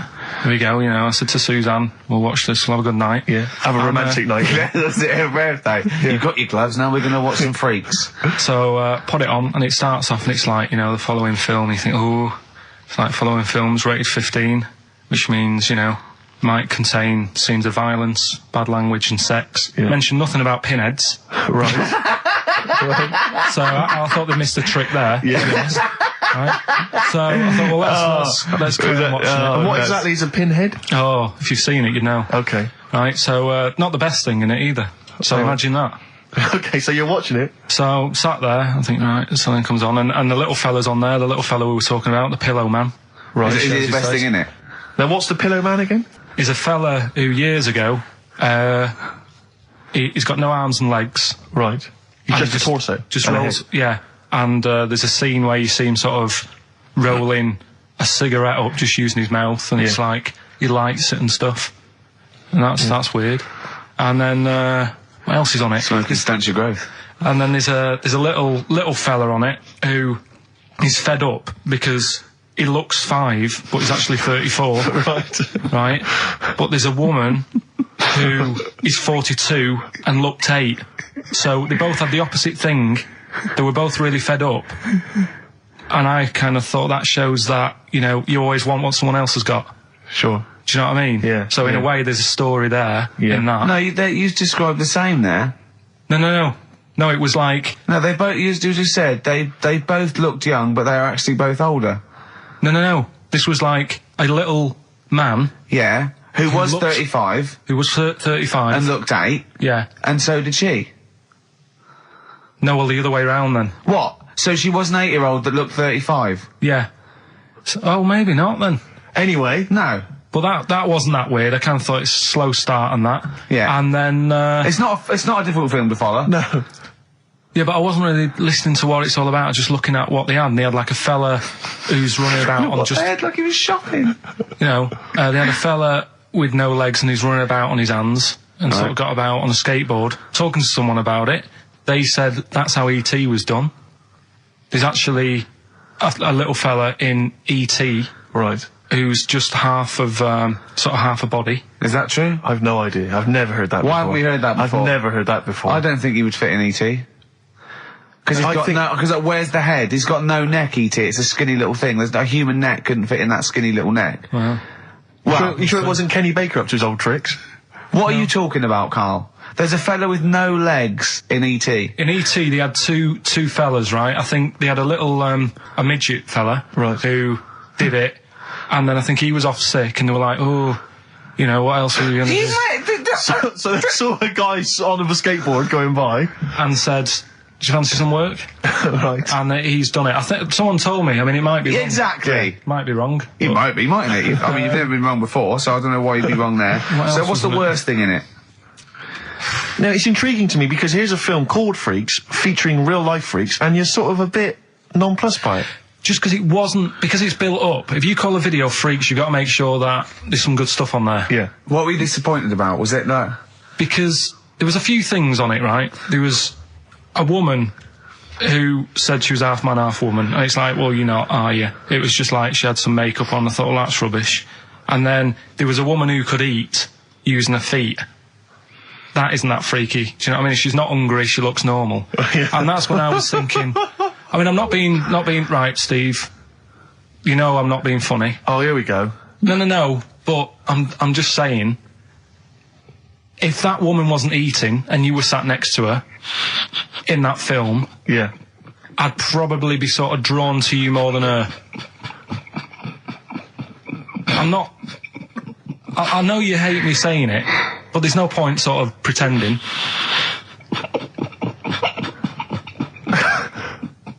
Do you know what I mean? Oi, Muttley, what are you sniggering about?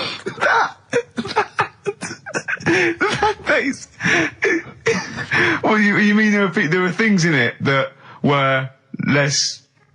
What are you saying? I'm just saying... Play a record. Seriously, I'll slap you. I'm going to slap you live on air. Yeah, but you always get... Right, I'm slapping you live on air, I swear to God. Alright, play a song then. Let's play the song. I'll play the song. Keep the fader up. No. Keep the fader up. Bruce Springsteen, Atlantic City from the album Nebraska. So melancholy, that one. I love that one.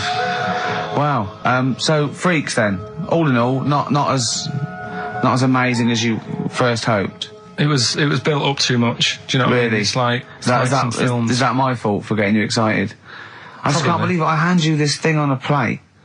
Some I know, of your, you know. And I'm not being out of order, Steve. I'm just being honest. We've always said that about this show. We only talk about stuff, you know. Yeah. You know, being honest and that. Yeah, no, sure. And I've always said the first time I saw you. Sure, no, you've always been honest, You know and I've always been honest with you. I've always said that, you know, you've got the intelligence and insight of a gnat. Yeah, but if I keep quiet, people don't know that. Sure. All right, Incredibly you do, Carl, because you look stupid as well. Well, you know. Yeah. No, but Carl was being nice then. You don't. I'm just saying, you're a good bloke, and now I've got to know you. Sure. Yeah. The first time was weird when I saw you. Yeah. No, leave it. Don't just try to interrupt. Just to let it go. No, I'm just saying. Okay. The first time it was weird, and then weeks go by. Sure. And the weird thing is, I kind of thought maybe he's not that odd looking. Yeah. And then you went to LA for 3 weeks. Sure. And when you came back, it was like the first time again. Right. Yeah, Okay. No, I'm just. Okay. Wait. No. Stop it now. Yeah. Right, everyone, stop it now. No, but I just think I'm a little bit more consistent because I've always thought you were an idiot. I don't want this. Don't argue. He was just okay. No, I just, you know, you know what I mean? My opinion has never changed. I've always thought you're an idiot. No, it's that's just been all through nice. Let's look. Peace. Shut not up, war. fatso. Peace, not war. He's just such a stirrer, isn't he? No, He loves it. I don't think I didn't see you whispering behind the microphone about what to say to Look what Carl. I've just drawn, Carl, subconsciously. Yeah. Let's see. I drew a picture of him. It's something going to be on the website. It's not been on the website. No, it's going to be. I drew a little cartoon of him. No, not yours. I drew one of Carl. Right, okay. What were we talking about? That was a... So yeah, no, the touchy Freaks thing moment. is over and done with. It was all right if you want to get it out on video. Sure. You know, it's probably worth a look. Yeah. There's a couple of things on there that get you thinking more. You know, it's like how their life is and stuff. Do you know what I mean? How it's affected, and like the little pillow man, or the fella who's got half of his body missing. Yeah. You know, it's stuff like that you think, oh. But what's the one that was disappointing? You said it was a half man, half woman. Yeah, I don't quite understand that one. Do you mean hermaphrodite or half? I can't remember it. Do you mean it was one sort of like it had bits of both? It was just like half a face done in makeup and long hair, then on the other side it had it shaved. I love the idea that you go to this circus and there's people in there that have been sort of persecuted all their life, and they think, well, maybe I can make some money, and then you boo them because they're not freakish enough. I love the idea they go, boo, you're not freakish enough, boo.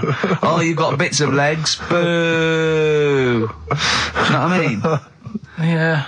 But there was, I mean, talking about that, you see, why did they join the circus and that? Because there are things they can do. I was telling you in the week that I was reading something on some news website about some sort of Olympic-style games where they're going to see, like, disabled people against able-bodied. Right. Let's be careful here, shall we? No, I'm just saying, though. Okay. Do you know what I mean? So there is other things. It doesn't mean just because you haven't got legs you can't do other stuff. Yeah. And in this race, there's, like, disabled people who are beating able-bodied people. Yeah. I mean, what? Would you go and see that? I don't know. But, I mean, it depends. What do you mean? They're beating them? At what?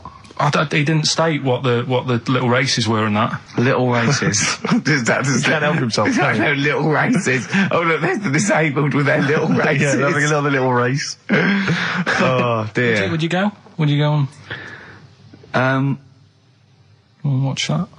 Do you remember when Jimmy thought that Paralympics stood for Paraplegic Olympics? The Paralympics? Yeah, it means parallel Olympics. Yeah. He thought it meant paraplegic Olympics.